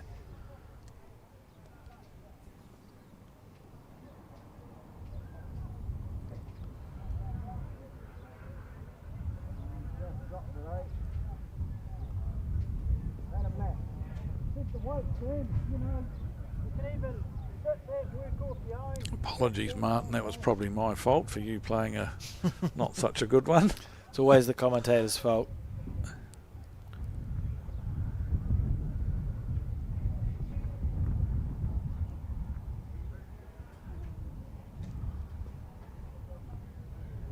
Yeah, 1 minute.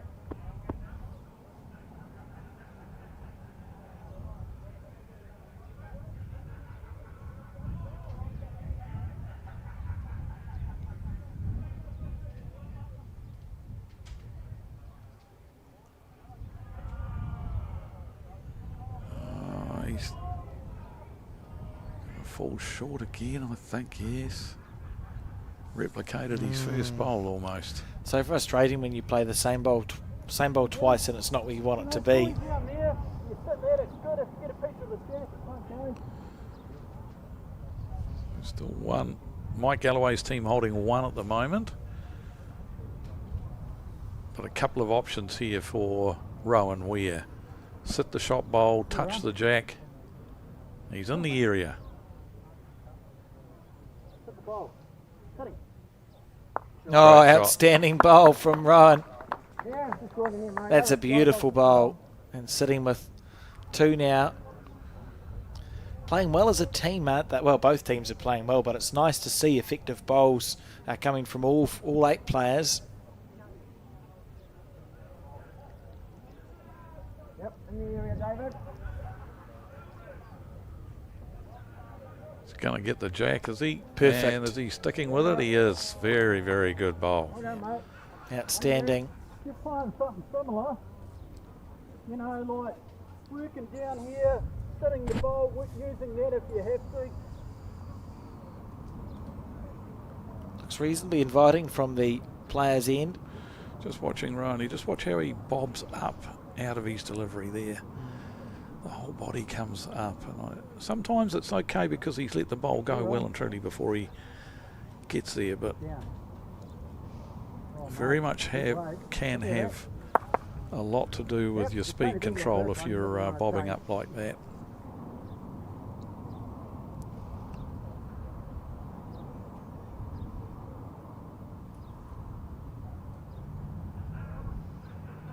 So one shot to David, courtesy of David Clark. Can he add another one? I think he can. He's think very, he very can. close. He's very close. What a great bowl that is. 2 shots to David Clark. 2 beautiful bowls. How many rolls on the front bowl? That's Marshall Stoddard's bowl, isn't it? The blue split bowl that sits at 1 o'clock. Yep. So Keary probably looking just to stay there, 3 or 4 feet over. Enough that if you hit that bowl, it's not going to go past the jack and out of contention. Give yourself a real chance.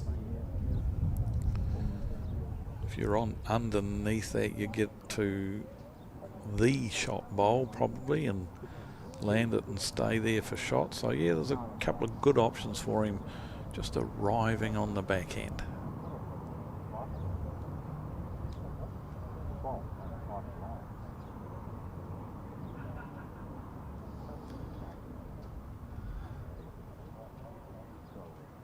He's going to hang out, I think. I don't think he's going to get down enough.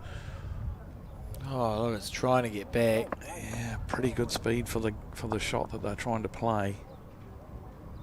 Is there a way to negate this if you're Mike Galloway, or is it just you're just drawing? It looks like they just decided to draw on the forehand and back a recovery if Keary does execute a shot. Yeah. The only thing you could have done is block the hole up, but try to do that and then you end up giving him a bowl that he can use out wide somewhere. So good option here just to draw on the forehand. They've got their own bowls out there to promote. He's just not quite going to turn enough, is he? Didn't quite have the running.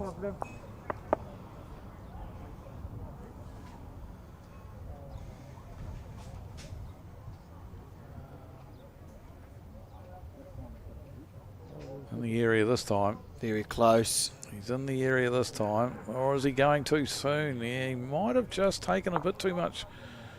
Just dropped the weight off and that allowed the bowl to turn more. You probably won't get back there. There is a turning that bowl over is okay. Couple's got to go that far. Nice percentage bowl. So Mike's been called on his forehand, just 3 or 4 That's rolls. the best chance of getting another one. This shot comes down to how good your weight control is.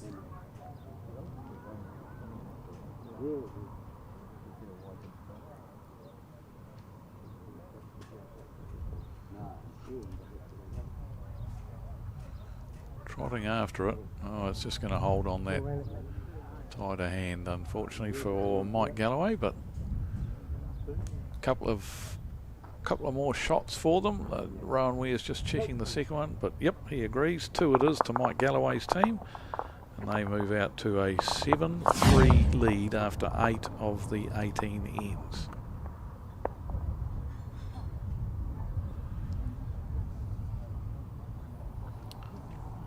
That was a great shot that we did see. This was better from David Clark, just trailing the jack perfectly to sit with 2 shots, and it never changed from there. Those 2 remained the counters.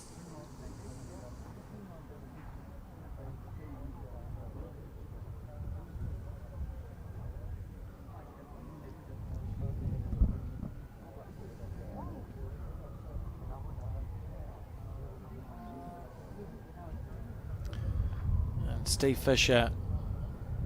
This is a rare miss from Steve Fisher. It is actually, yes. Be disappointed with that. It has played well, very well on this final so far.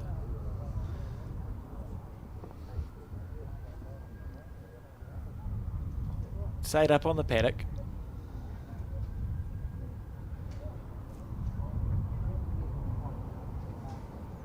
Slightly longer end here, might have caught both the leads out. We're right on the 2 metre mark with the jack, and I think the mat's quite a long way back too, so longer length than what we've been playing. Oh, it is up a little bit, but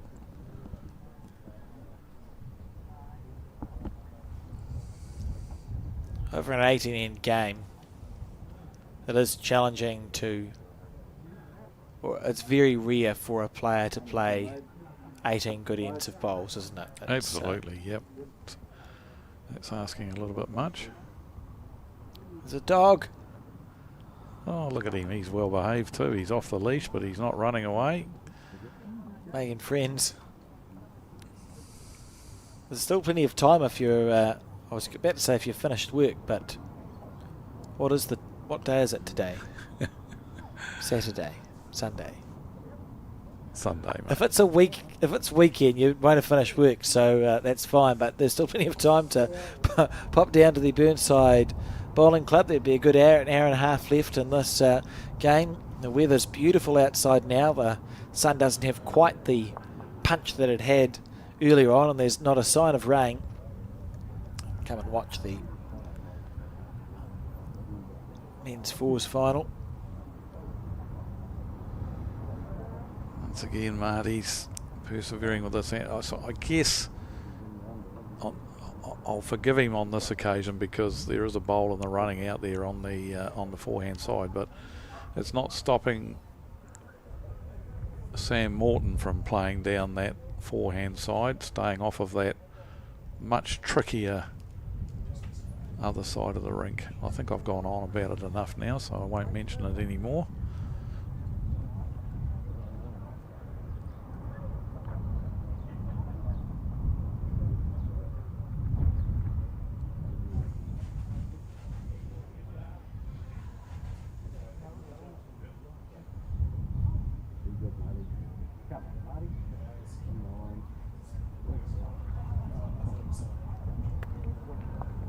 So perfect weight, but seems to me like that hand, it's very tricky to, it's almost not impossible, but very hard to find the centre line.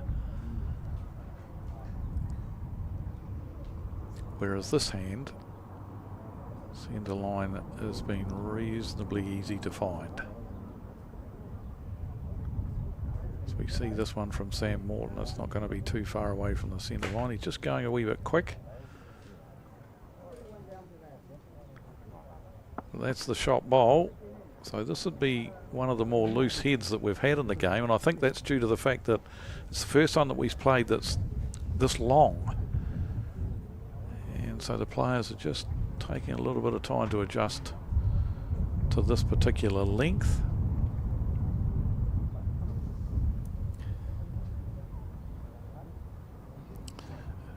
And there we are, hanging out again on that hand.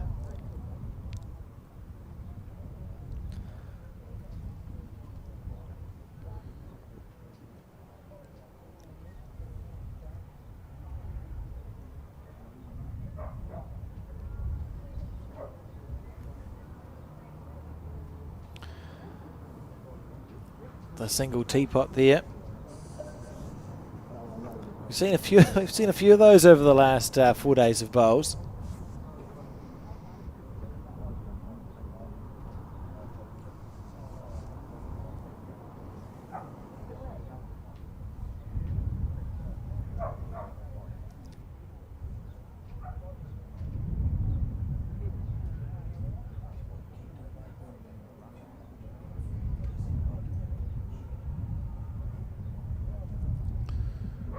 So Sam Morton holding the shot here, a good 2 feet behind the jack, and this is the worst head we've seen probably in the match so far, without a doubt.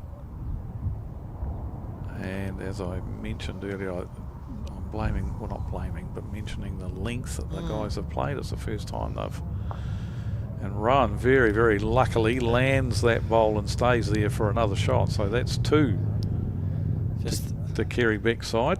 thank the bowls gods that the bowl happened to be in the way. Just a quick correct, you had your correction over the Kitty Hawks. I'll correct myself.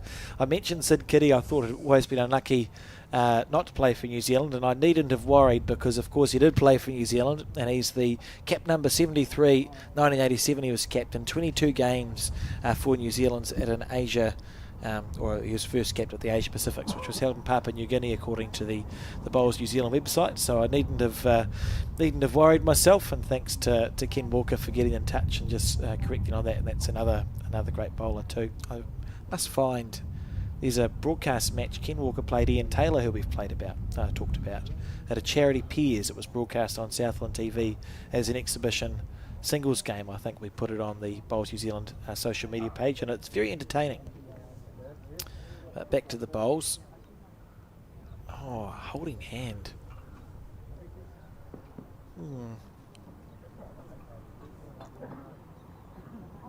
It's one of those strange ends, isn't it?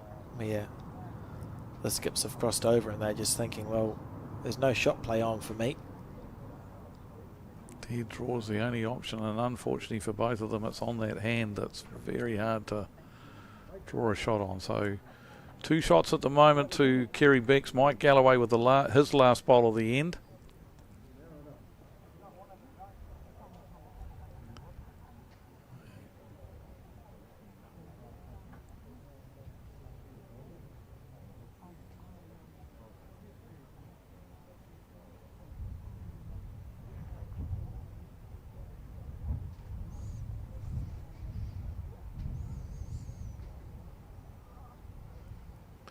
Probably the best line that I've seen coming down here for this hand.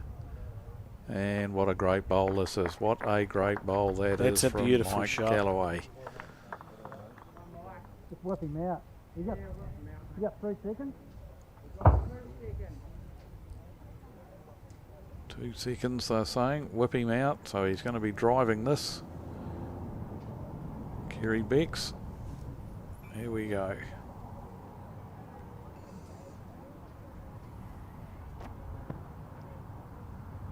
Close.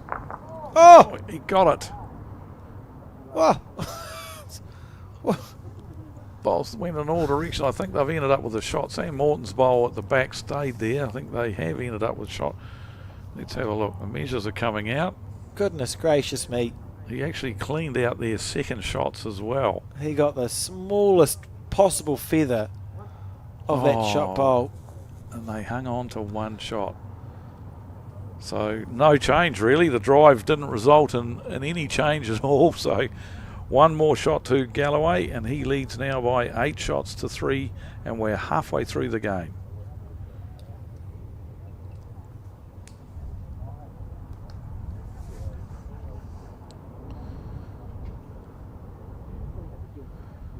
Back to a medium length end here.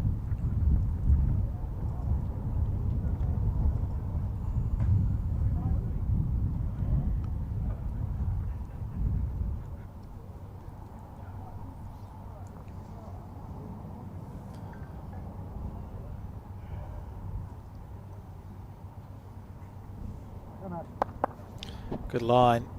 I think both teams will be pleased that it's more length that they have been playing.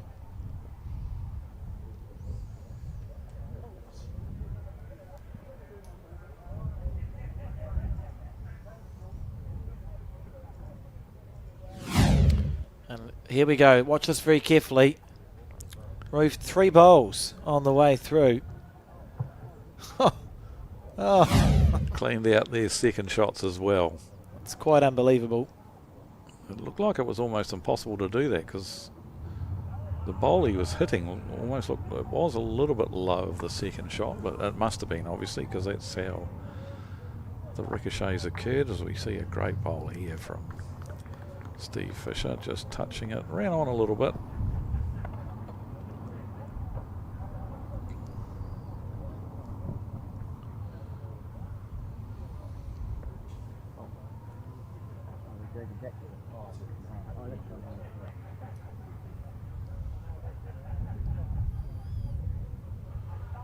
I shall still, which side of that? Oh no, round that one, so still 1 shot to Steve Fisher.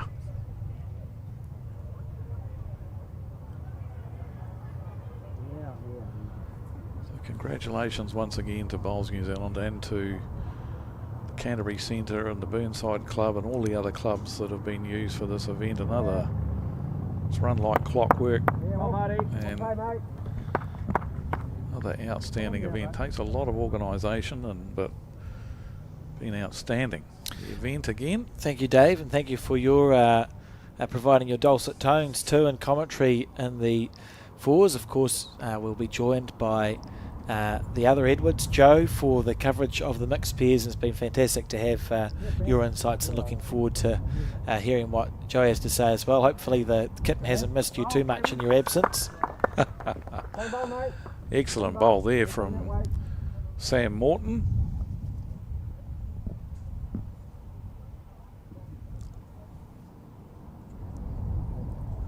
There's a lot of effort from club members and volunteers, etc., that goes into these events, but they just seem to run like clockwork. It's everyone knows their role and just gets on with the job, and it's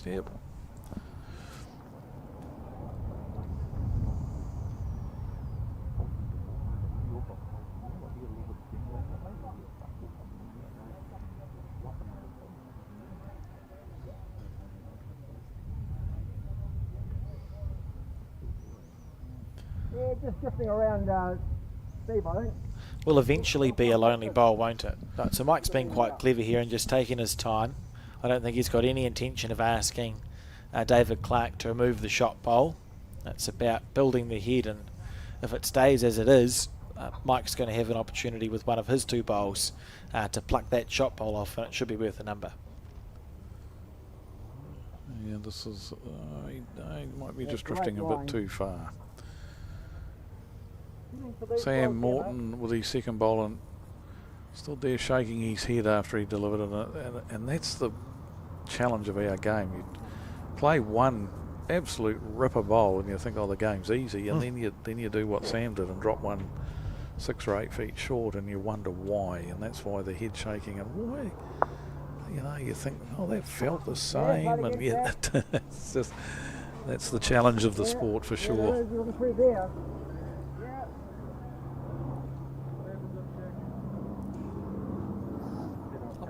Ambivalent about shot play at this stage.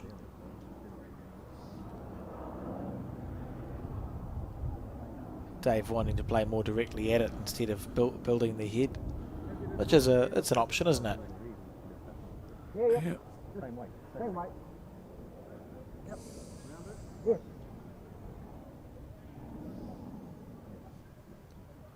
So he's looking to play the shot now, looking to get to the shot bowl.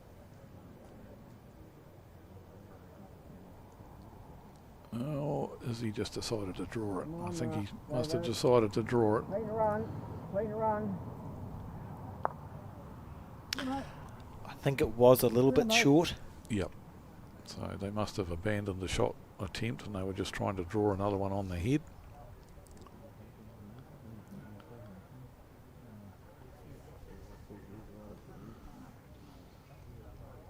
Thanks, Kerry.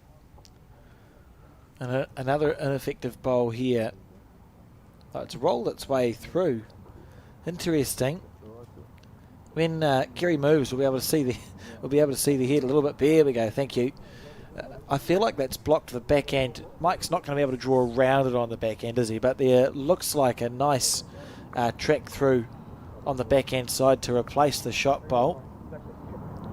Could pick its weight. He doesn't have to be. It doesn't have to be massive. You could play the same weight that Dave's played with a metre on, or he could look to go quicker. What would you play here, Dave? Yeah, I think definitely underneath those three short bowls, looking to land the shot bowl, not with huge weight, just enough to hold you up to get underneath those short bowls. Probably going to need, a couple of metres of weight to hold underneath.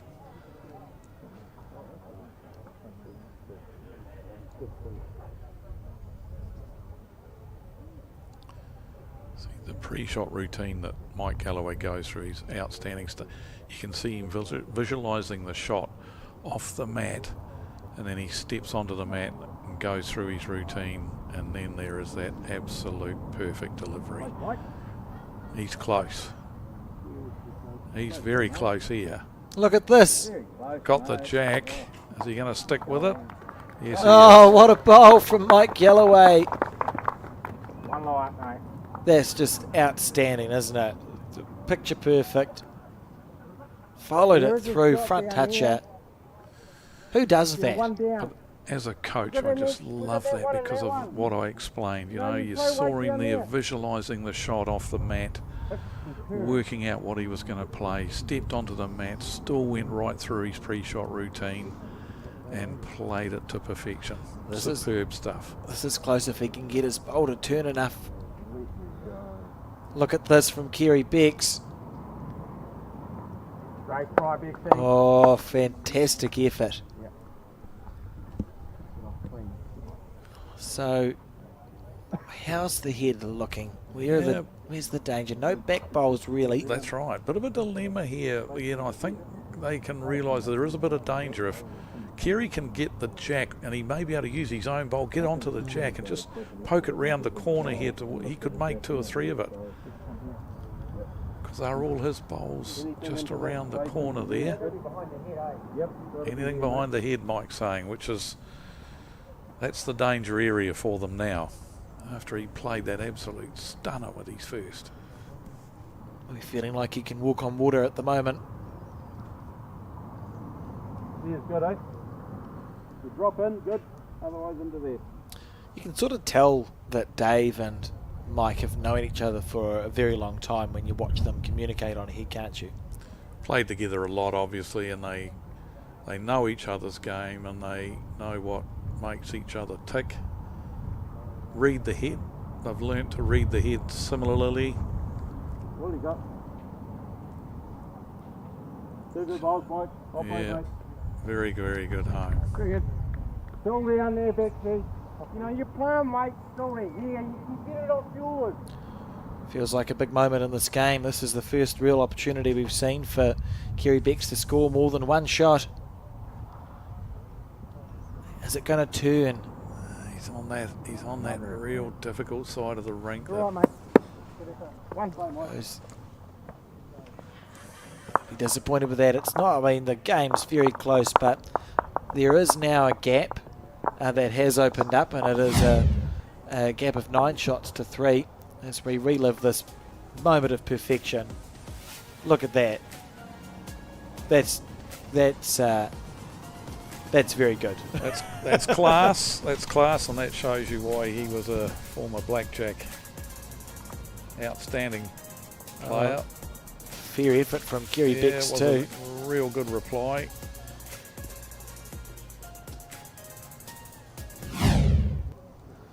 Interesting. It's been quite a cagey. There's 12 shots been scored, and we're on the 11th end, so it's not a high-scoring game by any means. The positive of that, from the Royal Oak perspective, is statistically, if they can get in front, if they have 5 up last year, they should win this game, because we haven't seen any numbers scored, have we? So 2 twos is all we've had. The rest have been ones.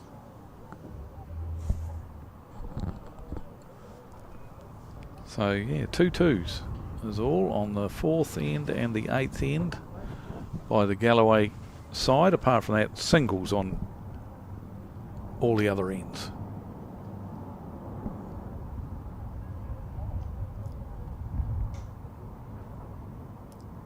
And it's felt like that sort of game too. Certainly the Royal Oak or the defending champions, let's not forget, deserve to be up in this game. It feels about right, the score, 6 shots the difference. We've not seen any absolute magic bowls for big numbers, but we've seen a lot of very effective bowls from both teams, which is why it's only been in 1s and 2s, because there's usually been 2nd and 3rd shots from both sides hanging around the place.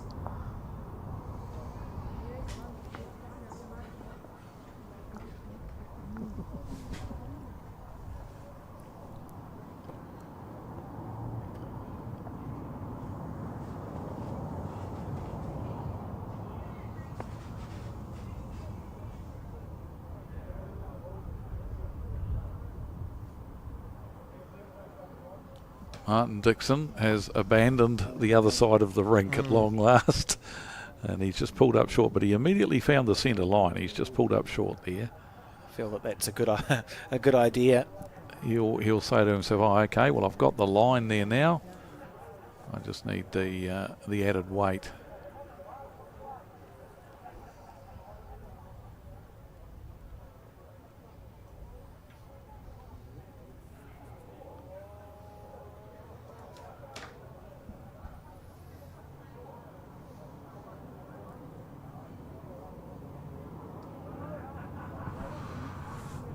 Yeah, good bowl. Yep, good bowl on the tough hand. Maybe it's slightly shorter length, that hand might not be so bad.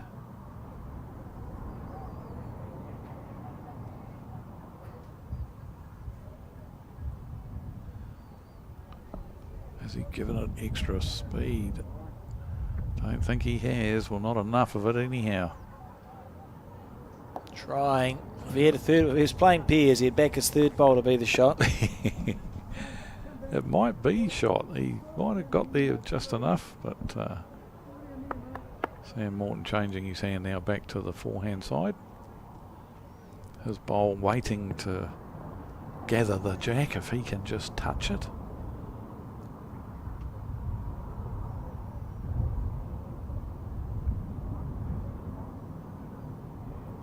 When's it going to turn?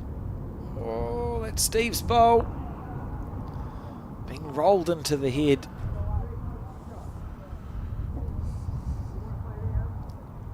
Not ideal. Is that the better hand to play? The way it's sitting?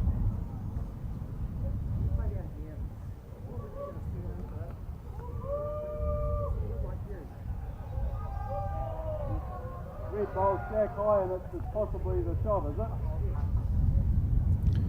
Bit of excitement in the crowd.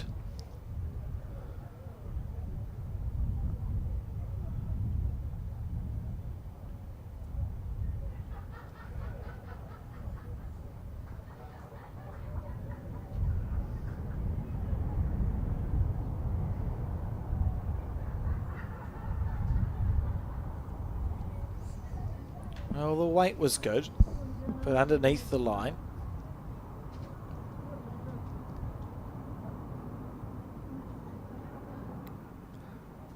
Both teams seem to have a pretty good team vibe going on. When you watch them in the background, they stand grouped together and have been very supportive of each other. Close to the jack here, close to the jack. Oy. Oh. That can't have been that far away. No, and it would have been good to have snaffled it for them. He might have been a bit quick. It might have gone too far, but it's all their bowls out there. Yeah, you see, David, he'll be frustrated by that. He cut away narrow with his first. You can see him there, but he's puzzled. Cut away real narrow with his first bowl, and that one trucked on straight down when he gave it a little bit more green.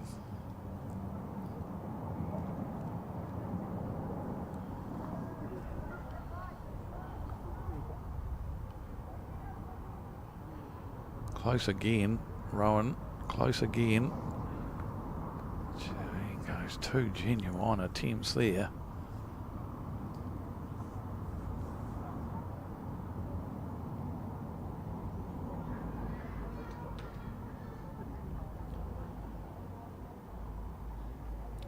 Another head though, where both skips would expect themselves to be able to draw the shot. Check to see who's got the shot here. It's very close.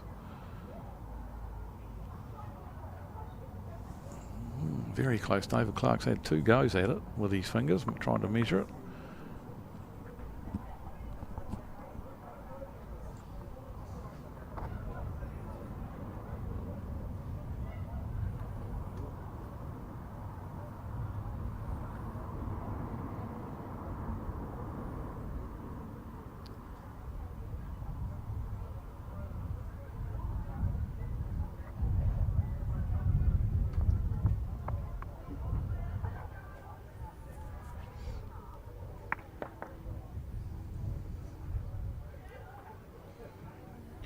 Oh, very good bowl here. That's a lovely again. bowl. My word, he's playing some classy shots here. On the draw, shot play, drives. He's showing his full repertoire of skills here as Mike Galloway. Kerry Beck's in the area. He's in the area. He's still, if he can get the jack here, it's still good news for his team. Oh, he's done it. He's done it. Great Oh, what an shot. outstanding bowl from Kerry Becks.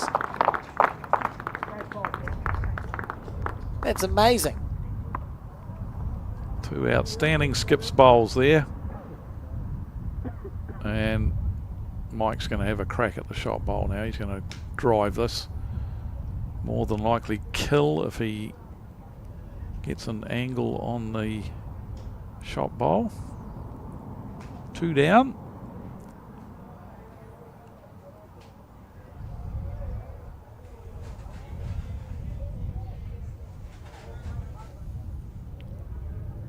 Little feather. Oh, he's a bit lucky. He's followed the jack. He said he was a bit lucky too. Yeah, he did acknowledge that.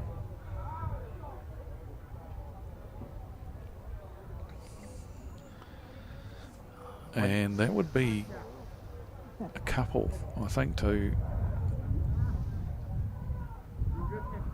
Mike Galloway's side. So look, he was a mile off the target, but he did get a big helping hand with that slide off the narrow bowl. Straight onto the jack, got the dream result.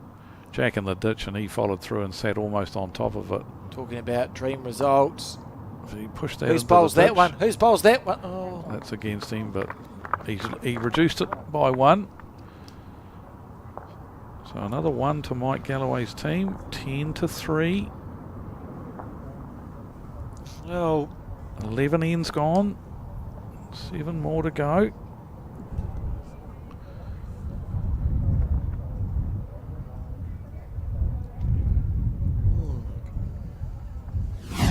Interesting as we relive some of the highlights from that end. And this bowl from Kerry Becks is one of the best bowls we've seen in this final. And Galloway, well played on the slightly narrow side by like half a bowl and got an optimal result. Little feather off Marty Dixon's bowl or Dave Clark's bowl. I don't know which one. It was dark blue. And saying a little bit lucky, but we'll take it. And then this was a good result for Kerry Becks too. He reduced the count from 2-1 by shunting that bowl into the ditch, which wasn't a chalked bowl, so it gets put on the bank, doesn't count. And so he reduced the scoring from a 2 to a 1, which is always a good thing. mind you, it's now getting to the stage where he'll be wanting to win an end, Kerry Becks, to maybe try and change things up, perhaps go back to that longer length end that caused some challenges for most of the players. He might have remember that and think, well, if we can win an end and throw it long.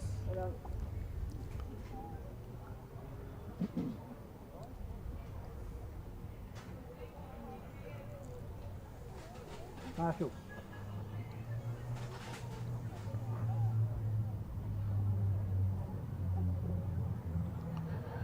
How far is he coming? Yeah, good bowl here. Excellent bowl from Marshall Stoddard.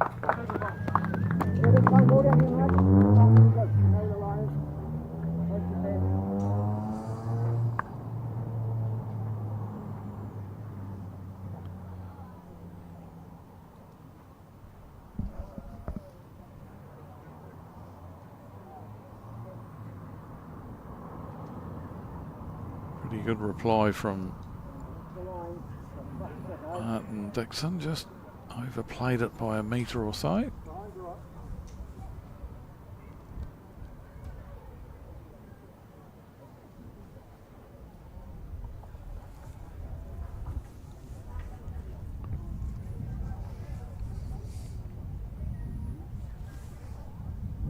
Good there, mate. Don't take too much off.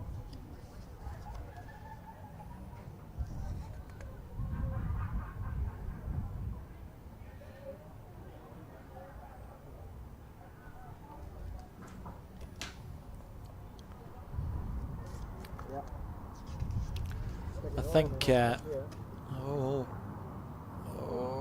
underneath the line, so the Kerry Becks team, the gold sticker team, holding on to the shot still.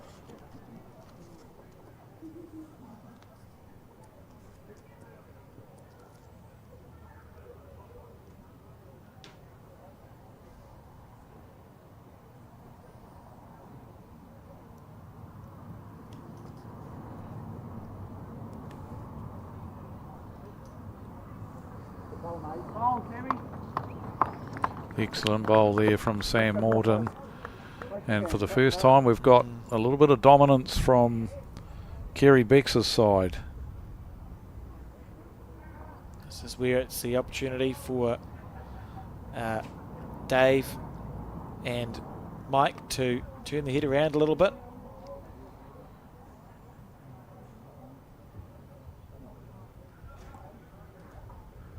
Yeah, ball's over. Yep.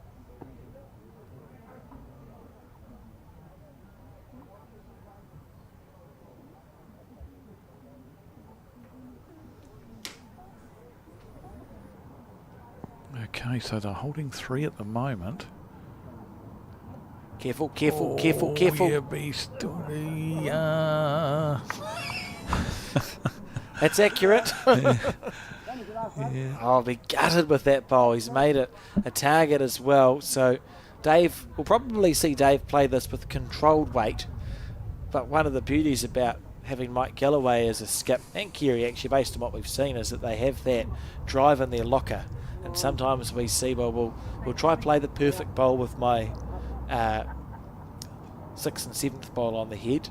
And if that's not quite worked, there's no reason why Mike would look at this and not hit it. You'd think there's a I actually thought they might have got Dave really going at that with his bowl, because look at the back. They've got all the back stuff, and I just think that, yeah, it was a missed opportunity. It was a wasted bowl from David trying to play the absolute perfect shot. Now they're 4 down. Well, he's just going to hit this, isn't he? He's going to hit it now, and I'm a little bit disappointed in the call for Dave Clark's second bowl. I think he should have been hoeing into it as well.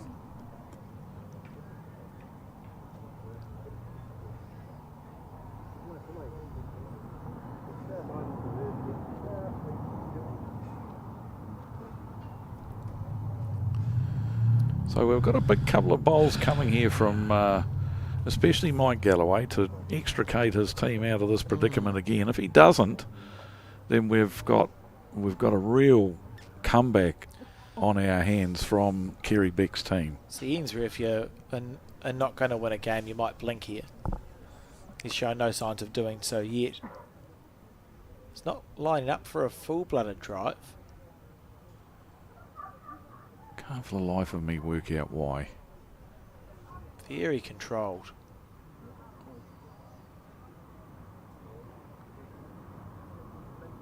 He's not there. If it stops in the way, this is a calamity. It needs to turn for the Royal Oak team. Needs to get out of his own way. Needs to sit down. Well, It's not the end of the world, but a little surprised at that bowl. I just can't believe that.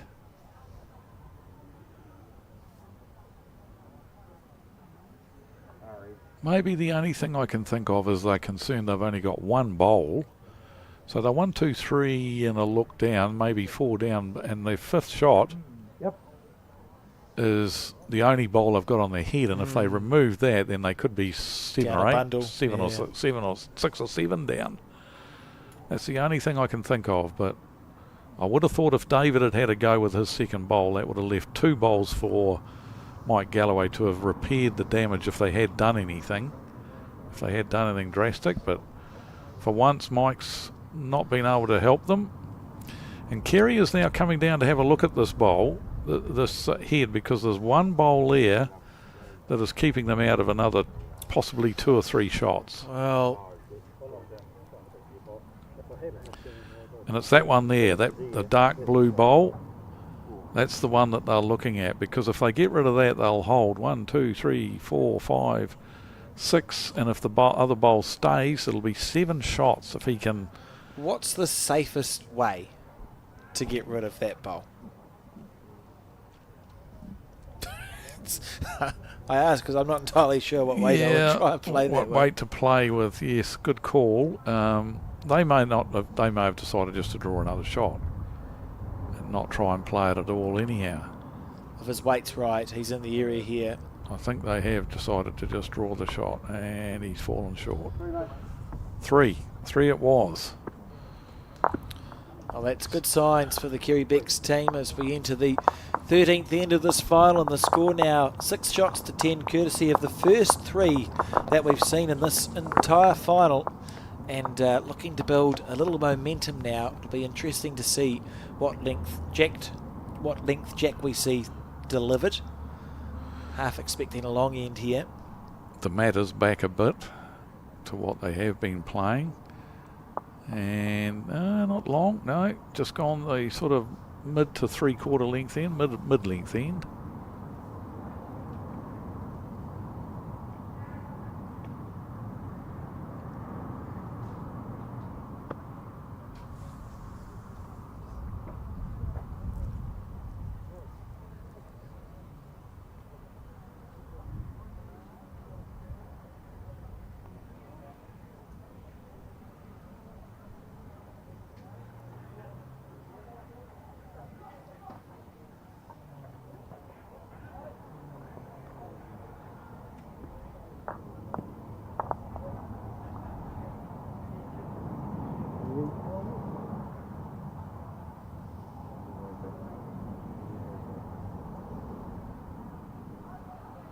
So, not the greatest of starts from both leads. Yeah, not ideal. Conditions are really, really good for good bowls, and we have seen some excellent bowls, some really good stuff. No wind to speak of out there now. It's just the gentlest of light breezes, so nothing to affect the play. It's lovely conditions to play. Oh. Something's distracted a few people there. I was looking around. Forgot what I was going to say too. I'm sure it would have been the best piece of commentary I had all week.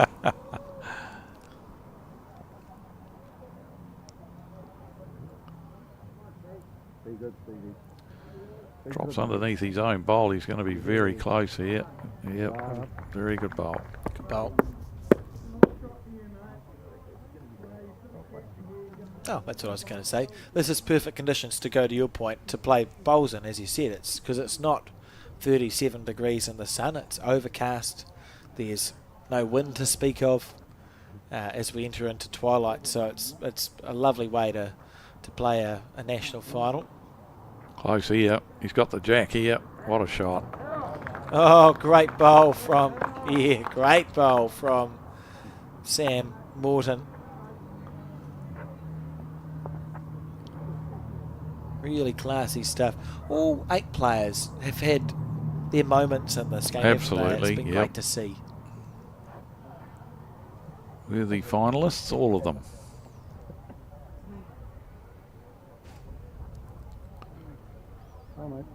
See, Marty's taken his hat off. I think he definitely had a hat on earlier. I sometimes do that if I'm having a bad game. You trick yourself. You don't have to actually make a change that's going to make a real difference. You can throw your duster away. I threw my hat over a fence once. That didn't help. I've seen players swap their bowls at completion of end because the 2 they're using are broken. I go, surely. They're not behaving, so they get told off and get put in the bag, and the other 2 bowls come out. What happens if those 2 don't behave? Yeah, then I don't know who they blame then. Close bowl here from Martin Dixon. He's in the area here. What a great bowl that is. Beautiful bowl. Take off the hat, play a perfect bowl. Good system. Classy stuff from Marty Dixon. Can't underestimate the pressure that these players are under either in a national final.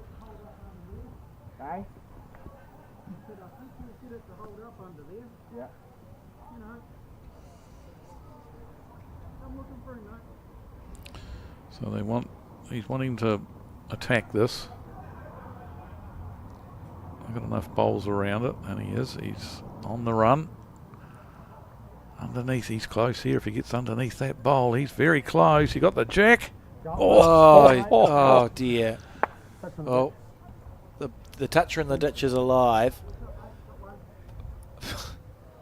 Oh, look, it's a great bowl, a very good bowl. It's given them more room now to draw the shot.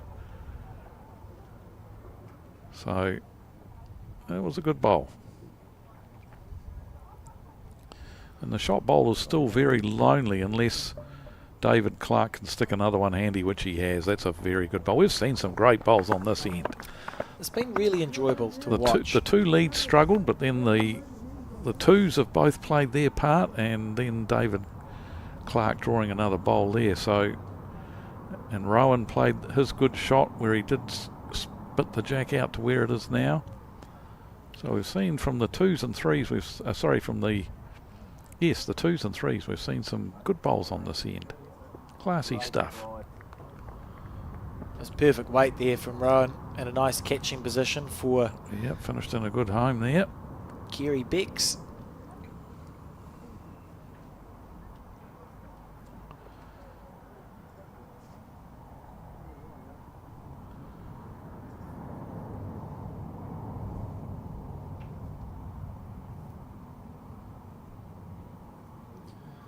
It's a long walk down.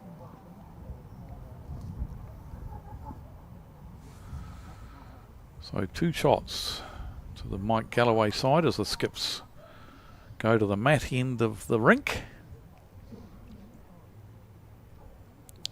Kerry Becks to go first, of course, scoring on the last end. Remember that horrible rule that we used to have where the winner of the end could give the mat away if they wanted to? Yeah. Lasted a few years, but then everyone saw common sense, and now the winner of the end has to take the mat. The beauty of our sport is that 150 years ago when the Scots wrote up the rules, they thought it keeps it even if when you win an end, you don't get to have last bowl on the next end. It's like having the throw in darts. It's one of the more bamboozling decisions that's for a while made. Yes, you were allowed to give the mat away and have last bowl on every end if you wanted to, and yeah, but eventually common sense prevailed. Made it confusing to what I remember going to watch my grandmother play, and I had no idea what was going on because it's so well. You won the end, They but keep you've le- given the mat away. What's the story I've been here? leading off. Just a little bit overcooked there from Mike Galloway, but they're holding two at the moment. Kerry just wondering whether he's blocked up his own path to the jack with that short bowl of his. Yeah, he's looking to come under his own bowl now. What sort of weight would that be played with? Yeah, that's what I think he's in the quandary as to what to do here, how much weight to play. Important to have that settled before you hop on the mat. Oh, he's just switched it over. This is going to be quick as. So he's turned the mat over to get a bit of grip with his feet. He must be looking to... Normally that means he's going flat out, and he is, yeah.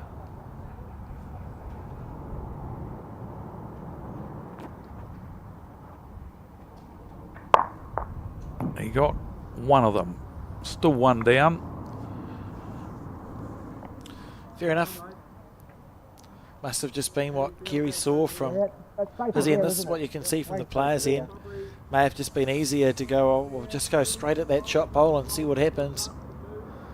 It's going to be continuing to inch in front, this defending fours team, defending champions.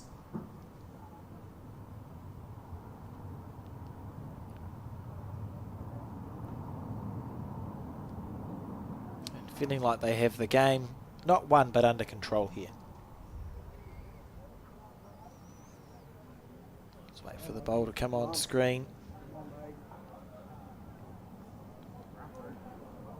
Is he going to stop in time? Oh, a couple of claps from from Martin Dixon there. They think he might have. Let's have a look. Don't think so. How many is it? Where's our marker? He's let's have a look. Is he? No, can't find two. him. It's two. Oh, it's two. Okay. See him. Oh, there he is. Yep. Brilliant. Well done, Max. And 2, so that's 12, 6, and we're on the 14th end. So that just halted for a moment for this end, just momentarily halted the mini comeback from the Becks 4. As we see these very, very good bowls played on this end by the 2s and 3s. Excellent trail shot there for 2 from Sam Morton. He liked that, and so he should.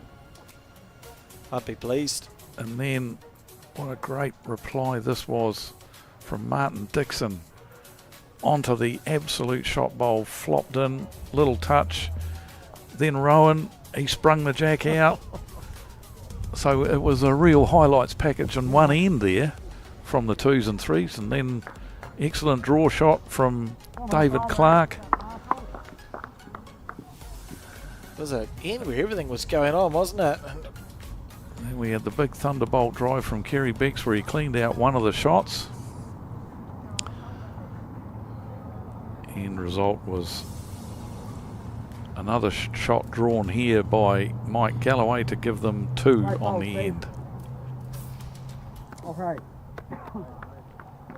And on the return to the game, we see that it is Steve Fisher holding the shot, the lead for the Royal Oak team. His first bowl out of camera shot to the bottom left as you see it.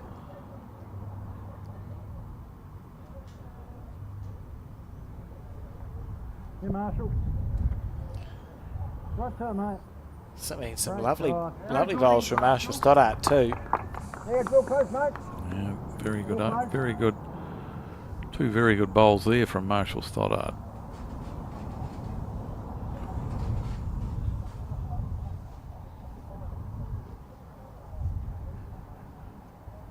Yep, like this one. He's a little bit tight. Yep, good play. Good ball. Another bowl on the head though. Sit down here, Sam.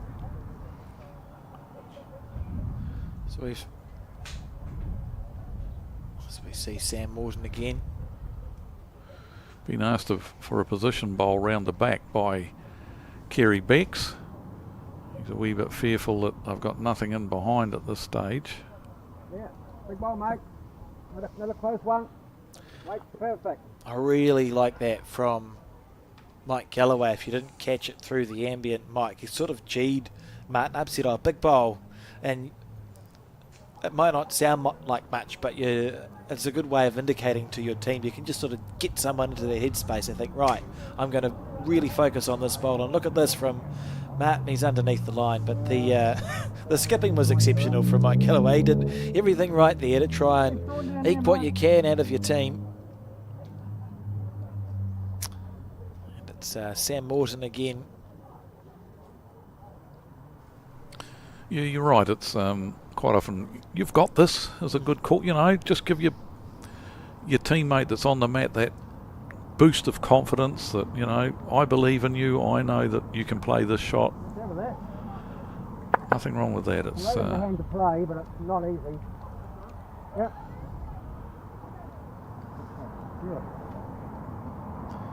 Good communication. Dave Clark on his forehand.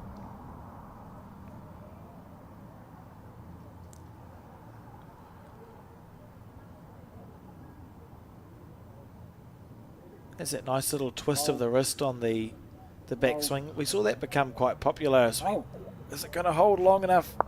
Just about. It's a good bowl from Dave Clark, but just out. It was quite popular a few years ago, and the logic that I always heard was if you just walk and you swing your arms, your hand on the backswing would naturally turn away from your body a little bit. And that was the logic that was applied to that delivery. I think Ian Schubeck had that little twist of the wrist at the back of the arm, and he was on television a lot. So a lot of Australians and young bowlers, I think, probably picked that up in the 90s and early noughties. It's an interesting idea. Yeah, the only issue is the timing of untwisting. Getting the twist to come back nice in time for you to be nice and straight, letting the bowl flow off the end of the finger. So that's why I wasn't not a fan of the twisted backswing. Is he going to find the hole or sit the bowl? He's found the hole. So 2 shots at the moment to Kerry Beck's side. Yeah, the twisting, not a fan. I can understand the logic, and I think it looks great when it's executed. That is anything that we talk about. What we try and aim for is the smallest amount of things that can go wrong in a bowler's delivery, so that when you get to the end of a long week and you're real tired, you don't have to get 5 or 6 things to happen at the right time to let it go smoothly.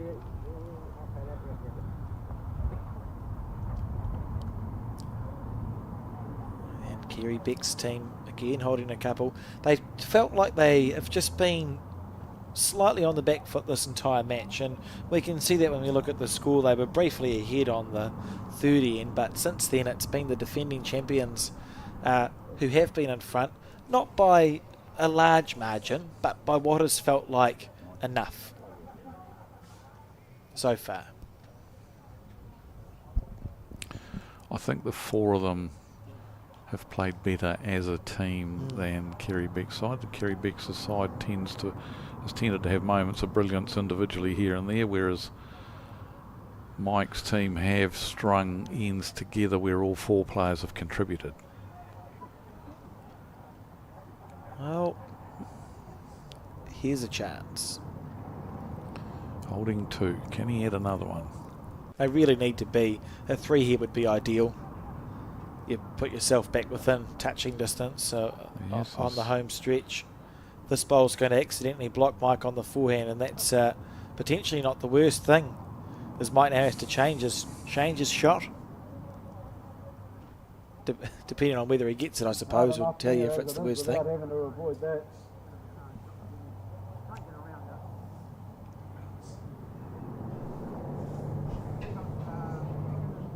Pretty mixed up back there. Why don't you either drive to kill, or you play that shot to sit there and stay? What's your instinct here, Dave? I think I like the drive. It's a bowl target there. I like the drive. If he gets the jack in the belly, he'll sit in the ditch with it. If he gets the edge of it, he's going to kill. I think they're favouring the sit and stay shot that try to draw to the shot bowl. Yeah, as Dave's And I don't mind that one either. I just think the easier of the two shots, in my opinion, would be a drive here.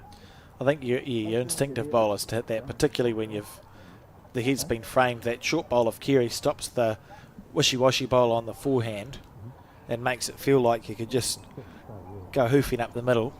But what Mike's been playing, he's got perfect weight control, so he's totally capable of executing this. He likes the shot that Dave's called, which is just that metre on, looking to land the shot bowl, sit and stay there. So he's happy with that shot, and that's the important thing. That's the one that he's decided he likes. So, and that is important. You've got to have confidence in the decision that you've made, and back yourself to get up there and play it. Just not going to get down for him, I don't think. He's going to find the hole here. So 2 it was. Big ball, mate. Kerry Beck's a chance to draw a third. Bring them right back into it. 2 will be good, but a 3 would be even better, obviously. Oh, whose bowl is that? It's against him, but it's made no difference. Look at Still his 2. It's like, oh no, what have I done? But it is just going to be the 2 there. Yeah, 2, and 6-12 the score now. No, 8-12 the score. Sounds better than 6-12. And we're on the 15th end, so we're down right to the pointy end of this match. 4 ends to go. 4 ends to go, 4 down. Very doable for Kerry. You could probably argue they can afford to lose one more end as long as it's a 1 or a 2, because that means they'd be, what's that, 5 or 6 down, and you can get 6 shots in 3 ends. So psychologically, Kerry Becks as a skip will be thinking, we can probably afford to drop one end on a last bowl from Galloway, and we need to be making sure we win the other 3. Yep. Fair analogy. Or something like that. Yep.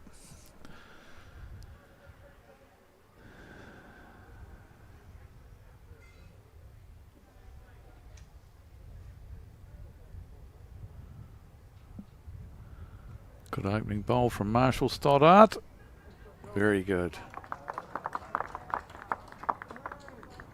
Lovely bowl. I've been impressed with his bowls, or more the battle that we've had with Stephen Marshall, because they've largely matched each other. There's been a few ends where both leads haven't played as well as they know they can, but it seems to be that when one plays a good head, the other follows them down.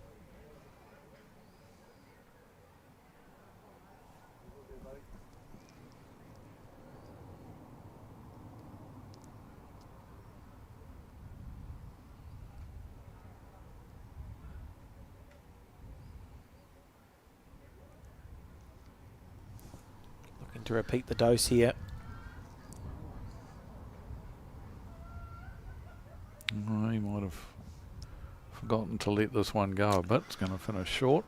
Oh, heartbreaking, isn't it? Because it was a beautiful line. You can see there in the background how frustrated Marshall is at himself, having played such a perfect first bowl.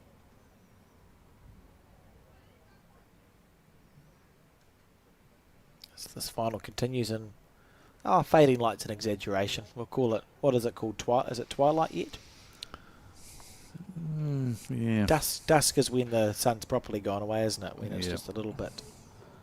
Good second shot there from Steve Fisher. We've got plenty of cars in the car park. If the skips start getting trigger happy, we could line the cars up along and put the floodlights on. Sure, that wouldn't be the first time it's been done at bowls. Nowadays with the phone lights, we often see photos of club championships that have overrun the time a little bit, and you've got your phone lights pointed at the rink to try and see what's up. Excellent bowl here from beautiful Sam Morton. Yeah, well played, Great Sam Morton. Shot. They're doing everything right here to try and come back into this game.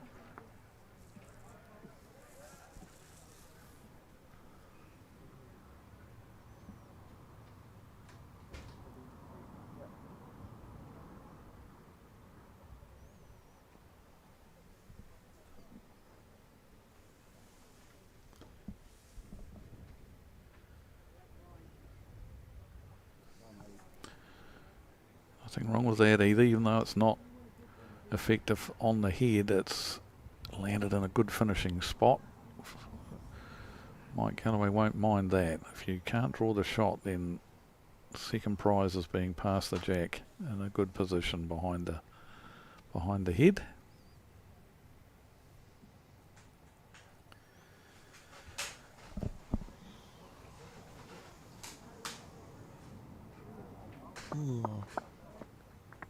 Interesting one developing here. At the moment, you'd say it's odds on that Kerry Beck's team should be scoring on this end, just the way the head's built with the first 6 bowls.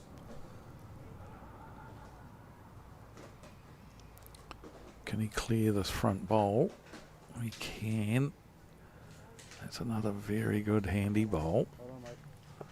You've got to feel at some point there's going to be aggression here. Yep. So from Kerry's point of view, his decision is how long do I keep building the head for before I place bowls in covering positions. And for Mike Galloway, it's when do I attack? Do I get Dave to do it, David Clark to do it, or do I perhaps give David one bowl on the draw here?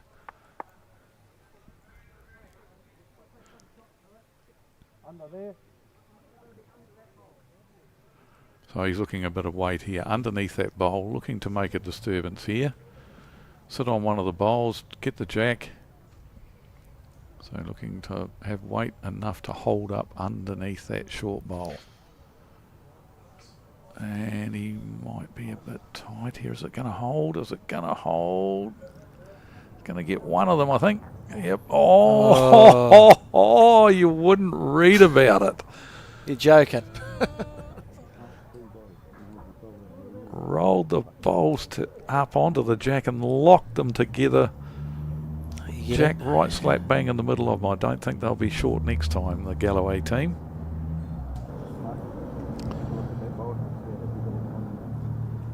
It's interesting when the bowls sit like this, and they may be changed shortly. We'll just wait to see what happens. Oh, good bowl here from Rowan Weir. Has he drawn another one? Falls in, it'll be a counter. Should be able to crunch the jack through that split. Might get an umpire on that bowl. There's a bowl, obviously, the bowl of, I think it's David Clark's. You can see it there out to the edge of the rink. They were asking the umpire just to check that bowl. No, it's straight pulling to the ground. So options here.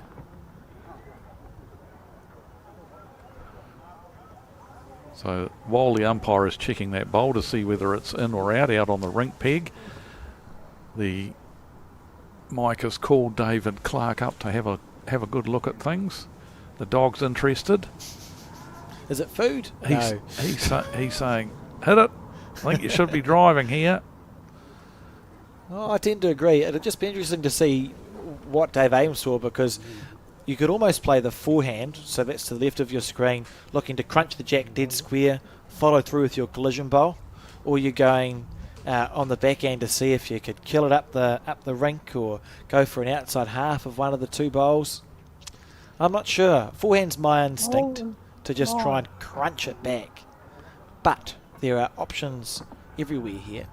So what was it? The bowl is live. The umpire's ruled, so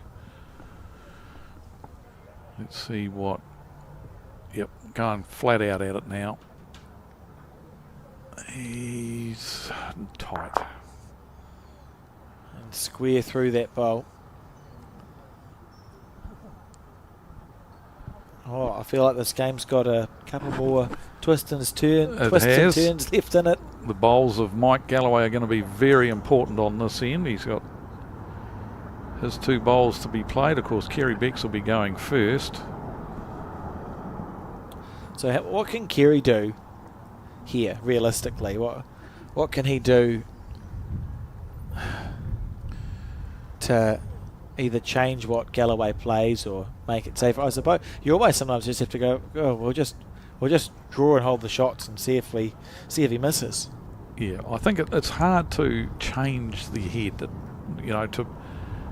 to play weight to try and disturb the head yourself. Not what you can do, is no, sometimes that's a very good option, to play with some weight, looking to turn one of your own bowls so that you reduce the size of the target. He's drawn another shot. Beautiful, well, beautiful look at bowl. that. What a shot. Perfect. Couldn't have asked for anything better there. He's not made the target any wider. Got a perfectly counting bowl. So Galloway on the drive. What he won't do is muck around here. That's fantastic bowling on this end. Oh, he spooned that one out way wide. Where is it? There it is. Didn't like it as soon as he let it go. Unusual for Mike too. He's normally pretty accurate on the drive. It's not very often you see him miss by more than a foot. And is this the end that we're going to look back on and say that's when that final changed in 2025? Keary's played one absolutely magnificent shot. Can he make it two? Oh, if he keeps turning, he might be good mud in the eye here. That hasn't changed things at all. So well, here we go. If Galloway gets this, there'll be great relief in the Royal Oak camp. If he doesn't, I don't think it'll kill either. I don't think it'd be hard pressed to kill this. Kill it, yes. So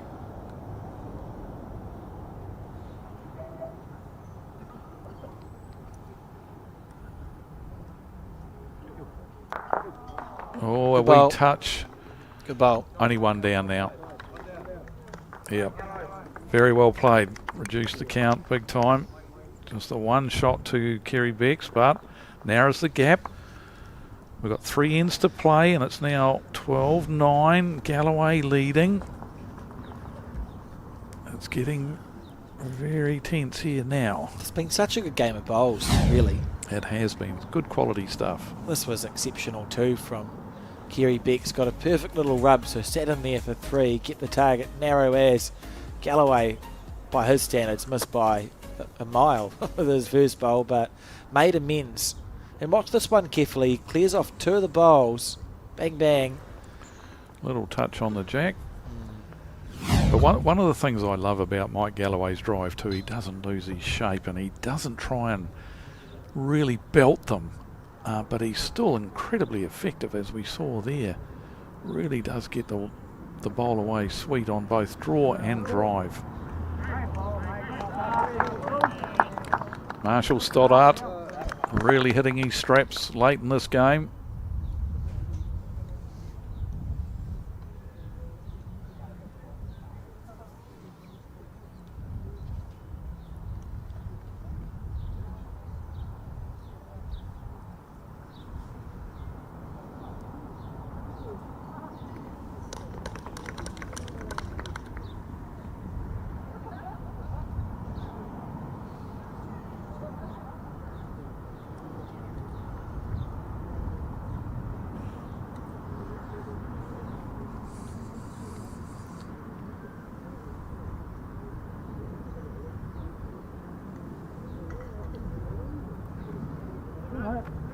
Lovely bowls.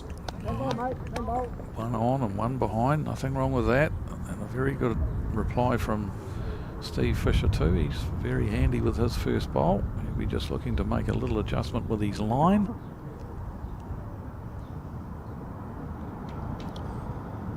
Oh, he's taken the speed off, I think. He's disappointed with that. This is where it's Marty's job to step up in this space and play 2 bowls. Even if he's 2 bowls past the head, doesn't need to have the shot here. He'll be very aware that he wants 2 bowls 3 or 4 feet past, and then Dave and Mike can do all the damage.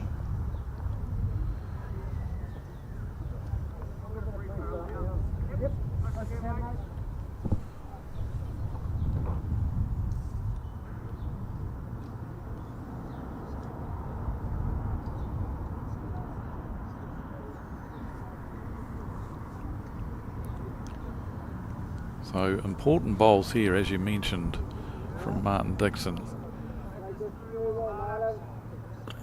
He's close to drawing the shot here. Just going to sneak. No, he's got but another real handy one, but still nothing over the head. Get past the head, team. Yeah, I think he'll be asking for that next time.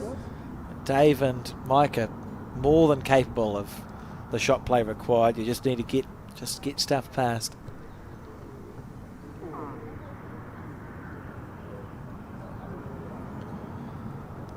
So it begins to cool down a little bit here at the Burnside Bowling Club, although that might have something to do with the fact we're sitting directly underneath the air conditioning unit.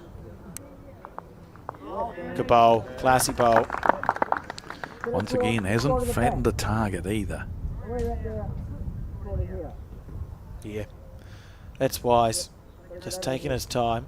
Martin McKenzie in the background there watching on, has been working for Bowls New Zealand for a long time.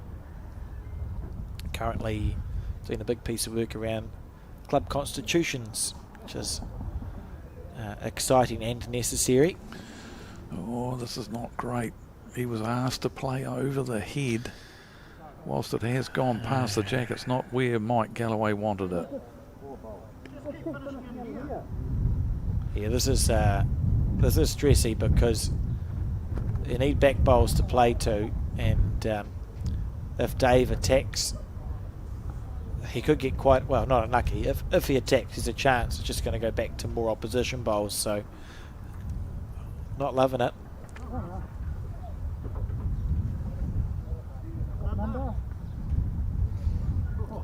Oh, the tails are up on this Kerry Beck's team. I think Dave has to hit this regardless, but you'd want to hit it hard and maybe the front bowl, because the front bowl, the jack goes at more of an angle, doesn't it? Yeah.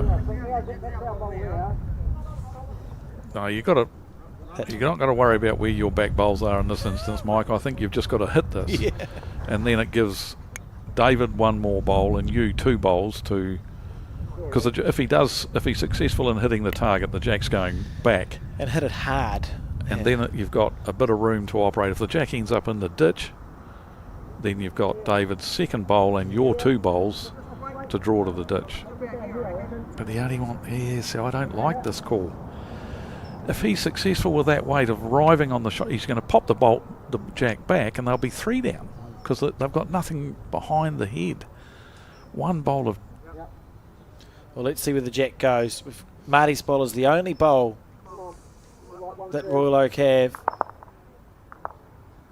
and it's been cannoned out by Sam Morton's bowl. So they're still 2 down. And Kerry's still asking for bowls round the back, and I think that's good. Kerry's waiting. Very he's getting. I thought Mike was going up before the other guy played the bowl, saying what's going on. So Dave's going to have a look at this head. It's ugly for the Royal Oak team because the closest thing to back bowl they have is to the 8 o'clock, 9 o'clock direction on your screen. Everything else there is Kerry Beck's. So Kerry's thinking, I'll wait pretty patiently. At some point, I'll roll the shot over, bowl over twice, and I'll score a 5 or a 6. For Galloway, I don't know.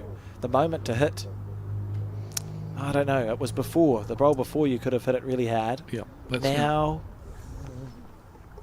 still merit to your suggestion, where if Dave winds up now, you reset the head, but what happens if you go awry and somehow chip off the head and don't achieve anything? He needed to be driving with his first bowl. He was in the target with the speed that he played, but they're still 2 down and they've got no better position. Yeah, now it's a quandary, isn't it? Yeah, that's right. It's created, what do I do now? You've got a bowls Whereas less. if he had whacked it, it definitely would have got Jack moving way back, and then they would have had room to draw.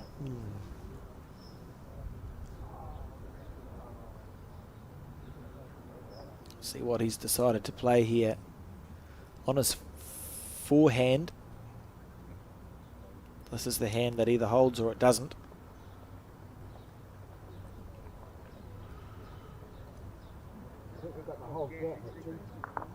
Oh.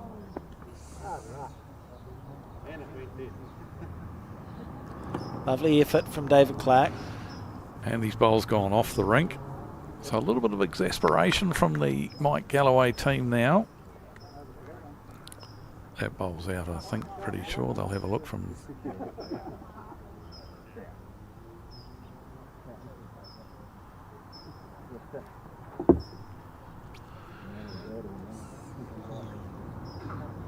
Okay, well, putting ourselves back in the shoes of Kerry Becks. You're holding 2. You trail by 3 in a National Fours final. There's 2 ends to go. So if he scores a 2 on this end, it's 11-12, 2 ends to go. You probably drop 1 on the penultimate end. So you'll be maybe, you're talking 3 the difference on the last end. So you have last ball next time. Do you try and make a number out of this, or are we trying to protect the 2? I think we're just protecting the 2 and maybe trying to draw another shot. And then you've got his last bowl, Kerry's last bowls, where he would make a number if the head is still sitting in any way, because you can't reply to it.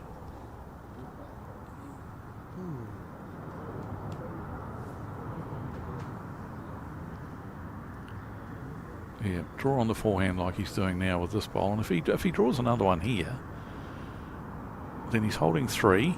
Mike Galloway's got 2 to come, of course, and more than likely will change things up, but is he going to stop in time, or is he running a bit? He's just running a bit, but there's another one in the catching pen, another one in the holding pen there. The only concern I've got about trying to play the shot is the jack is actually going in the direction of the one and only bowl that Mike Galloway's got out the back there. It's not going to go straight towards it, but it's going to be in that area. You could accidentally overplay a little bit and go from even 2 down to 1 down. He could go from holding 2 to perhaps only holding 1. So I don't know whether I'd be happy with 2 and just try and draw a 3rd shot, and that's going to be all square with 2 to go. Galloway looking to play the shot he asked David Clark to play. He's got good grasp, but I'm not sure whether he's got the speed.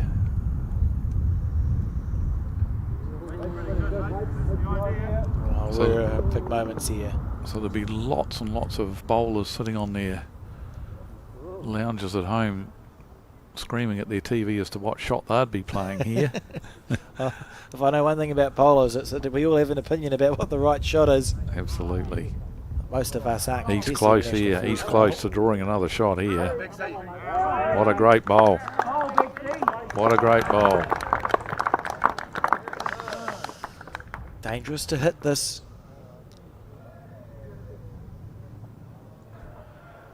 Suppose the question he has to ask himself is, you look at the head and think, if I hit this as hard as I can, is there a world in which I end up more than 3 down when the dust settles? And if the answer is yes, maybe you don't hit it. If you go from 3 down to 3 down, there's no harm. But if you could drop a random 4 or 5 because you've got no position, I'm not sure I'd be hitting this bowl. Yeah, look, it's been a very poorly played end by the defending champions, and basically because of what we mentioned earlier on, the front 2 guys didn't get anything over the head. But they are going to take a punt here, and they're going to get him to whack it. I guess they're working on the theory that it could kill. Yeah, and I'd watch Mike's collision bowl here, because it could be the saving grace. Yep. This bowl in his hand.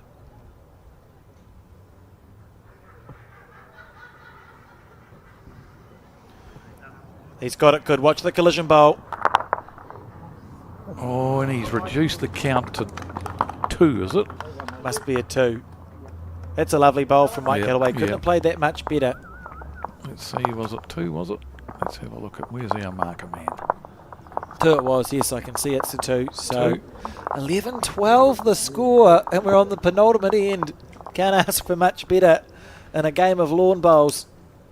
Well, I guess it's to be expected. This is the final of the New Zealand National Championship 4s. What else do you expect? It was always going to be close, wasn't it? An extra end would be nice, but I don't want to ask for too much for the drama, and I'd hate to have people's heart rates and blood pressures go too high.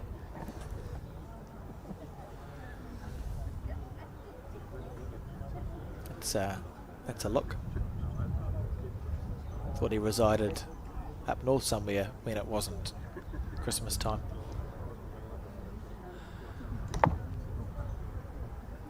President of Burnside Bowling Club standing there, Hamish Wilson. Done a wonderful job too, the Burnside Bowling Club, in and being the headquarters for the Summerset National Fours, we do of course move to the Fendalton or Fendalton, whichever pronunciation you prefer, club for the attacked as the headquarters for the Summerset National mixed pairs, and I believe it's the first time ever that they will play host to an open national final, and the club really looking forward to that opportunity. And having been there, it's a beautiful club rooms, and I'm sure they will do a stellar job.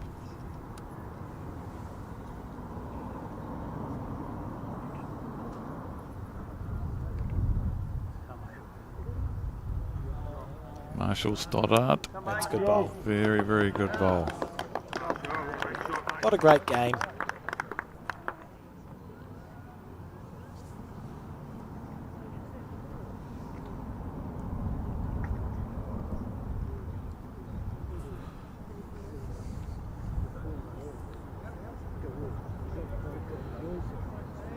Pretty good reply from Steve Fisher too. Look at this. Just around the shot bowl. But a genuine attempt and a good home. Mike Galloway will be breathing a sigh of relief already. He's got 2 bowls past the jack.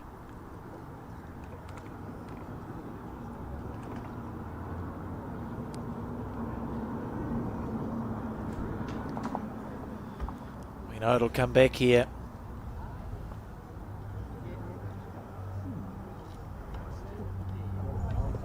Outstanding positional bowl there from Sam Morton.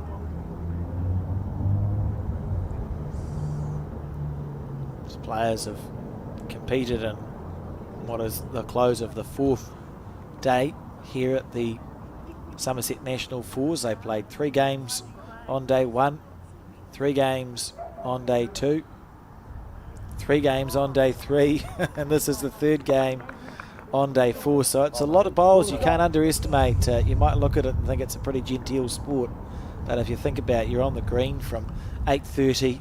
It's now, we're nearing on 7 o'clock every day for 4 days in a row. On your feet, and you know it is. It's a taxing, tiring sport. Mentally for the skips too. Absolutely, yep. A lot to manage.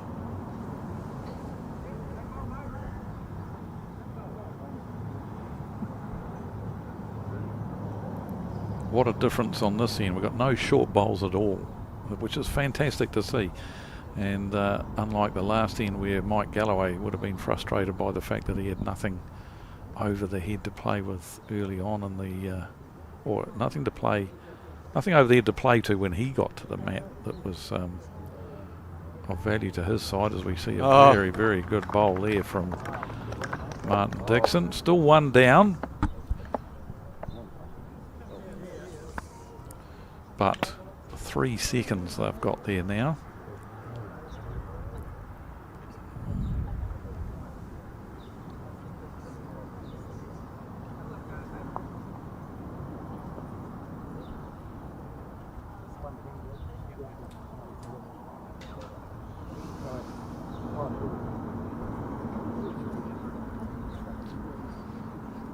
So David Clark now. Be interesting to see, because the back end's challenging to play. Well, we know it's a sort of a hand, you go a bit wide, it holds, but now it swings. Maybe there's merit to trying to reach on the forehand instead. 3 or 4 rolls on the front bowl. Yep. If he's wide, the jack pops out, which opens the head up for everybody. Yep, I think that's the option. Yeah, definitely playing arriving weight on the forehand, contact onto your own second shot bowl. It's just short there.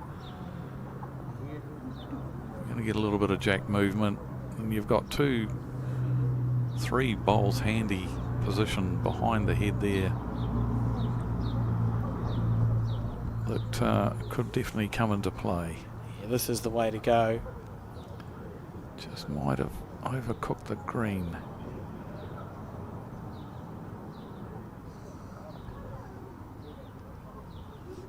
I like that shot selection though.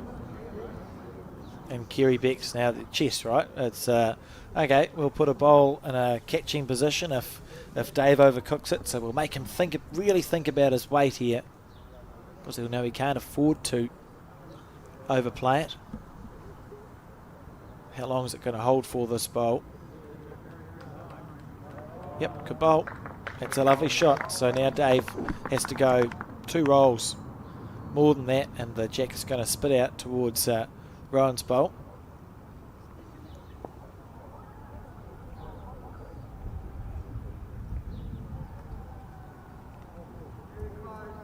He's got to be in the area here.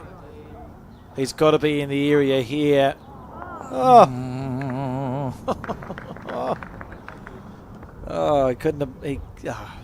I'm going to call it here right now. We're going to be all square playing the last. There you go. You heard it here first. So you're robbing me of my requested extra end. Yep. Oh, they could have touches. Could be a drawn Yes, end on the extra one. I wonder if that's ever happened in a national final. You see a few drawn ends, don't you, over a season? Tight ends where both teams have a bowl leaning up against the jack. It's not as easy now, but cigarette paper is the best way to tell if there's a gap between a Classed bowl as an and the jack. end played, but no one scores. So under no circumstances will we call it a dead end, because that would be wrong.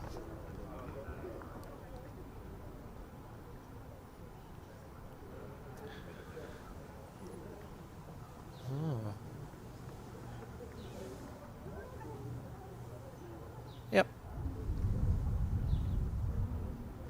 Andy Bolt hasn't made the target any bigger, and for Mike it's still, surely it's just a up and over on the forehand situation. Steve are looking at the backhand through the shot bowl to try and plan everything out. Challenge being that's a hand that's really hard to play. Interesting. Well, it's quite good to see the whole team involved in this discussion, isn't it? Yep.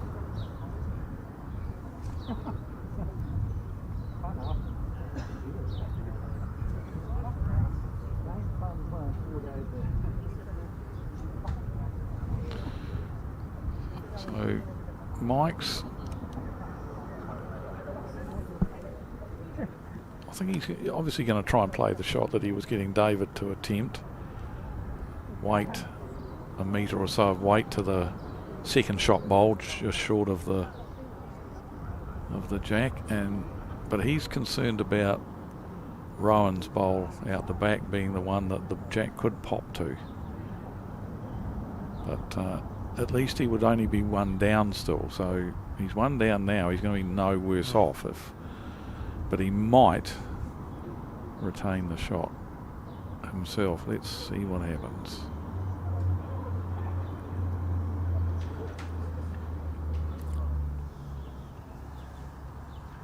Not a lot of interest shown. He's going to drop underneath it, I think. Oh! Beautiful speed. Oh! They can't have been that far away. Beautiful speed. The hands go flying onto the head from the Royal Oak team. And it's just a story. Yeah, cover. Don't think too hard about it. Kerry didn't muck around on the mat. I don't think Mike will be with his too, because he knows he was very, very close. So it's just this is good game management. Basically play the same shot and hope for a slightly different result. In other words, that it's going to make contact with that second shot bowl. Perfect weight control that Mike Galloway possesses. Can he get his bowl to hold long enough here? No, is the answer.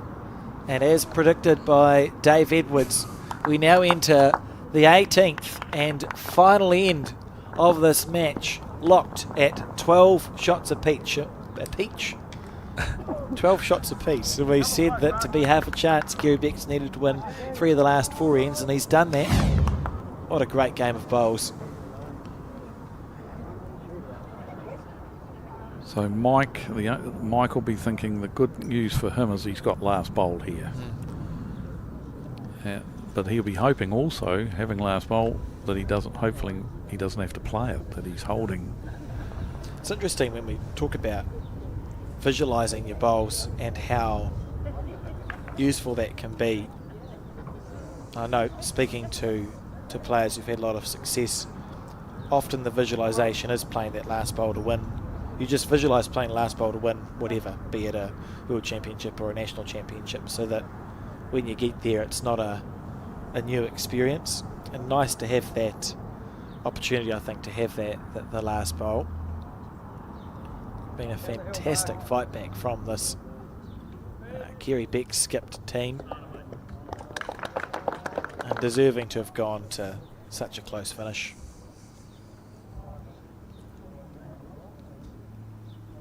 It was the Royal Oak team who felt like they were in control for the vast majority of this game, but only up in 1s and 2s, as we've seen on the scoreboard. I think there's just 1-3 that's been scored in this entire match. Everything else 1s and 2s. Just White's only 24 shots scored and 17 ends, and that from Steve Fisher. That's a pretty good bowl on the last end of a national championship. Absolutely.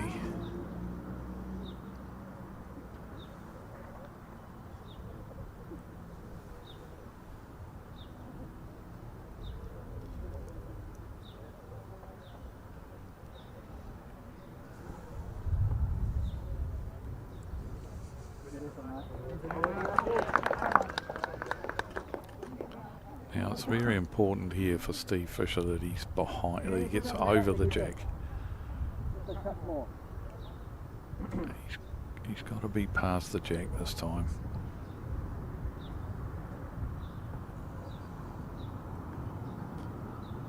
Let it go nicely. He's out very high. He's not going to be past. He's dropped it short. That's not what Mike Callaway would have been wanting. Oh, he's holding with his first bowl. So now we know that it just you means... Look at Mike Callaway. He was, yes, looking to the sky there. And just frustration that... Look, you would rather have Steve's bowl in the ditch there than where it's finished. It just... You know, as a skip at last end, he's sure he did it brilliantly with his first bowl, but then he undid the good work by leaving that bowl where he left it.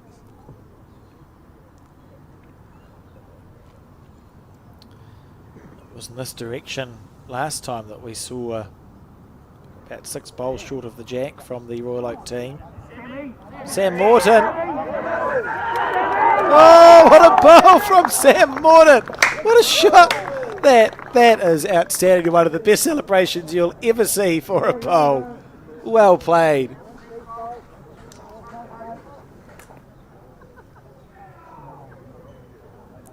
Great bowl. Awesome. Fantastic bowl. And it's very hard to get at now. And this is where, once again, now we've got to get bowls past the head here if we're Mike Galloway's team. And he has this time. Martin Dixon, he realised that he had to be up there, and now the one thing that Kerry Becks, this is where the chess part of the game comes in now.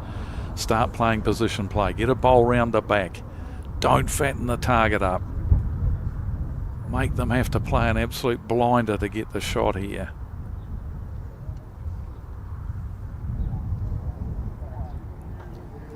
Good bowls, Sam. Yeah, 2 very good bowls from Sam there.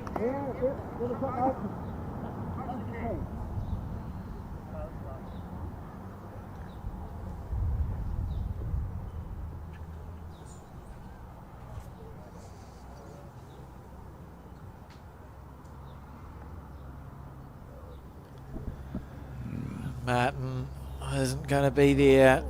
Needs it to turn out of the way. Some work to do here for Dave Clark and Mike Callaway if they want to hold on to their New Zealand Championship for another another year.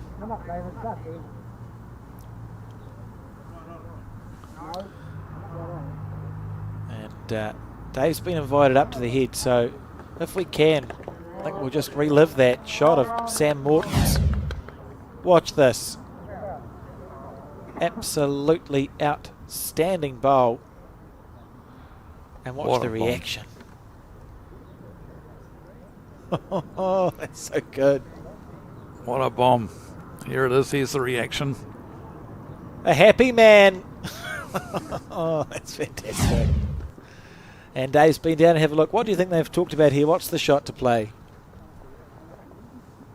I think you've got good position at the back there with Martin Dixon's bowl. So you've got to play arriving weight. Even if you happen to get rid of your own bowl just short of the shot bowl here, but just playing good arriving weight onto the shot bowl, hoping to turn it, and he's going to turn away here, but he's going to get another back bowl. That's a good bowl. Yeah, he's got another back bowl in there. So that's absolutely the danger area now, isn't it, for the Kerry Beck's team?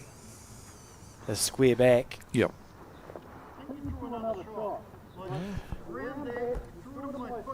I don't mind this call either, because there is the opportunity for them to just chip the shot bowl off the head, and so drawing another good second shot. It has to be behind though. You don't want to be fattening it up. It's not a bad option. It's not a bad call from Kerry Becks. Oh, he's running into the front one. Oh, he's covered up the shot bowl though. Oh, it's changed a lot of things. I wonder if you just try to chip the bowl off on the forehand. Through the hole, get the edge of the bowl, You chip it off. You've got 2 good seconds. You've got a couple in behind. I think he's bringing him up to have another look. I think he's a forehand drive here. You look to literally just play the split. If you get through the split clean, you've chipped the shot bowl off without nothing will be touched. If you're wide, you can use Steve's bowl. If you're wider, look, the forehand holds. There's a world which he misses wide onto the furthest front left bowl that you see, and you just come shuffling across the head, cannon everything out. Yeah, here we go. Big chances.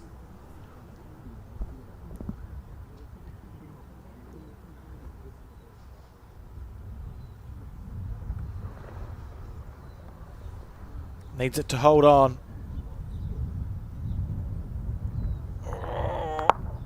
Up and over. He's got rid of the gap. Oh, it's still on down now. The 2 blue bowls that are together there. The one that's closest to the centre line. Through that. And you're going to get if you might chip the bowl off clean, the shot bowl off clean, or you turn the bowl onto the jack and it spits back to your holding bowls just at the back there. Those 2 blue bowls that we see in behind the head. So what does Kerry do here then? Draw another shot, I think, is the important thing here. If he can count and cover. So just draw another one in behind the shot bowl.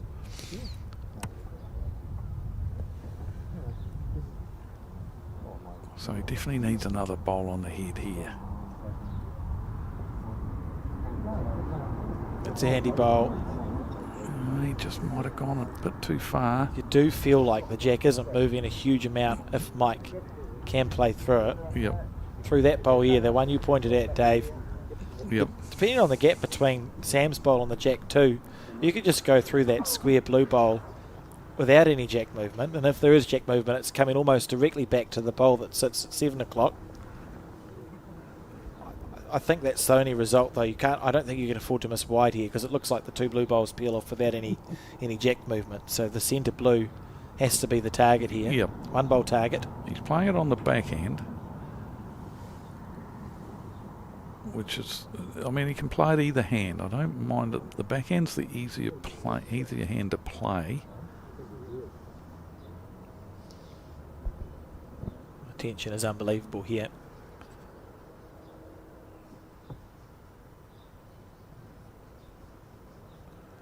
He's close. Is it going to get down? Is it going to get He's down? got it. Get the edge of the bowl. Yes, he What a has. shot from Mike Galloway. What a shot. What a fantastic last in we've got here. Brilliant stuff. Outstanding bowl. And Kerry Becks with 1 to salvage. What a final.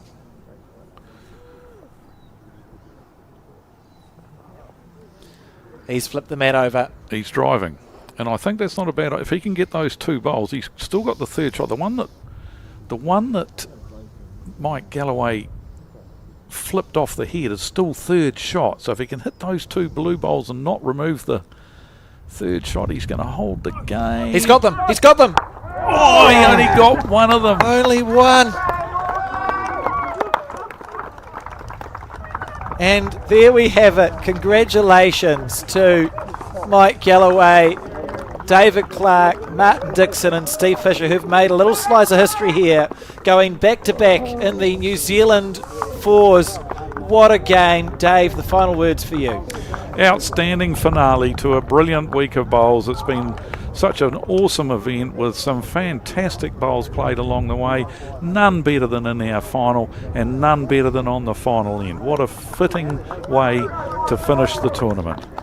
Yeah, outstanding. And we'll just watch some highlights now. We're back the day after tomorrow with coverage of the mixed pairs. Thanks to everyone for joining us. We'll see you then.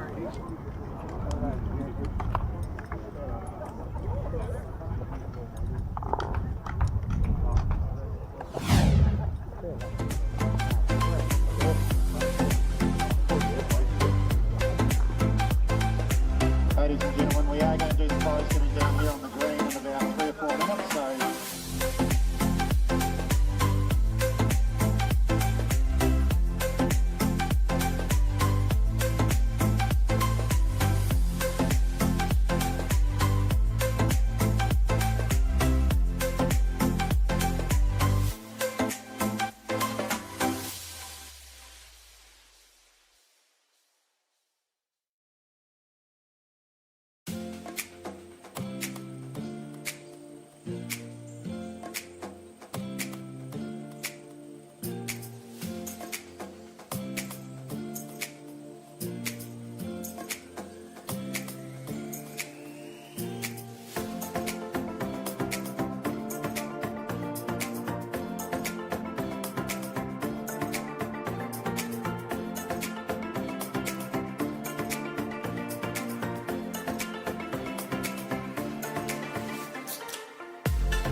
NZ. Dear Diary, my move to Summerset has been quite the page-turner. Sally wants me on the croquet team, but Beth says Mahjong is where all the fun is at. I can hear Barry's choir from here. And Kenneth's passionate about getting everyone's heart rate up. But Molly and I opted to do a whole lot of nothing today. A wonderfully underrated pastime.